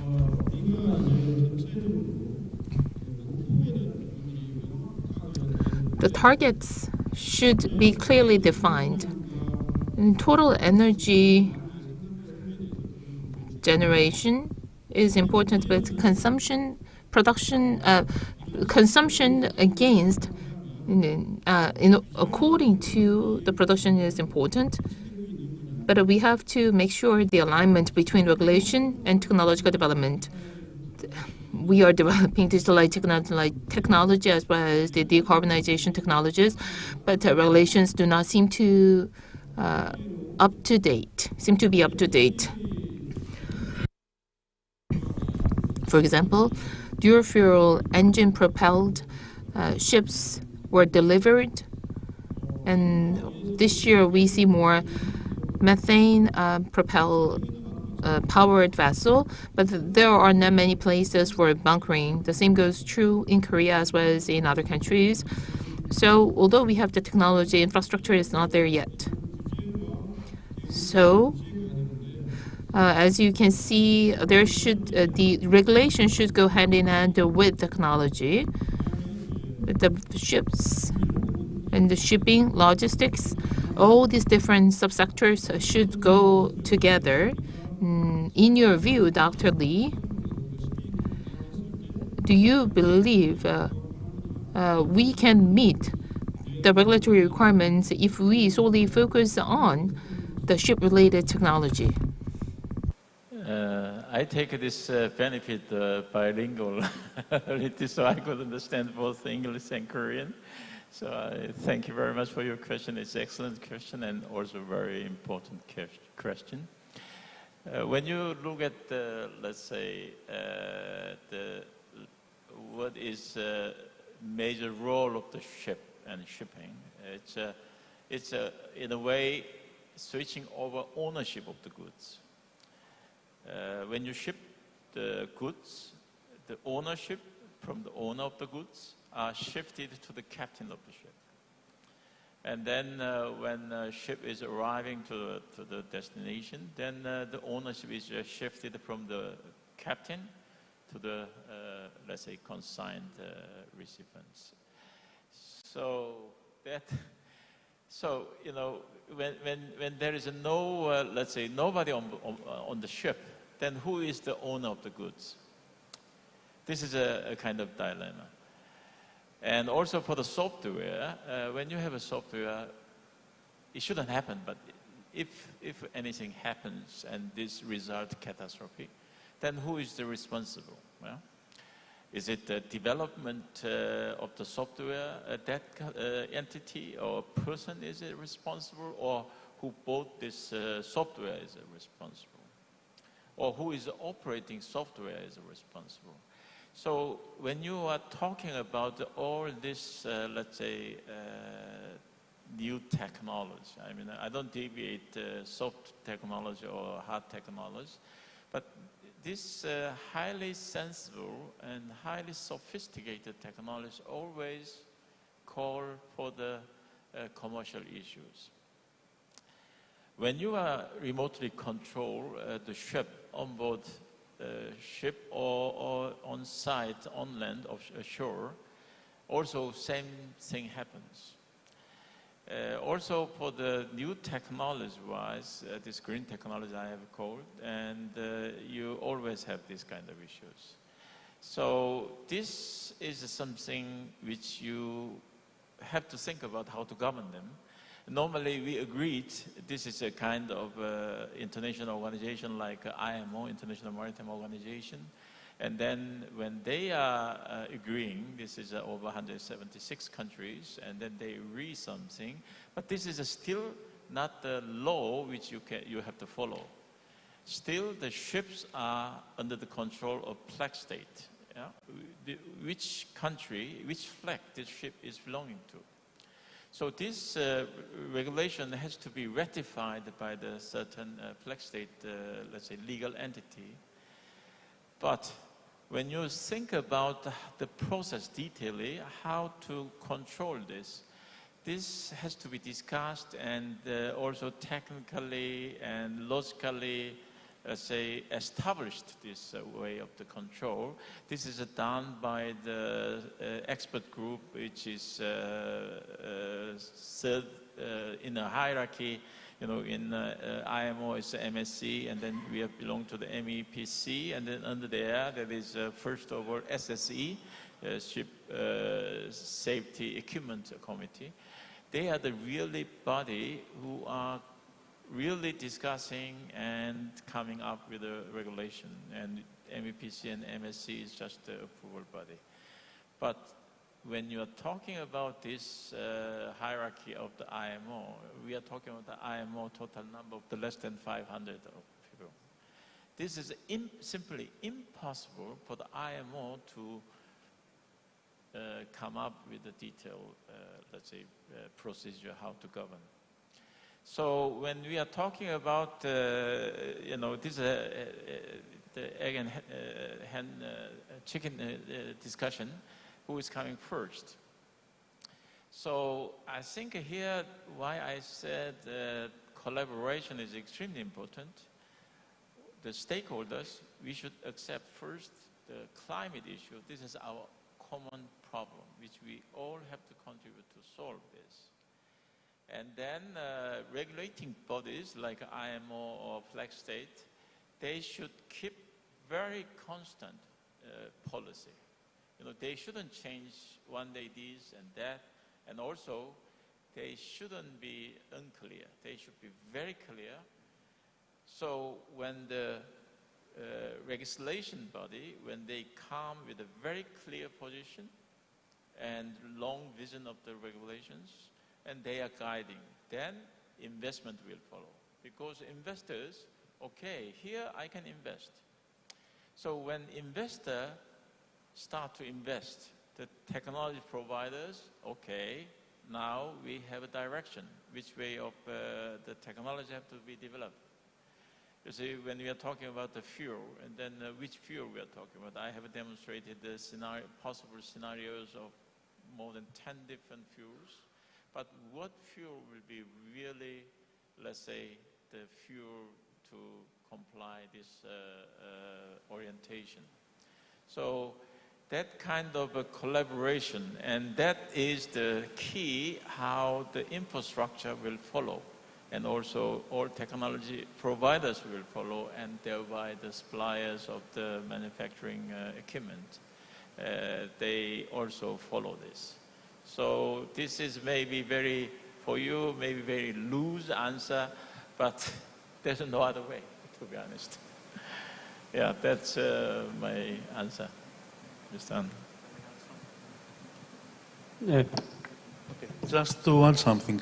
What is happening with the politician is that they set a target and then they ask the industry to comply. And they forget about what the industry is doing exactly. To give you an example, an ammonia engine will be ready this year or maybe next year, but the IGC code does not allow the use of ammonia as fuel. And normally IMO, I don't know the reason. Okay, I know the reason, but I don't want to discuss it now. It takes them years to make a decision. 6 years, 7 years, then you have 18 months to comply with a new regulation. The politicians must act faster. It's a planet problem. It's not a technological problem. Everybody knows that at the end of the day, the consumer will pay the cost, and politicians have to move faster. To give you another example, everybody is talking about liquid CO2 today, but the trading of liquid CO2 is not allowed by the European legislation. They say liquid CO2 it's not a commodity, it's garbage, and you cannot trade garbage. What is happening in IMO? I said I'm not going to discuss it. And I'm not discussing specifically about IMO. But we have the EU fighting IMO, let's say, from the left hand, fighting IMO from the right-hand side. If we are interested to improve, to reduce greenhouse gases, to have a better planet, all parties should cooperate. Mr. An, I think I have to add at least 2 minutes comment for this. Because once I was working as a representative of government to attend the IMO, and that's why I know a little bit of the detail of the process. Of course, not only IMO, the politicians, they guidelines which way to go, but they have to be clear, in time, very consistent. This is extremely important 3 parameters which they have to take a position.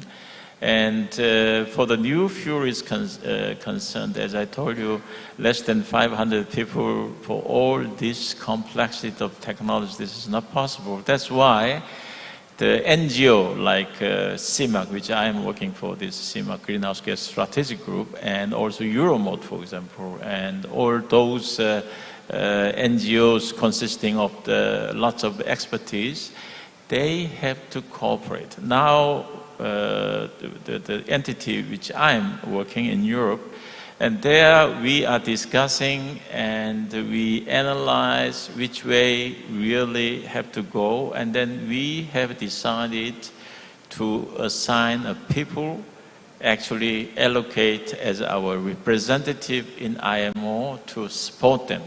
So one is for the new fuel is concerned, and second one was digitalization, because the way we see IMO is not enough understanding what's the meaning of the digitalization. So that's why we have decided to dispatch our representative also to the IMO, and also we are writing our opinion to the IMO. And not only IMO, we are writing our opinion to the Parliament in EU and also the respective minister.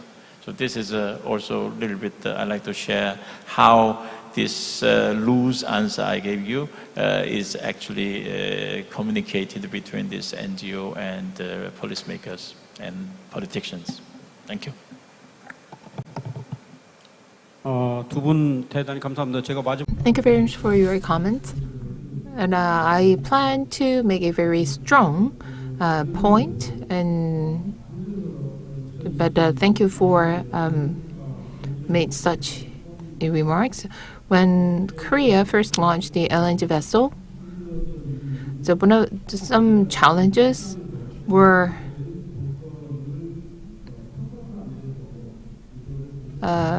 because of the bunkering. There was no proper bunkering facility. Well, we had to move the vessel from Mokpo to Gwangyang. Unnecessary cost was incurred. And the first delivery of the LNG vessel, LPG powered LNG vessel delivery was not approved even one day before its launch. So although ammonia-fueled vessel has been recently launched and commissioned, well, no one knows where the vessel can do the bunkering because ammonia vessel is supposed to operate at least 3 or 4 kilometers away from any residential area, and there is no IMO regulation whatsoever as to that. I heard a very funny joke. With the net zero, what is the most suitable way? If you force net zero initiative, then you will eliminate all animals and all life on Earth, including human beings. With no carbon dioxide, you cannot breathe. Then you can achieve net zero, truly. So that will be nil, net zero. Somebody made that joke. But we have to work together we are in there together because it's mentioned by Mr. Hatzigrigouris. Because we are in this together, and this is something we have to do together. We have to make a coordinated move.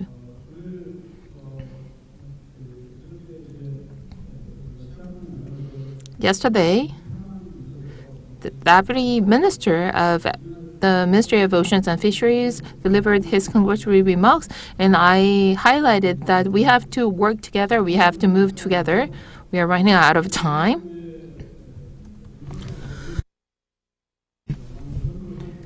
And as I told you, I met many ship owners and charterers, and they asked me to ask these two questions to Mr. Stavros Hatzigrigouris. So let me deliver this question and share these questions with you because you have such an experience in the shipbuilding and shipping industry, and you really look into the future. The first question is, in order to achieve carbon neutrality, LNG, ammonia, and methane are considered to be the best option for now. But whether it's shippers or ship owners, they are not sure whether LNG, hydrogen, ammonia would become feasible. And what about existing vessels?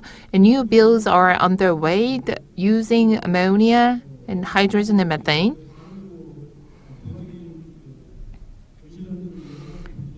And there are various concerns they have to tackle, including the emissions.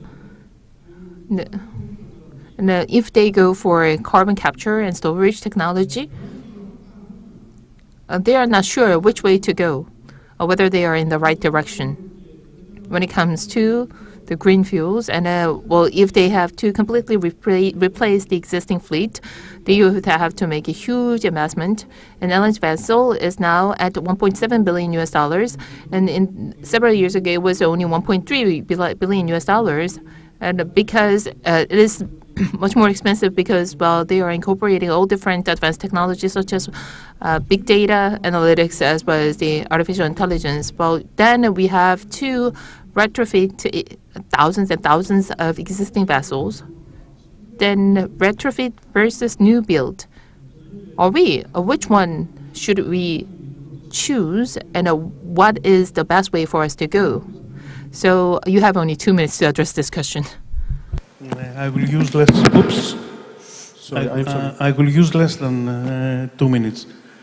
My personal view is that, as you may know already, ships do not live forever. Ships live for about 20 years if we talk about tankers and bulk carriers, and maybe 30 years if we talk about LNG. There is no question about what LNG ships will burn. They will burn the cargo because the cargo evaporates and they have to use it, or they have to use additional energy to reliquefy the cargo. The question, therefore, first of, and as I said before, the cost will be shared by the consumer. I don't know if it will be done through taxation or if it will be done if the goods will get more expensive, but unfortunately then the end consumer is the guy who pays the bill. Now, what is also ready today, it is LPG for the LPG vessels, the vessels that are carrying LPG. It can be ammonia in 1 or 2 years' time for the vessels that are carrying ammonia. Retrofit, the market is always developed. We never had in shipping one market. We had most of the times we had the two-tier market. The modern vessels will get a higher charter rate than the vessels that are close to, that cannot meet the greenhouse gases.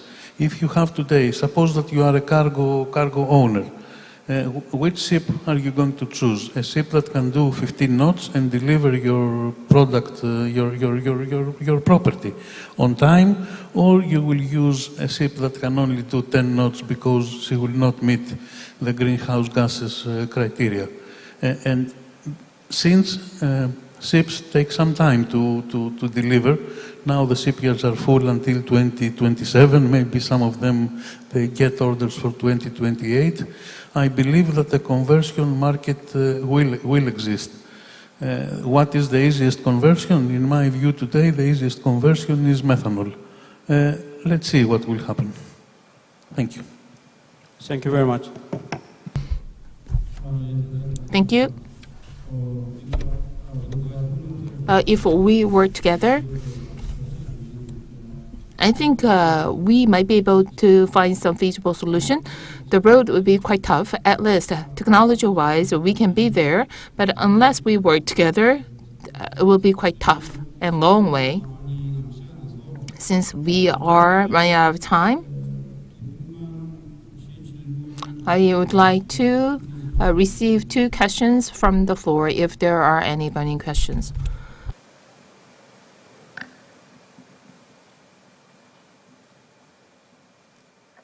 시간이 한 5분 남. So we have 5 minutes left. Do you have any questions? I think maybe we have covered too many things already, so that leaves no question for you. Okay, so later if you come up with the questions. Okay, so we have a question. Can anyone give him the microphone?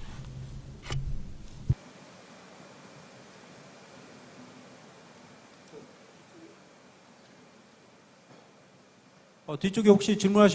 So the person at the back, I think you seem to raise your hand. No? Was it? Yes, there.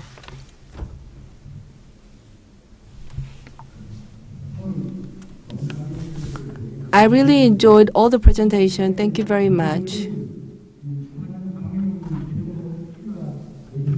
So what's the ultimate destination that Korean maritime industry aim for, do you think?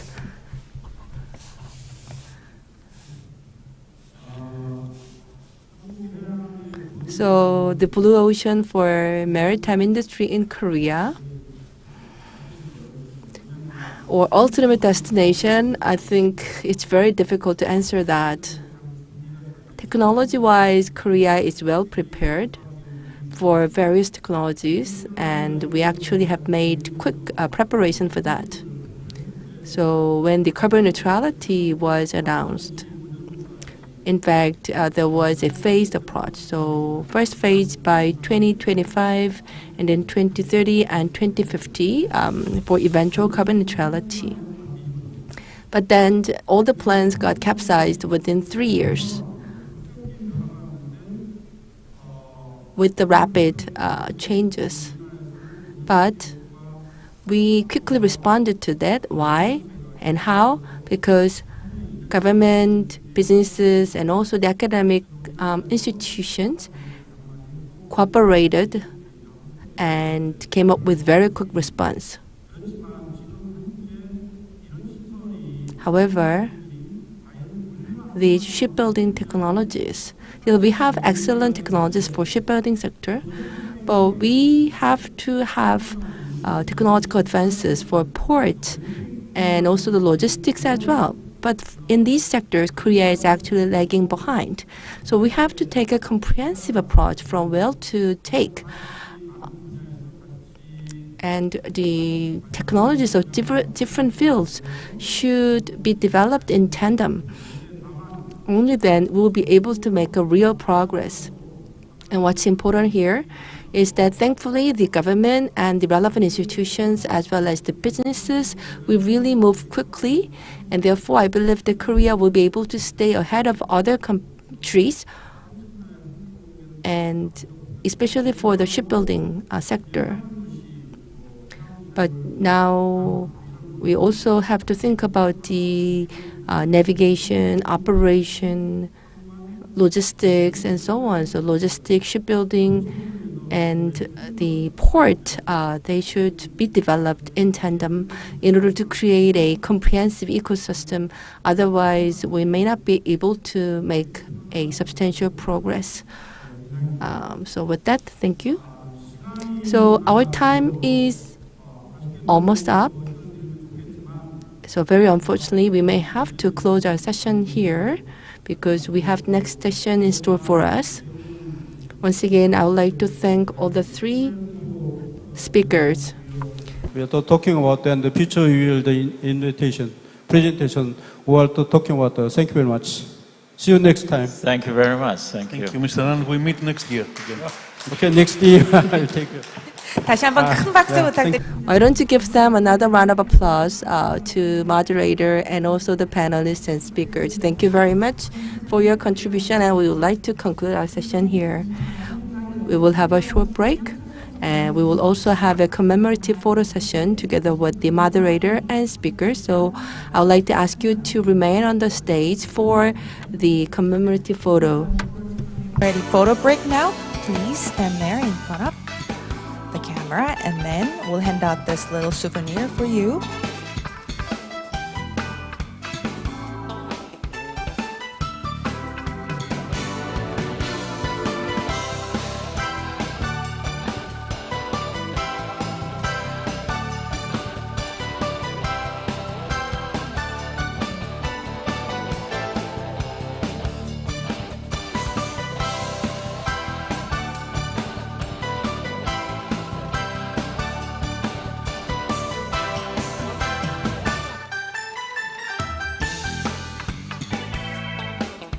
네, 기념 촬영 진행하겠습니다.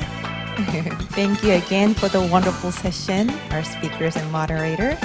We would like to express our deepest gratitude. Thank you. 네, 고맙습니다. 다시 한번 큰 박수를 부탁드립니다. 이것으로 조선해양 세션을 모두 마무리하겠습니다. 저희는 잠시 브레이크 타임을 가진 후에 4시 30분 So this will conclude our session, and we'll have a short break. Then we will have marine design session. The session will resume at 4:30 with the theme Marine Design. We'll see you soon.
네, 여러분 안녕하십니까?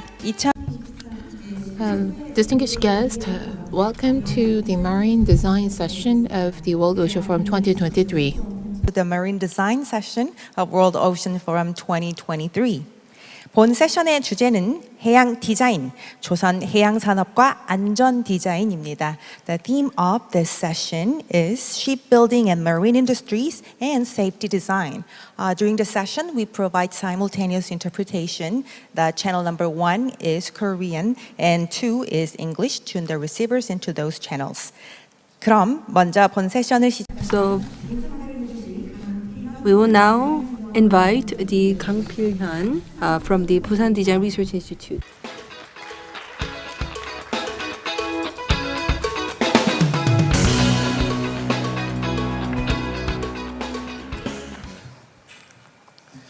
예, 안녕하십니까. Good afternoon, ladies and gentlemen. I am Kang Pil-hyun, President of the Design Council of Busan. I would like to thank all the members and the staff of the Korea Association of Marine Industries for hosting this marine design session. My special thanks go to Dr. Park Ho-sang of the Korea Maritime Transportation Safety Authority, Dr. Lee Mak-soo of the Korea Institute of Ocean Science and Technology, Dr. Lee Byung-hoon of K Shipbuilding, and Dr. Min Jung-tak of the Korea Institute of Robotics and Technology Convergence. And I also want to thank our two distinguished panelists, Dr. Lee Woo-sang of the Research Institute of Medium and Small Shipbuilding, RIMS, and Mr. Shin Hong-woo of Creative Purse. And I also want to thank all of you for being here despite usual busy schedules. The key theme of this design session is safety design. The marine environment provides beautiful and abundant resources, but it also presents significant risks and challenges. In this context, design plays a crucial role in ensuring safety in the marine environment. I hope through this session, we can be engaged in active discussion as to safety design in the maritime context, share ideas for international collaboration and innovative solutions. I hope that today's marine design session will be a starting point to promote active convergence between the marine and design industries. We have 4 presentations in this session. First one under the title of Safety Accidents in the Shipbuilding and Marine Industry, Diagnosis and Problem Solving, to be delivered by Dr. Park Ho-sang, to be followed by a presentation titled Development of Maritime Safety and Disaster Prevention Simulation Using Digital Twin Technology, to be delivered by Im Hak-soo, and a presentation titled The Safety Innovations Through the Design and Application of Cyber Resilience in Smart Ship and Development of Standard Manufacturing Technology for Marine Leisure Vessels and Safety Support Robots for Underwater Leisure Activities, to be delivered by Lee Byung-hoon and Min Jung-tak, respectively. I hope today's forum serves as an insightful occasion for all attendees. The staff of the Design Council of Busan and I are fully committed to ensuring that today's forum goes beyond academic discussion and leads to tangible outcomes in the marine and design industries. Thank you. Please give me another round of applause. Thank you. Then I would like to invite the moderators of this session, Mr. Park Jae-hyun, who is a department manager of Design Council Busan and leading Strategic Business Development Department. Please welcome him with a big hand.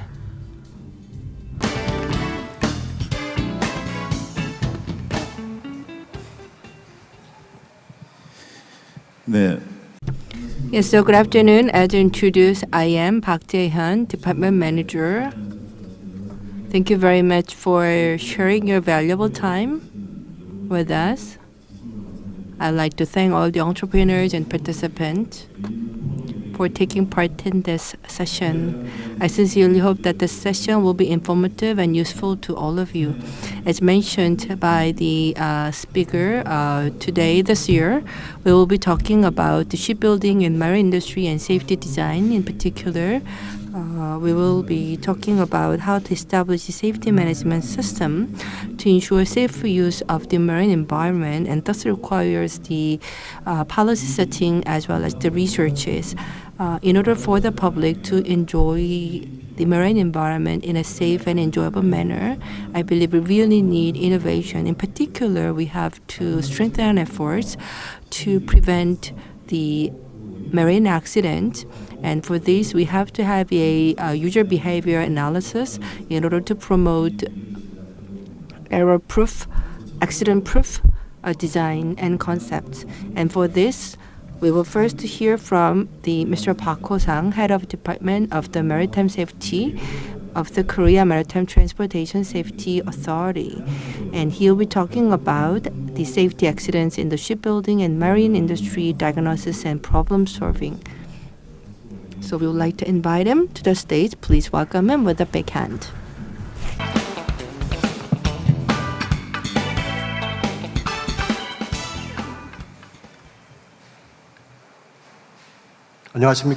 Good afternoon. I am from Korea Maritime Transportation Safety Authority. I am a director of Department of Maritime Safety. I am very honored to speak before you as the first speaker of the session. So let me begin my presentation.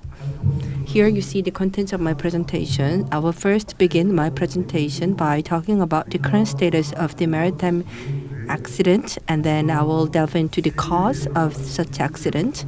Then I will be covering National Maritime Safety Master Plan as well as implementation strategy. For the past 5 years, here you see the accumulated figures of the maritime accidents from 2018 to 2022. So total 14,381 accidents occurred in Korea over the past 5 years, showing an annual increase of 2.2%. Since 2013, the marine accidents increased constantly, but then in 2020 there was a slight decrease, but then again there has been some modest increase since then. If you look at the number of registered vessels, you can see that the number of registered fishing vessels saw a decrease by 0.6% annually, while the number of registered leisure watercraft showed an increase of 14.4%. And here you can see the fatalities and casualties caused by the marine accident, and the total number of the fatalities and missing persons totaled 545, on average 109 per year, and total 1,934 people got injured because of the marine accident.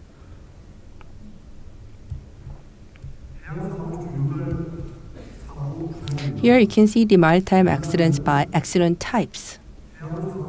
In Korea, we actually have a tribunal for the maritime accident, and by their judgment and without laws, we have classified the maritime accidents into several categories, including collision, capsizing, sinking, fire explosion, and safety accidents being as major maritime accident, and contact grounding, engine damage, floating matter, operation disruption. These are simple accidents, and you can see that the major accident it represents 4.8% and minor accident 9.4% increased.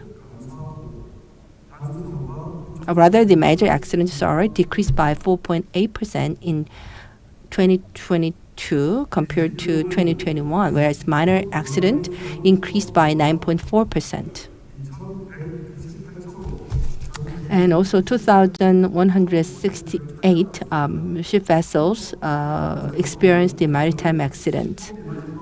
And vessels under 10 gigaton represented the 75%, showing a decrease of 1.7% from 2021.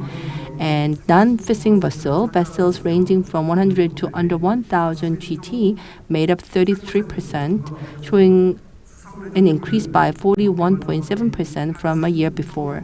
As for the leisure watercraft, the vessels under 5 GT accounted for 86.2%, reflecting the increase of 9.2% from a previous year. Here you can see the maritime accidents by ship damage. So we classify ship damage into several categories: major, minor damage, and no damage. Major damage means that the ships can no longer be used, no longer be recovered because the accident is too severe and there is no economic feasibility for an effort to restore ships. And so that's the total loss. And over the past 5 years, if you look at the accident, most of the accidents are minor or no damages, representing 90.5% of all maritime accidents.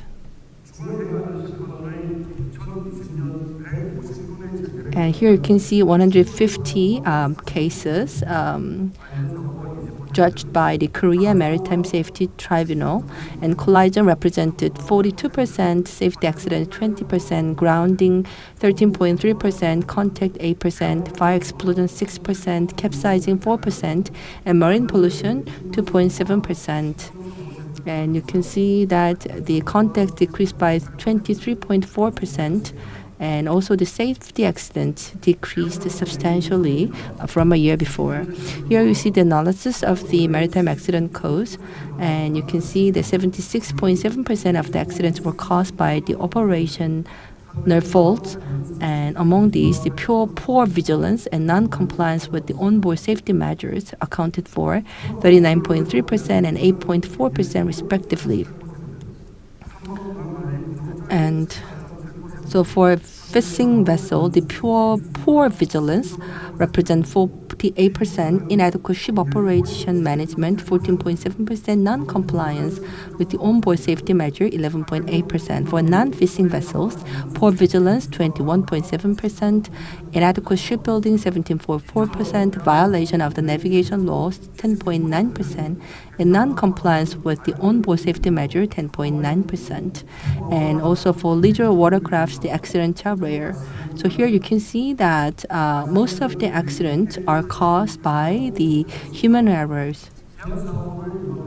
In order to prevent the maritime accidents and promote the public awareness, we are now providing various training programs for the relevant personnel, and we have taken measures to prevent maritime safety accidents. However, the number of maritime safety accidents is not on steep decline yet, but fortunately, thanks to all these safety measures that we have implemented, most of the maritime accidents that we experienced recently have no fatalities, no major fatalities, and also the injuries or fatalities are decreasing. Before touching upon National Maritime Safety Master Plan, I would like to give you some background of Korea's legal setting. So we have pursued the multifaceted efforts to reduce maritime accidents, and the fatalities from collision are constantly occurring, however. And leisure watercrafts and fishing vessels have been on the rise in terms of use. So the number of users and number of registered vessels are increasing constantly. And also for the offshore wind power and the marina development, most of the maritime accidents occur in the coastal areas, and also for safety management. Because of the COVID crisis and also the Itaewon crisis, there has been increased interest in safety accidents, as well as the growing voice for the responsibility of the Korean government. And also with IMO regulation, and also for our responses to climate change, we try to promote environment-friendly ships, and this will require demand for human talent. And for digitalization, smart, autonomous shipping, as well as the design and development of the international routes, have been drawing a lot of attention. Here you can see the National Maritime Safety Master Plan. So based on Korean law, we have the basic plan, and that plan is established every 5 years. And every year, we also establish the implementation strategy to put this plan into practice. Our vision is to ensure safe and joyful seas for all Koreans. And our goal is to reduce the maritime accidents by 30% and reduce casualties by 30%. To achieve these goals, we have 5 implementation strategies and 21 implementation plans. So the first strategy is to establish an institutional framework for safer marine uses, and for this we have 5 sub-plans under it. And the second strategy is to pioneer new maritime business by promoting decarbonization and digitalization, and under this we have 4 sub-actions. And strategy 3 is to build a space-centric safety management system responding to changes in the maritime transportation, and under this we have 4 sub-plans. And the strategy 4 is to establish a life-centric maritime safety training courses and culture, and the 5th one is to solidify our position in the international maritime field, and for this we have 4 implementation actions. So let's delve into implementation strategies that are developed to put our vision into practice.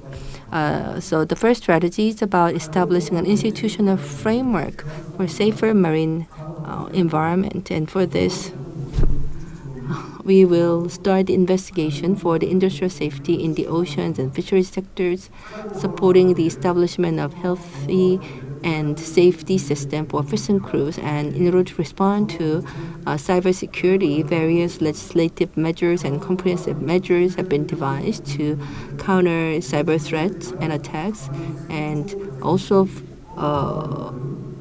in order to strengthen the penalties against the non-compliance, we have strengthened the penalties. So the fishing permissions are revoked or suspended when fatalities or missing person incidents occur. And the strategy 2 is to pioneer new maritime business by promoting decarbonization and digitalization. So for green ships, we will develop core technologies for low or zero carbon emissions, setting standards and enhancing institutional framework. For e-navigation, we plan to supply digital communication tools with the goal of equipping 22,000 vessels in 2023. And also for mass technology, so we developed the technology and we will build a demonstration center, and we promote the regulatory reforms by reducing the red types in obtaining licenses and approvals. And strategy 3 is to build a space-centric safety management system responding to changes in the maritime transportation. And for this, we have the sea areas management. So for this, and also the information advancement and vessel traffic services. We will develop the PNT technology, the next generation maritime technology, and establish a weather observation network to improve the accuracy of marine weather information. For vessel traffic service, we established an extensive VTS in the Jeju and East Sea region, expanding the VTS radar coverage and also developing a big data-driven forecasting system. The 4th strategy is about establishing a practical maritime safety training courses and culture. And to promote safety-centric management, we'll adopt the Maritime Safety Investment Scheme, which mandates the ship owners to manage and oversee their safety management system, replace all ships, and maintain and manage their ships. And we will try to provide more hands-on safety trainings rather than just a theoretical training, in order to make training more valuable and substantial to operators. So we will reinforce our training courses, and also in order to disseminate the safety culture, we'll carry out various campaigns for life jacket wearing and free provision. And the 5th strategy is to solidify our position in the international maritime field. So in order to strengthen our reputation in the global maritime sector, we promote the 12th consecutive term as the IMO Council member, and we also hosted a ministerial conference with major shipping countries to address pressing global issues. For international standardization, we facilitate the participation in international organizations to pioneer international standardization. And last but not least is to enhance audit procedures. So we will establish and submit the plan to correct one observation identified during the IMSIS and responding to the transition from a periodic to a continuous process. So this will conclude my presentation. Thank you for your attention.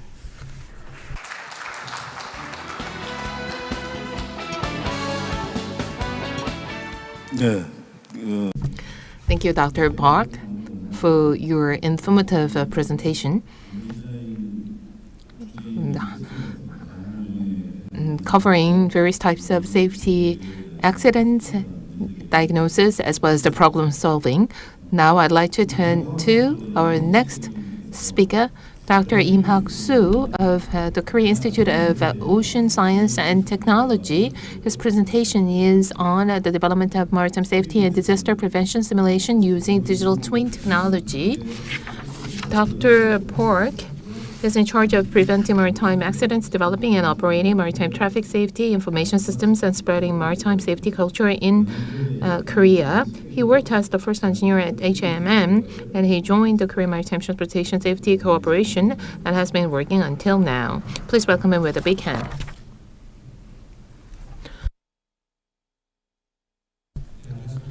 Good afternoon.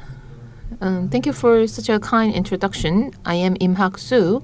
I am currently working as a principal research scientist at KIMST.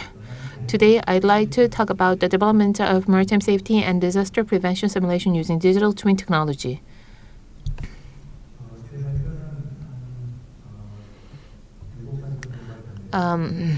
There are 7 parts. First, I'd like to start with the definition of a maritime digital twin, explaining what the technology is all about, which will be followed by testbed of maritime digital twin, development of virtual ocean simulation system, development of maritime disaster safety simulation technology, and marine disaster prevention simulation, as well as the smart city platform development. And then I would like to highlight the training, education, and various support in relation to digital twin simulation. Digital twin technology is widely used currently, in particular in design, safety, and disaster prevention. Digital twin is being actively used. KIMST, since 2018, has built and run the Maritime Open Lab to support the adoption of maritime technology in the maritime sector. As you can see on the screen, this is a digital representation of an actual world, a physical world, whether it's a vessel or the marine environment. Using IoT and 5G technology, all these things are connected and optimized. In current level of technology is that in digital twin, the modeling simulation technology is being used quite actively, but sensing technology as well as 5G AI technology will be further incorporated to ensure safety and disaster prevention and response.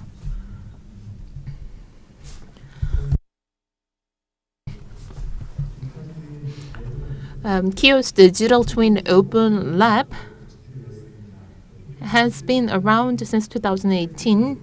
If you visit room 707 of the administration building, there is about 600 square meter size simulation platform and system room. And a virtual simulation system for Dokdo Island, and GIS system, and content development related platform content development verification technology have been have taken place here, and Navy as well as various users are using our technology.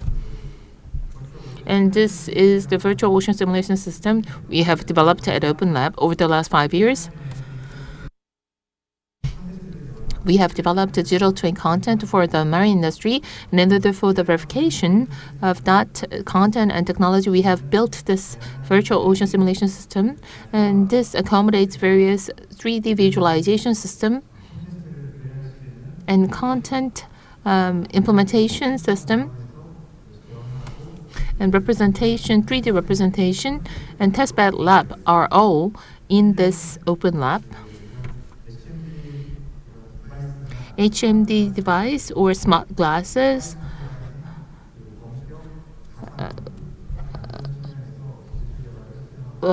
is being used in order for the development of safety-related technology as well as the 5G related technology.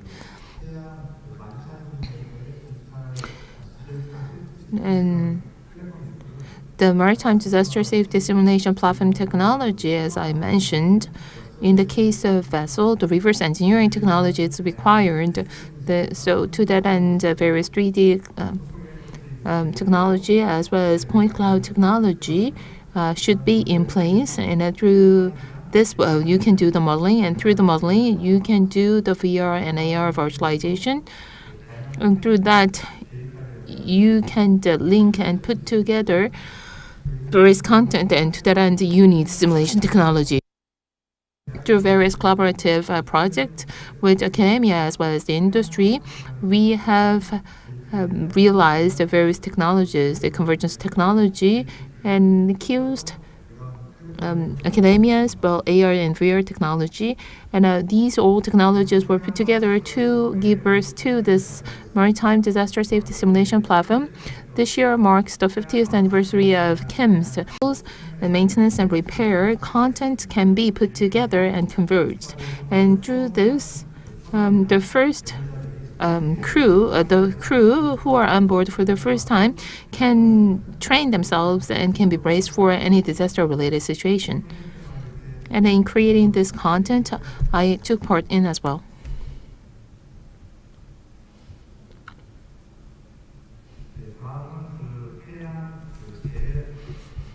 Now I'd like to talk about marine disaster prevention simulation platform.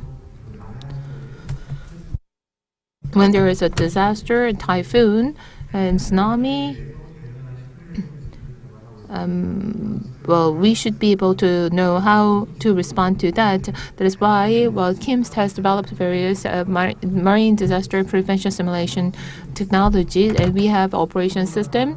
And we also have developed technology. So for 72 hours, you can do the prediction as to what's going to happen in the ocean. And through this, you can put together the various monitoring data and the data points, whether it's offshore or onshore. This is the outcome of the collaboration among the industry, academia, and the research institution, as in the case of the previous platform. So Pugyang National University was involved in the development of this VR-AR. And this is a representative case in the event of typhoon, or in the event of tsunami. This is the flooding simulation, inundation simulation, and beach erosion simulation, as well as the wave overtopping simulation. And through this kind of simulation system, many people can get the information, and that is why we are doing the commercialization or the application of this through the procurement agency's website. And Koja Island was hit by typhoon, and one day prior to the arrival of the Kanun, the typhoon, we did the simulation to know.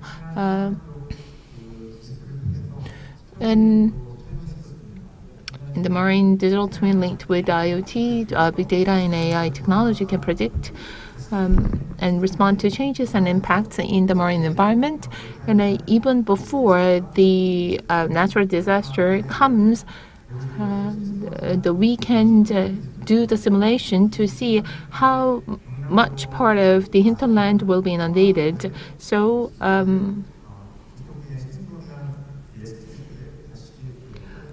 we are also using the inundation matrix developed and currently being used in Pohang. And in Seoul, there was a severe flooding last year as well for the areas below this level. And through this, well, you can create the digital maps for the evacuation routes. Now, this will assist, and this is already assisting the decision making for those measures to respond to any natural disaster. And another application we have developed is a marine smart city simulation technology. And we hope that Busan can successfully host the World Expo 2030. And with that vision, we have developed a virtualization platform for the marine smart city of Busan. And through this, we can do various disaster prevention measures. I don't know whether it's a typhoon. The technologies we have we have considered so far was based on the geospatial 3D GIS digital twin platform, but this is based on a whole new set of technology. And then next month, the final decision will be made as to the whole city of World Expo 2030. If Busan is selected, then we will further develop our collaboration with Busan so that we can prevent and we can present our cutting-edge technology for the Marine Smart City simulation platform. And so far, I covered in various maritime ICT development effort. And we have been working with the Ministry of Oceans and Fisheries over the several years in order to strengthen technical education and program and support for various companies. As for the system content and facilities as well as the technologies we have been working with in various local businesses, the case in point would be the Open Lab website. And through the Open Lab website of KIOST, you can actually see what has been developed and how they have been used. And according to the feedback I recently received, not just the Busan, but also those who are in far not in another part of the country, in Open Lab is being created, and the Korea Marine and Ocean University is doing the same thing and creating their own open lab. And I believe this is another area we have to develop further. This is the expected benefits for Busan maritime safety and disaster prevention. The maritime safety and disaster prevention simulation has been developed based on digital twin scheme, and this technology will be even more widely used.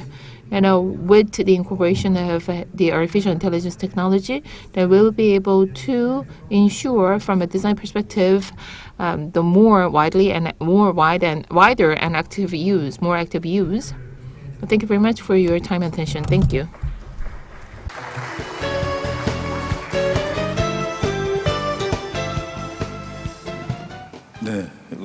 Thank you, Dr. Lim of KIOST, for your insightful presentation.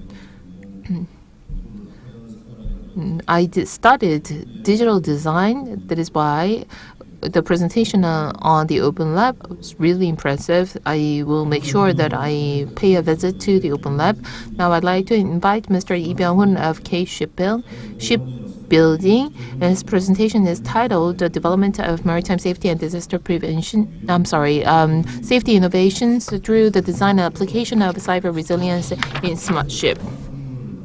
And he is responsible for cybersecurity at K Building.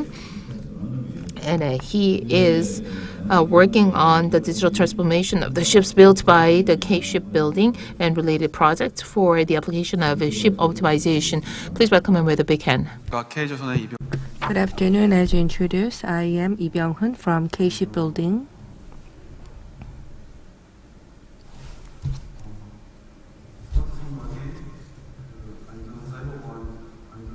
So today I would like to talk about safety innovations through the design and application of cyber resilience in smart ships. But before that, for those who are not familiar with K Shipbuilding, let me briefly introduce my organization. So our predecessor is the Aztec Shipbuilding, and recently it got renamed. So together with the Daehan Shipbuilding and the Forstech, the K Shipbuilding is the subsidiary of KHI, and we are engaged in the LNG bunkering business as well as the midship manufacturing, and we also develop various alternative fuel.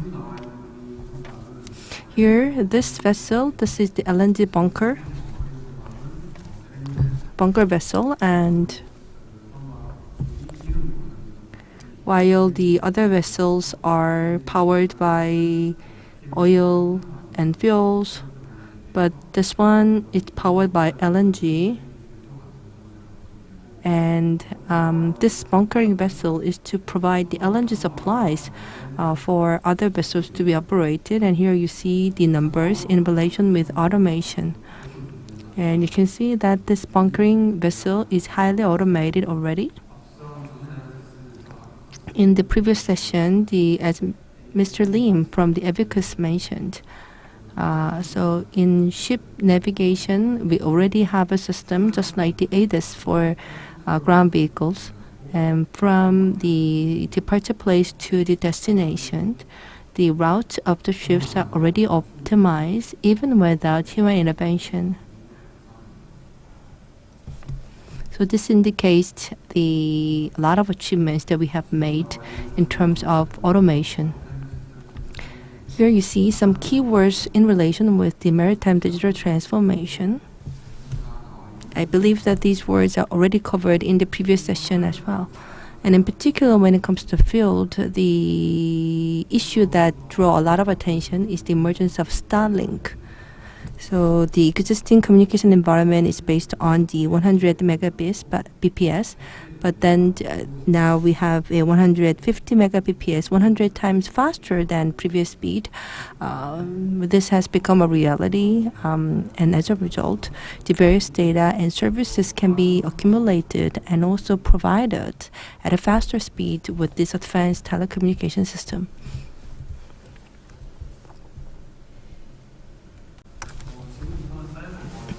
Now, I would like to touch upon the threat of cyber attacks. Here, if you look at this table, this is the WF or Davos Forum table. And in Davos Forum, the heads of state and also business leaders come together for the conference and discussion. And they also have discussions on the crisis that the whole world is now facing today. And here you can see the outcome of that discussion. And you can see that the living expenditure or cost of living crisis, that's the number one crisis that people all agree. And the cyber attack and cyber insecurity is the number 7 crisis. And especially for business leaders, non-government officers, this ranks 4th in terms of the severity of the crisis. And this indicates that the cybercrime and the cyber insecurity can affect not only the cyber industries, but it actually has a widespread ripple effects that affect other industries as well. Here you see several numbers on the atlas, and this indicates number of cyber attack accidents. So here you see the MCAD system And the Netherlands NHL State University developed this system from 2001 to today. It calculates the number of the marine cyber attack accident, and you can see that total 160 cyber attacks happen in the maritime sectors, including the port, the register, and you can see that virtually in all different categories of the maritime industries, the cyber attack occurred, which lead to substantial economic loss.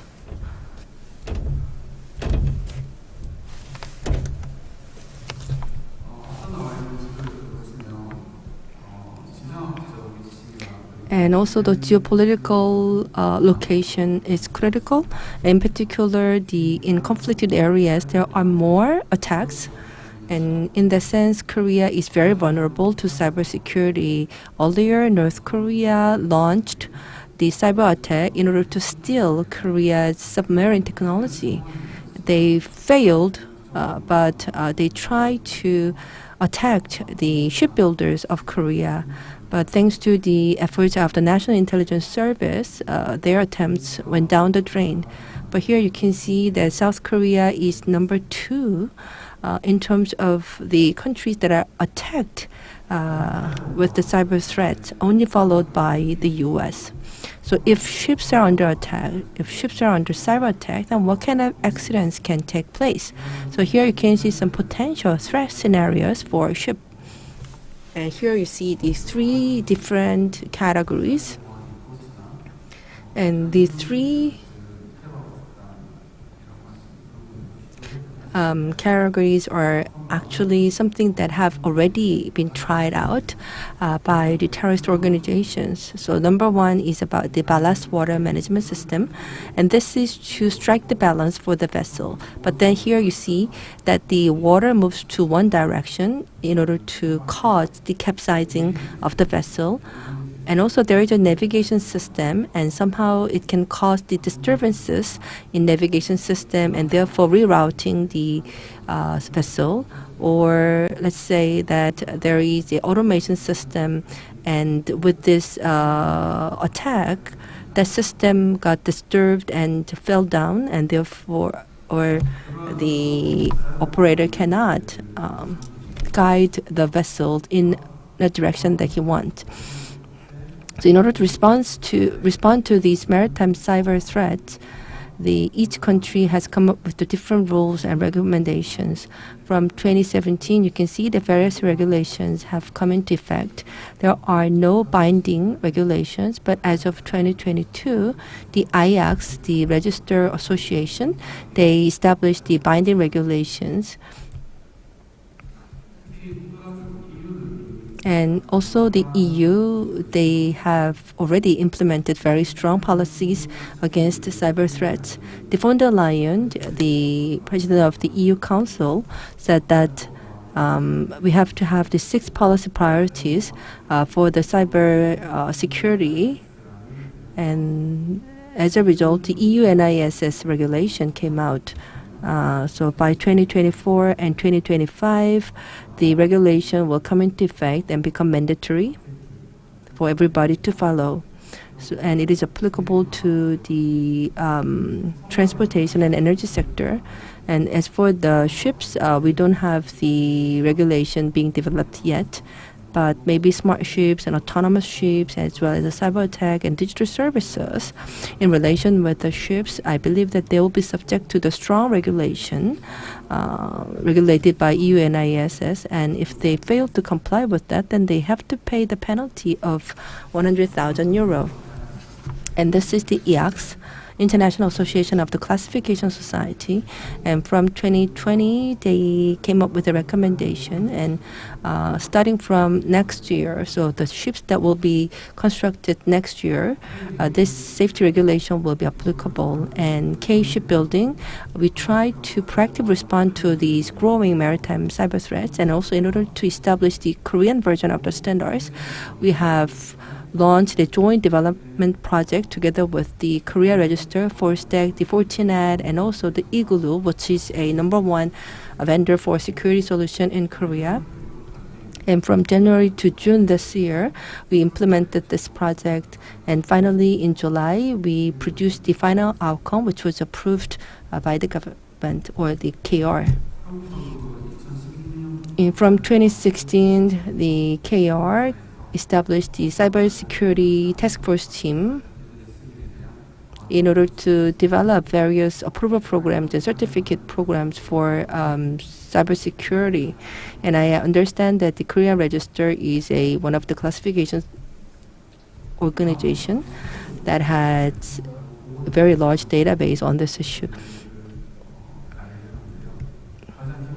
And here you see the design that we developed for cybersecurity. So the number one is the configuration management. So the main engines and the other components that go into ships, they have to be managed through the PLM solution. But as for softwares, it's not regarded as an important asset for a ship. And it's not regarded as a crucial system for the ship. But then, from now on, we now gradually recognize the importance of software, and therefore software configuration management, like starting from update to OS management. And for the entirety, here you can see that the processes have to be recognized and categorized. And here you see the cybersecurity network diagram, and we analyzed that, and together with KR, we identify vulnerabilities as well as areas for improvement, and also how we ensure strong resilience and reflect that in our design. And here you see the outcome. So this is the network monitoring system that we designed, and you can see that we actually provide the governance and control for all vessels, and also with this firewall that you see, we were able to reinforce our resilience. And we did the test based on our predefined plan, and this test can be conducted not just by the experts, but even the layperson. They can perform tests and address the issues if they find anything. And here you see the procedures that we went through. And so at the end, we developed this kind of monitoring system, the control system. And we have 5 different kinds of the manuals being produced. And each manual contains 300 pages of content, and starting from the management of the vessels to the restoration and decommissioning.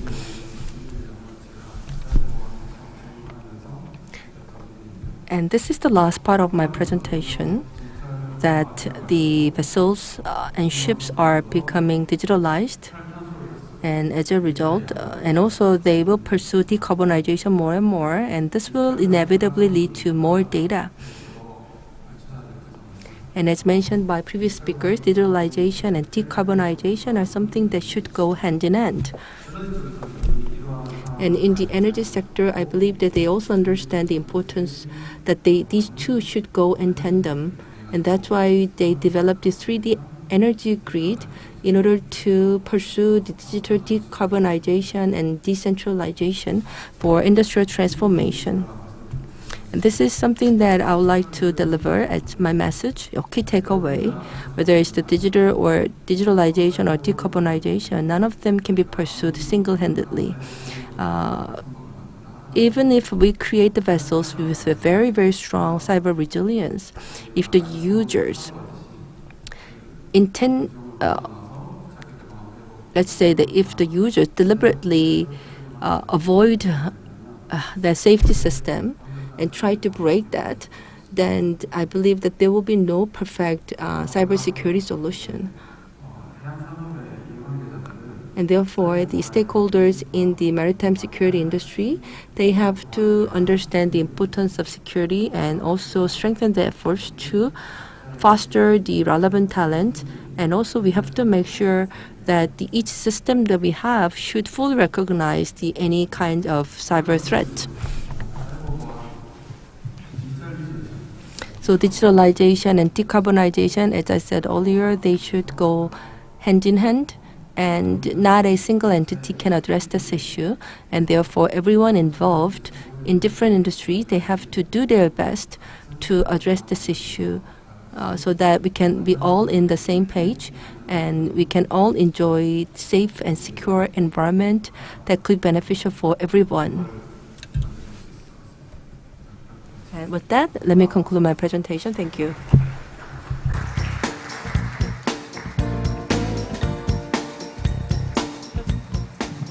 네, Thank you, Dr. Lim, for your insightful presentation. Well, now I can see the perils of cyber attack in relation to the maritime environment. If any vessel stops in the middle of the sea, especially in the high sea, and there is no way for that vessel to resume its operation without any external assistance. Well, thank you very much for your presentation. Now I'd like to turn to our last presenter, Mr. Min Jung-taek of the Korea Institute of Robotics and Technology Convergence. His presentation is titled "The Development of Standard Manufacturing Technology for Marine Leisure Vessels and Safety Support Robots for Underwater Leisure Activities." And Mr. Dr. Min has been serving as an expert member of the ICT Convergence and Large Research Facilities at the National Science and Technology Advisory Council since 2023. Please welcome him with a big hand. 네, 방금 Thank you very much. I'm Min Jung-taek, as introduced.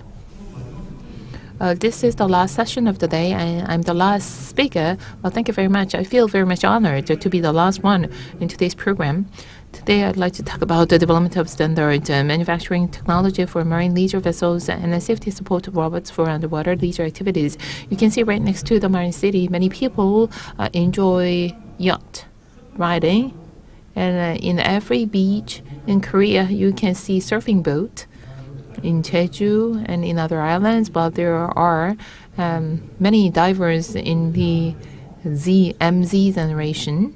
And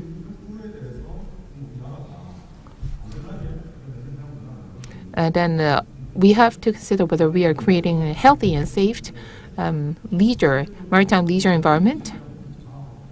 And we have to also consider whether SMEs are strong enough in this industry. And I think these are very important factors when it comes to the safety as well as the economic feasibility. And the Ministry of Oceans and Fisheries understands the importance of these two issues. And I'd like to talk about the ministry's project in order to deal with these two aspects, which I am part of. Within the scope of my project, there are three different parts. First, the vessel for divers, and on the right side, the sailing yachts. SMEs can take part in terms of design, but they do not have technological capability. That is why we provide irrelevant technology, but that does not ensure their global competitiveness. That is why in this case, we would incorporate ICT. As for diver vessels, it cannot be purely electric propulsion. That is why it is hybrid, and as for sailing yachts, and it is hybrid system as well. So above the surface of the water, these are the two main parts, and below the surface of the water, there are so many diver-related safety accidents, so we have to ensure the safety monitoring. So underwater assistance and biometric information generation of divers, the wearable device is the concept we use here in developing diver suit. So these are the three major items within the project. And this project is a 6-year project with a budget of 44 billion Korean won. So you can see that there are three major projects, and number 4 is if the business goes well. Number 4 is to create some infrastructure for experiments as well as the laboratory projects. And I would not focus on number 4. I will focus only on 1 through 3. As for the key performance index, we have to produce some output that means quality products, well-performing products, and well-functioning products, as well as the papers and business setup as a result of this project. And we should be able to catch up with European countries in terms of the leisure vessels. And as for the diver suit and a leisure yacht or other equipment, well, that's the first in the world. And as for economic feasibility, our goal is to strengthen competitiveness in the upstream industry, and so that we can expand the market share domestically and in the global market as well. We hope that we can revitalize the marine leisure industry in the local city.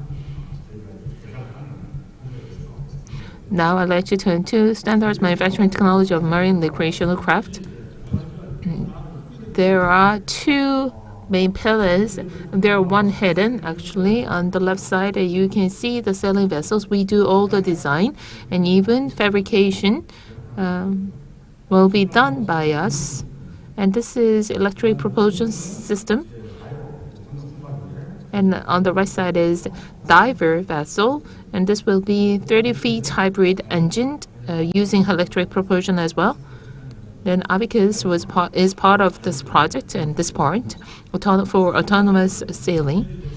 And the third pillar is about safety. Many people use fishing boats for diving experience, but the fishing boats do not seem to be safe enough to prevent any accidents, especially in and around the area of propeller. And we are doing this project in order to introduce various devices in order to ensure the safety of the divers. Now we are ready to go for detailed design. And as for the vessels for divers, we are doing concept design. And we are working on the concept design. And this is something we are doing with the global market in mind. And so on the right side, we have almost completed the concept design. And what's the key here is that, as you know, the autonomous sailing is very popular these days. So regardless of the size, since because it has such an advanced technology, we can easily adapt and then implement this autonomous sailing technology. This is not part of this project, and autonomous driving and autonomous sailing is for birding part, for sailing, yacht sailing. And another part is to recognition of the divers' movement in order to follow the movement of the divers. So when divers come back to the surface of the water, then they can easily locate their vessel. And the third part, this is about safety. The propeller in the fishing vessel is the area where we have the most number of accidents. When divers coming back to the surface, then sometimes they turn, the vessel operator would turn on the propeller, and when the propeller starts to run, then that might cause such a dangerous situation for divers. And there is a legal guideline, a legal requirement to place a guard around the propeller, and how to place it and how far they should go when it comes to this guard, propeller guard. And that is why we worked on this project. And as you can see, most of the companies working on the installation of the guard without calculation of the resistance, well, they just place the guard. That's it. This is not effective. And on the right side, you can see it looks very heavy, and it looks too large. And my organization is working on this. And for all the vessels, we conducted an analysis. As the project manager of this item, I was truly surprised. Most of the fishing boats is 4.99 tons. But when it comes to the propeller, they are all different, and all the designs are all different for all those vessels, even for the same tonnage vessel.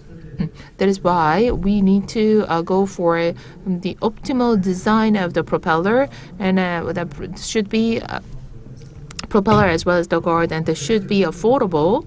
So we conducted a survey of this, as you can see on the right-hand side. We went for the least resistance. Early October, Quito conducted a pilot test and a field test in Jeju Island with a guard, without guard, and on the right side, that's our guard when we conducted the testing. In terms of the rotation, we attached a sensor to do the demonstration, and the demonstration produced the outcome that in the past, the existing vessel would have about 15 knots. Any regular guard would reduce the speed to 10 knots, but our guard would enhance that to 12 knots. And energy consumption-wise, this is very important. And we are to promote this further, and we are also considering monetizing this item and idea. And the next one is underwater robot. As I mentioned previously, there are so many diver safety accidents. When there is an accident, most of them lose their lives. And we conducted a survey from 2000 to 2013. When there is any diver accident, there is only one rescue out of 310 accidents. And then what kind of approach we should take? So underwater robots target is like this. There are two different types of diver: professional diver, and they have a clear goal they want to achieve, and for welding, for example. And for recreational divers who enjoy diving in Jeju Island in various parts of the country with the professional trainer.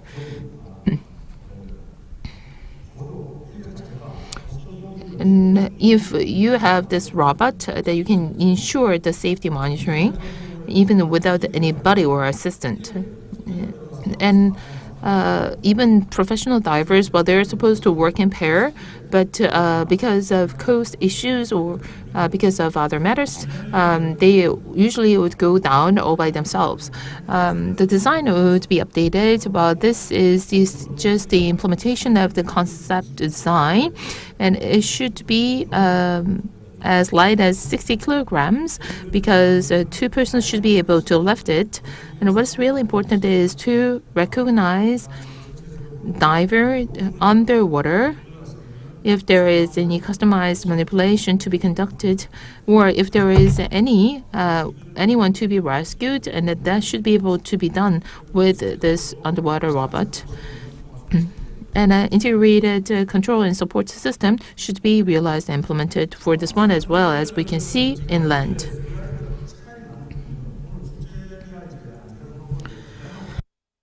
I cover all different areas here, since we cover design and safety. Two big categories here, and my underwater robot is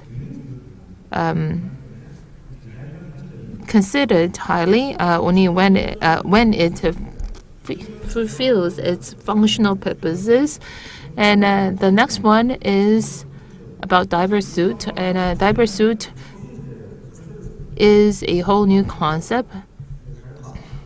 And it is composed of a diver mask and head-up display for presenting information.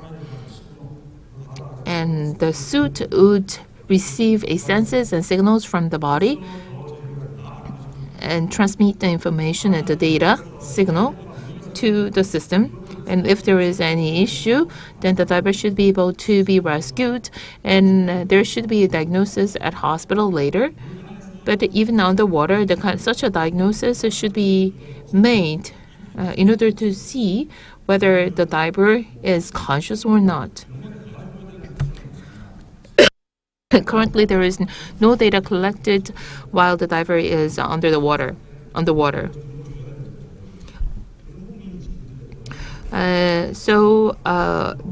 This kind of data will be quite important and useful for the diagnosis at the hospital. So we are working on the clinical test of this item. We'd like to know whether this is feasible or not. So in this case, we should incorporate the medical perspective as well. The top left, that's the evaluation of the effect on the human body from the IRB perspective. If the gaze is not clear, then that will be captured and then that will be detected in the system. And for vital signs, we are also developing various wearable devices. And I believe here we need to take a design-conscious approach. Technology is there, but if we really want to commercialize this idea and this item, I think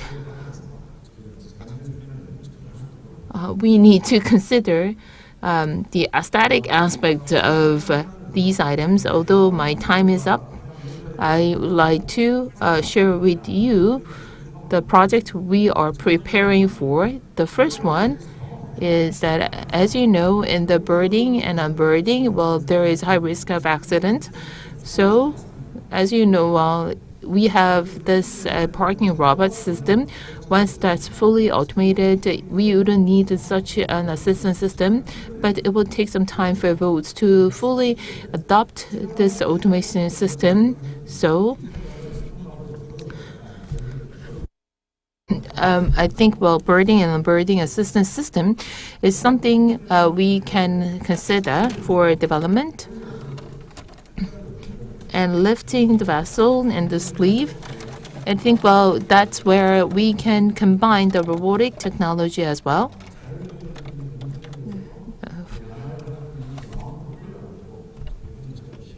To help the unloading and loading to make marina smarter. So these are the areas we are considering for the next project. Thank you. This is the end of my presentation. Please give him another round of big hand. Thank you for sharing with us various cases. We'd like to move on to the panel discussion. Before that, we'd like to take a group photo. I'd like to ask the chair and the presenters as well as the panelists to come forward so that we can take a commemorative photo. Thank you. 토론 이어가고자 합니다. 잠시만 기다려 주십시오.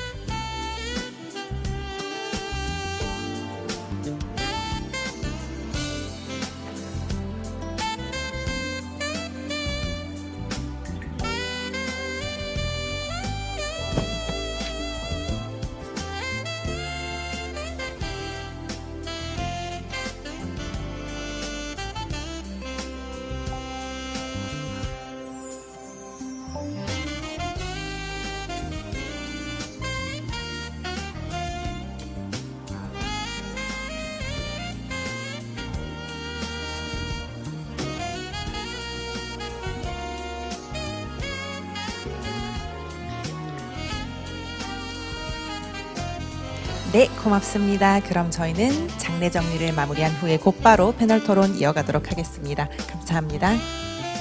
So we will start panel discussion right after the stage is ready.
네, 기다려주셔서 고맙습니다. 세계해양 So thank you very much for waiting. Now we are going to begin panel discussion. So I'd like to kindly invite all the panelists to the stage.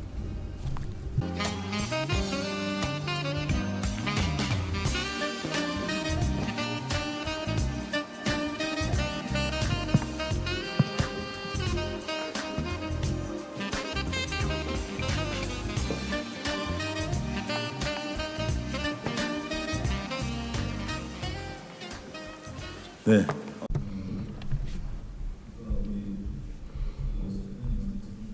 As mentioned by Dr. Min, this is the last session.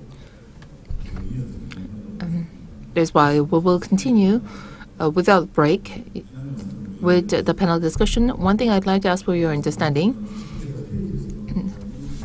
As mentioned, K Shipbuilding, that's the company which was previously known as STX Shipbuilding.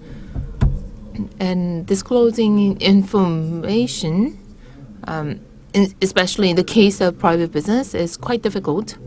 And he was asked to come back to the company. He had some urgent matters to attend to. That is why Mr. Lim cannot join us for this panel discussion. Instead,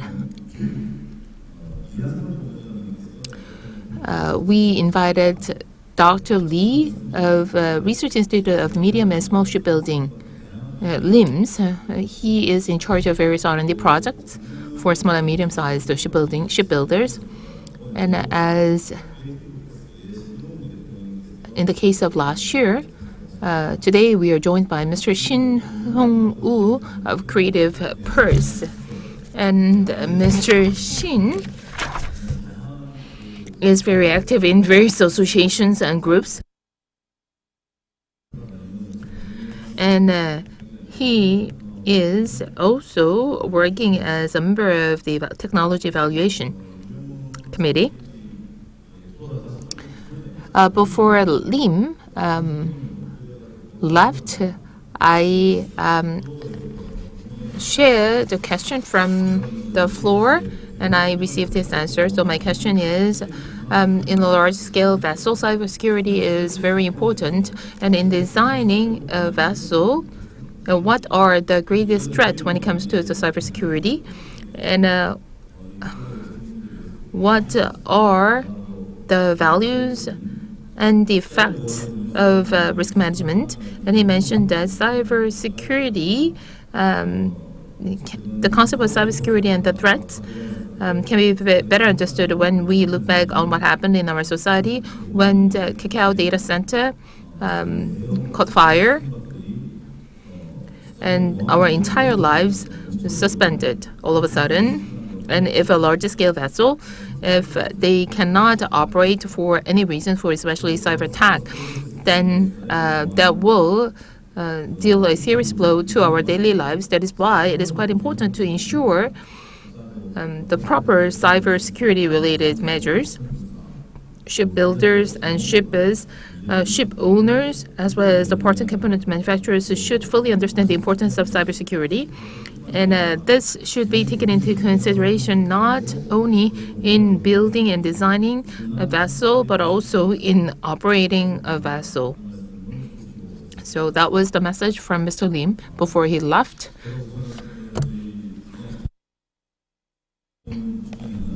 So one of the questions we prepared, I shared with Mr. Lim. Now I'd like to turn to Mr.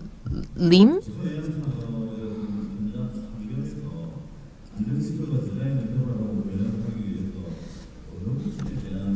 So I'd like to know what is the area you believe we should focus on in promoting the collaboration.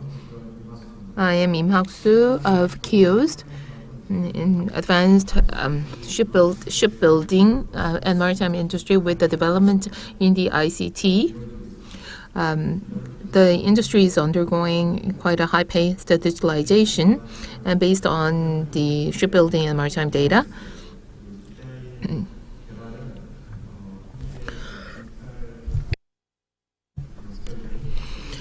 and I think this is the area we have to focus more in relation to the digital reverse engineering, 3D modeling, AR, VR, virtualization, digital twin platform, as well as AI generative design.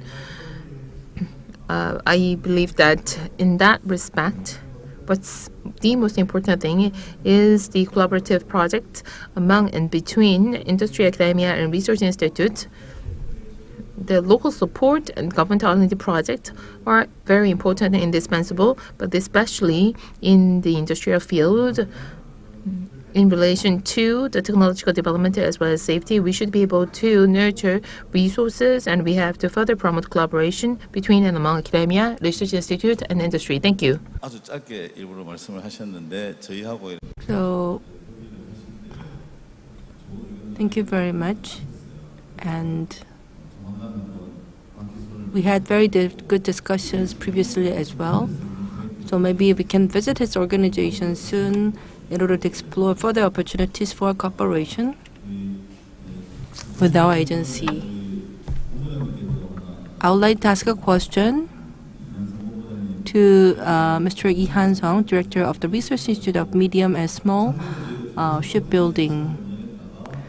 Last year, we had the session on medium and small shipbuilding, and this year we also do the project together for medium and small shipbuilding. Because of the unique environment of the shipbuilding industry as well as the safety issues, I believe the very strict regulations are applied, and I'm sure that you do have your unique special requirement. And this discussion session is sponsored by the Ministry of Oceans, and also we have a expo related event which is again under a different ministry. So in that sense, I believe cooperation is critical between different agencies and also with the Busan City and many relevant organizations. So here you see we have central government bodies, local government bodies, as well as the academic institutes and so on. So how can we ensure smooth cooperation, and what kind of roles each stakeholder should play? Yes, so I am Lee Han-sung from the Research Institute of the Medium and Small Shipbuilding. And because the Mr. E from the K Shipbuilding left, so I think that I am the only person who represents the industry in the panel. For the shipbuilding industry, yes, we have issues like the industrial safety, design, and so on. In the past, these topics were not really brought to the surface for the discussion. Why? Because one of the key characteristics of the shipbuilding industry is that it's based on the optimized engineering plan in order to produce the marine platform or ships at the lowest possible cost.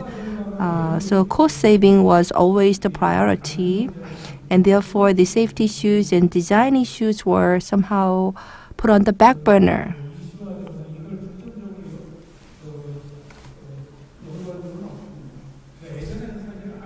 So we didn't really prioritize the safety issues before.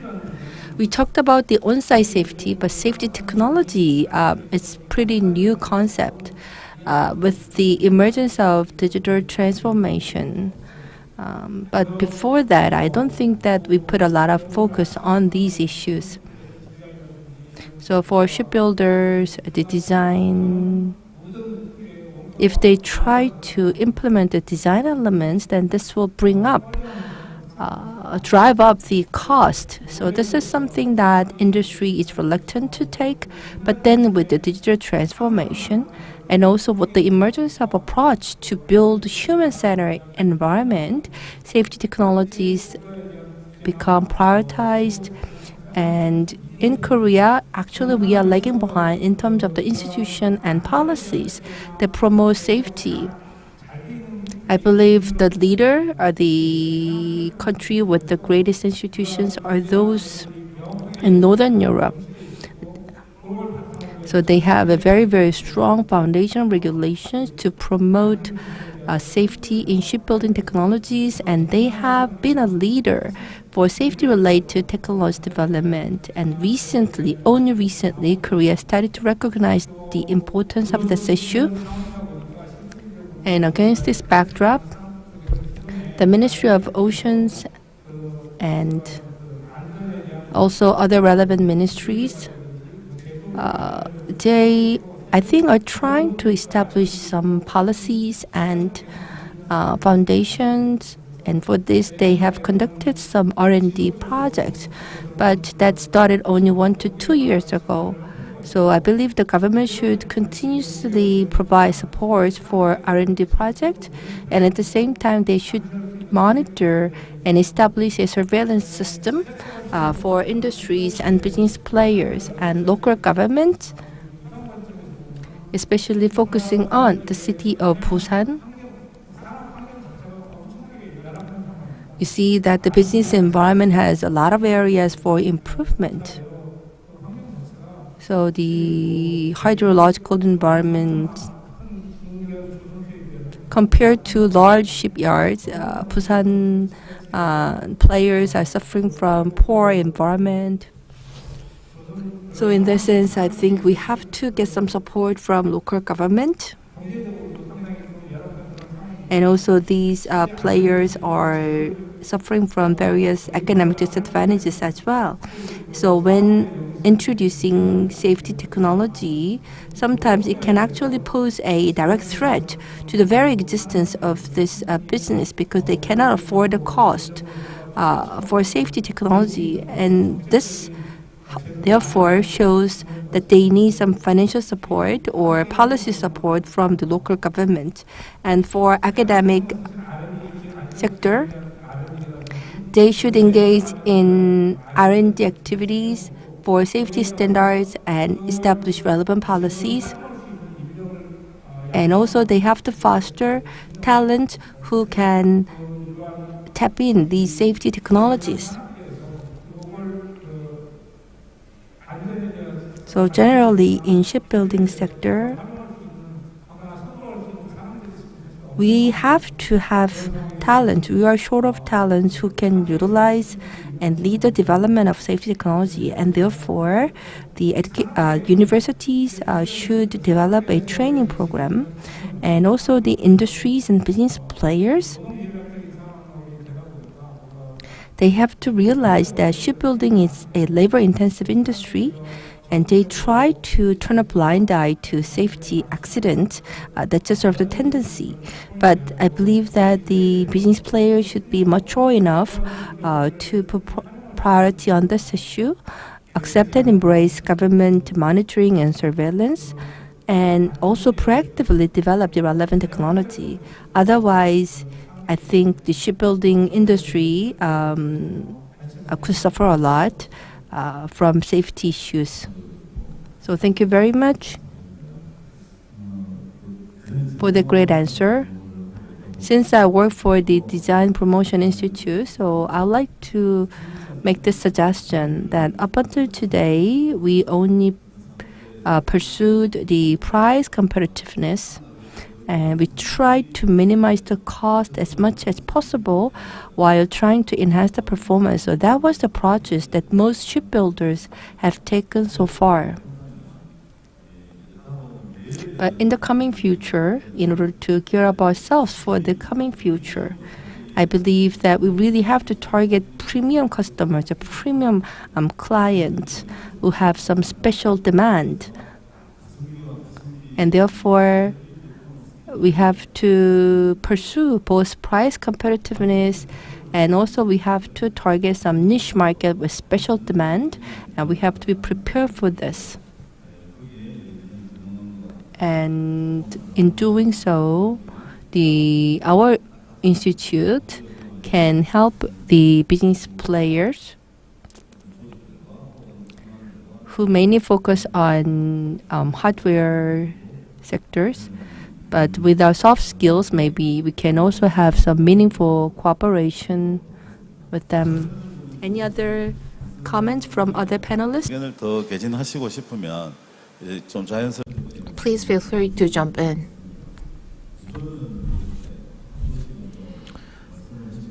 I thought that I should give each and every one at least an opportunity to add on to what they have said. And I found the presentation by Mr. Min Jung-tak quite interesting.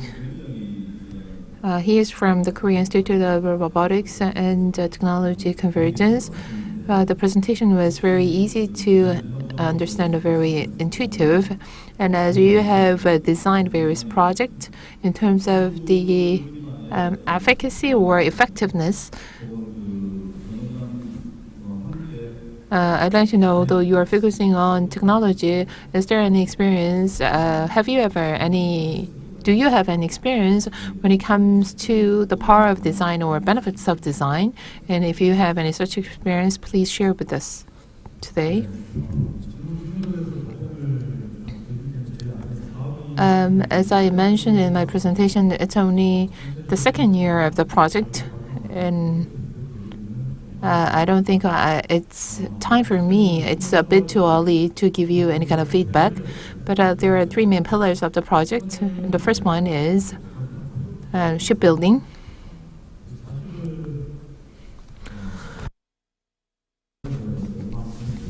About the guard, and the design, I think, encompasses design of the vessel as well.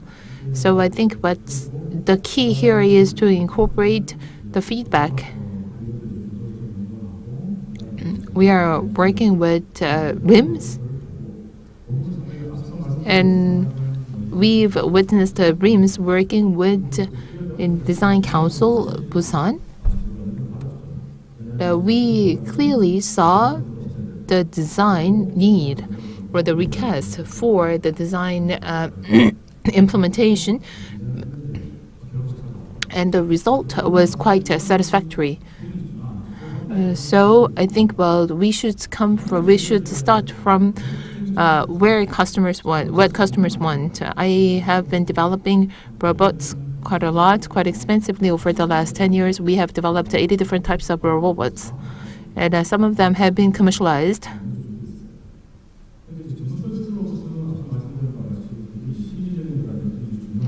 But since we are focusing on the performance and the functions, we do not focus that much on aesthetics.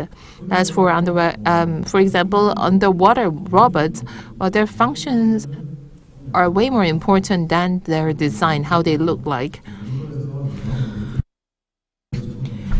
And as for the hull cleaning robot, their performance and their functioning is way more important than design.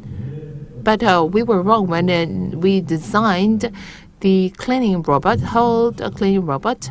But if we are talking about a pool, they also use a cleaning robot, but there is such a high, not really high, but they have higher design requirement as compared to hull cleaning robot.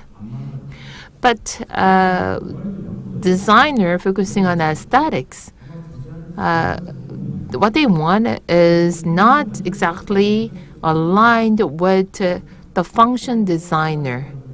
So I think what we need is a designer with an engineering background and with an in-depth understanding of the marine environment. When we develop a robot for agricultural industry, then you should have an in-depth understanding of the agricultural industry. So if you are to develop underwater robot, then you should have the clear understanding as to the underwater environment. But to locate such a talent is not that easy. So I think rather than asking designers, the engineers, rather than engineers to incorporate design aspects, I think we should look for designers with engineering background. And toward the end of my project, we should be able to give you quite a detailed and concrete feedback. I think you made a very clear point. McKinsey of the United States, as they promoted the concept of next new normal, and they highlighted that designers should have an engineering background and capability, and engineers should have a designer capability, because the line has already been blurred. And designers without understanding of engineering, they cannot go any further. So I think your comment was really insightful. Thank you. And as for ship design, I believe Creative Purse is the only company which is specialized in ship design in Busan. In the past, there were many companies who did ship design, and I think Creative Purse is the most active one in this field. And now I'd like to turn to Mr. Shin Hyung-woo. 산업에 있어서 디자인 So the design, because of the marine environment characteristics and also the other priorities, and we need some special expertise for the maritime safety management. And this has somehow raised the barrier for entry. And in order to break down these barriers, what approaches we should take, or what kind of advice will you give? Yes, so I am Shin Hyung from Creative Force. So what I am going to cover, I think is somehow related with the initial part of our discussion. So I think the keyword for the design, this is something that I talked about before. And design is not just about like selecting color, pattern, or selecting a beautiful shape. Rather, design is about the design elements, colors, patterns, as well as the services that customers want. So it's a very broad, comprehensive term that embraces various elements. And therefore, when implementing marine design, the challenges that we have to fulfill is that we have to make sure that the ships have to survive in a hostile environment. So this requires a strong expertise in the understanding of marine environment as well as in the structure of ships, from the generator to the instruments. So all the parts and components of the ships should be thoroughly understood to come up with the right design. And for this, we have to have the education or training centers to train people with these broad topics. And then the talents who are educated there will become the leaders of marine design. So I think this is something that we have to work on.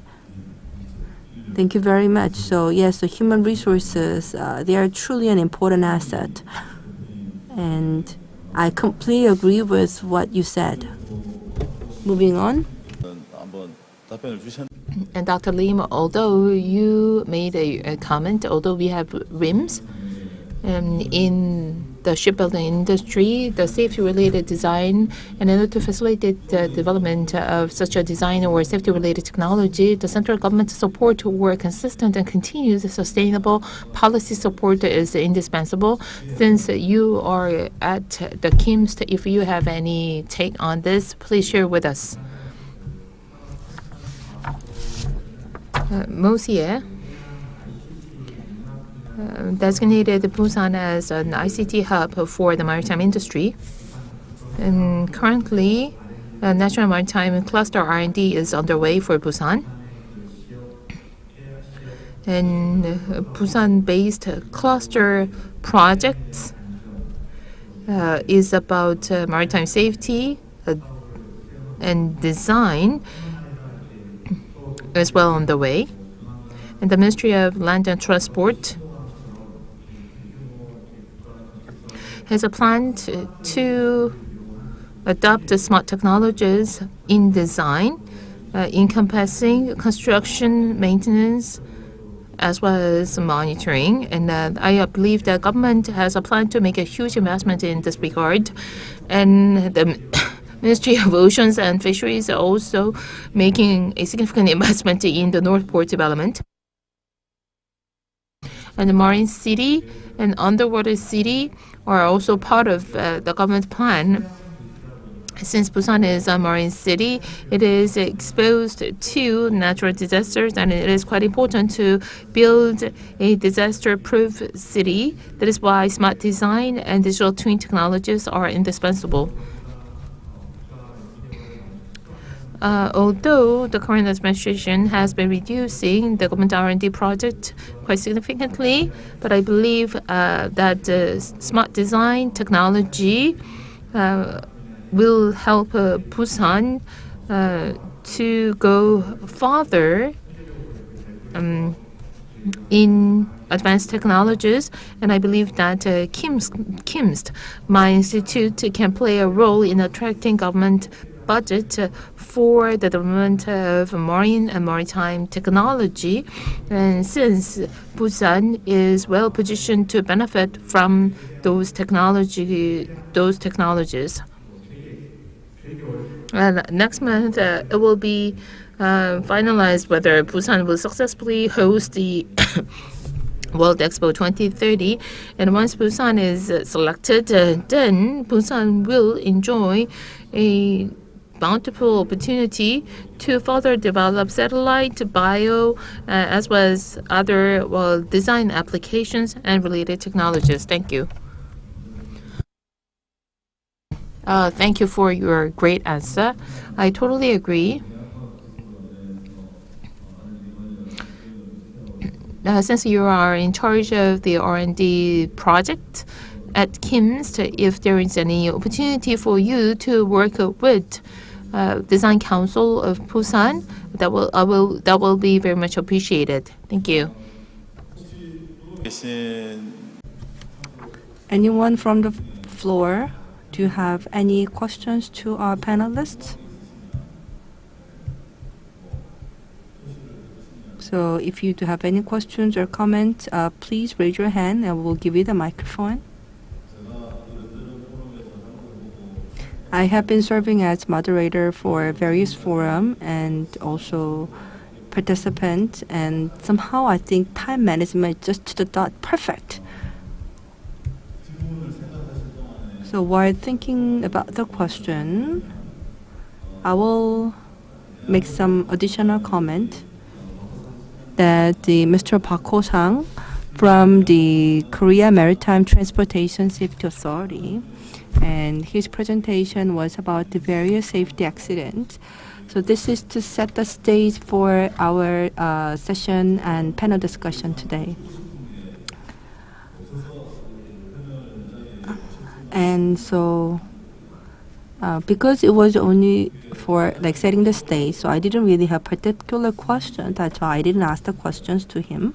But anyone from the floor, do you have questions to Mr. Park?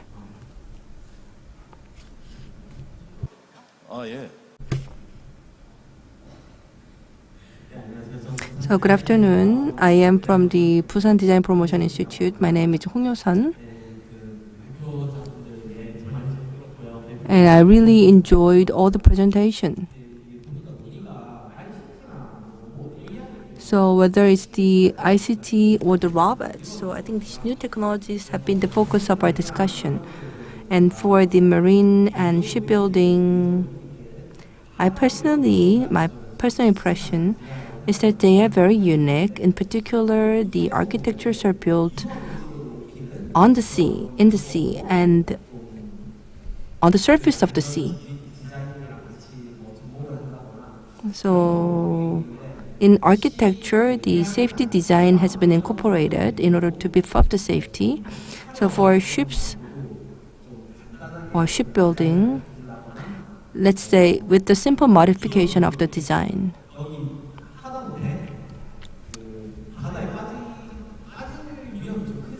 for example, like because it's on the surface of the sea, maybe we can employ some design concept to prevent the falling accident into the sea. So do you have any examples where a simple modification of the design has led to the significant safety enhancement? Thank you. So he's from the Design Council Busan. And our panelists, I don't think that they are actually in the right position to answer that question, but so I will rather answer the question. that recently when we pursue new project, yes, we suggest like on-demand intelligence-based platform, and we recently initiated the relevant project. So this indicates that even for design, the basis should be the technology. That's what government pursues now, and therefore we have to pay attention to generative AI and also various ICT technologies and incorporate that into design projects. So rather than targeting large vessels, maybe we can target UI, UX approaches. And so in the sense, I think Design Council Busan can play a critical role. I will also make some comment on that question.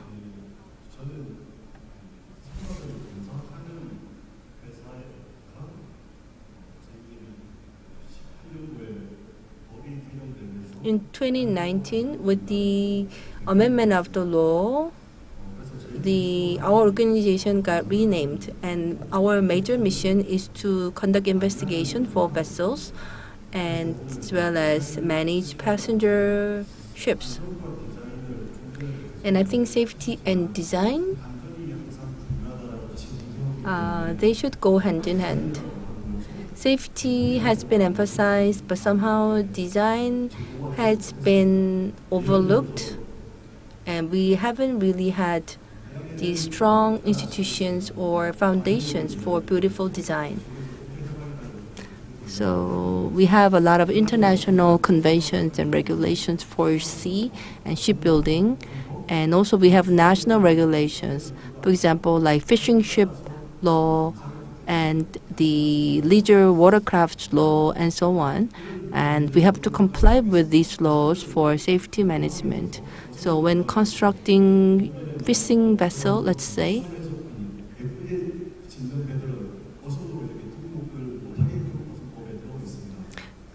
there is a clause in that law that the design that does not suit with the fishing vessel should not be applied. So this indicates that design elements are not really fully considered and reflected in Korea's legal setting. And also all the components that go into the vessels that are under the Korean regulation, they have to receive tests and fulfill the requirements for safety. So as far as I know, I think a lot of design elements are somehow ignored and dismissed. They are not really covered by the regulation in Korea. So when we embarked on the Han River Renaissance project, the Seoul city government tried to establish some floating structures. And I tried to design them together, but there was an issue with the regulation. So in other words, structures that come into contact with the water, it's under the ship safety law, and also for the substructures that goes above the sea is subject to different law by the Ministry of Construction. And so because there are a lot of restrictions and regulation in relation with the structures that go above the sea structure. So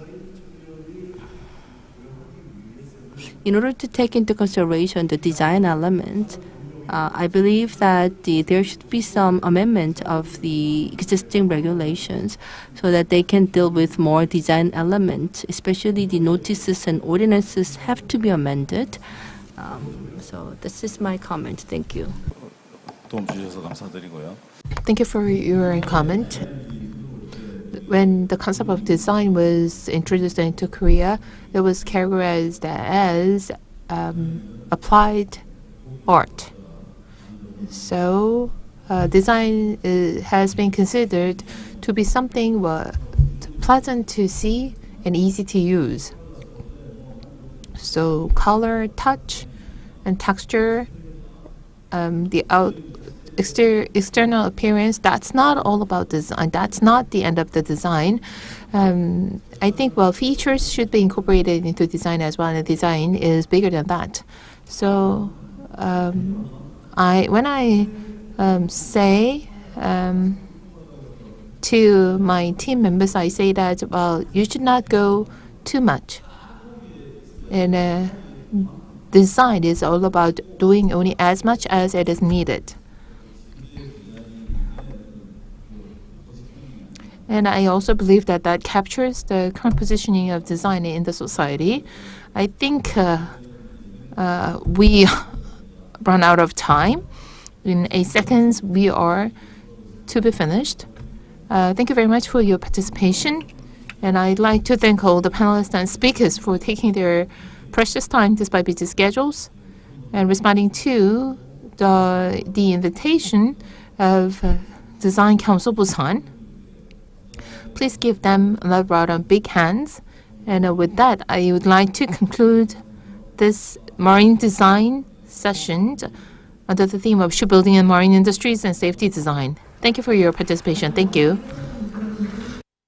Please give another round of big applause to our moderator. Thank you, gentlemen. Thank you very much.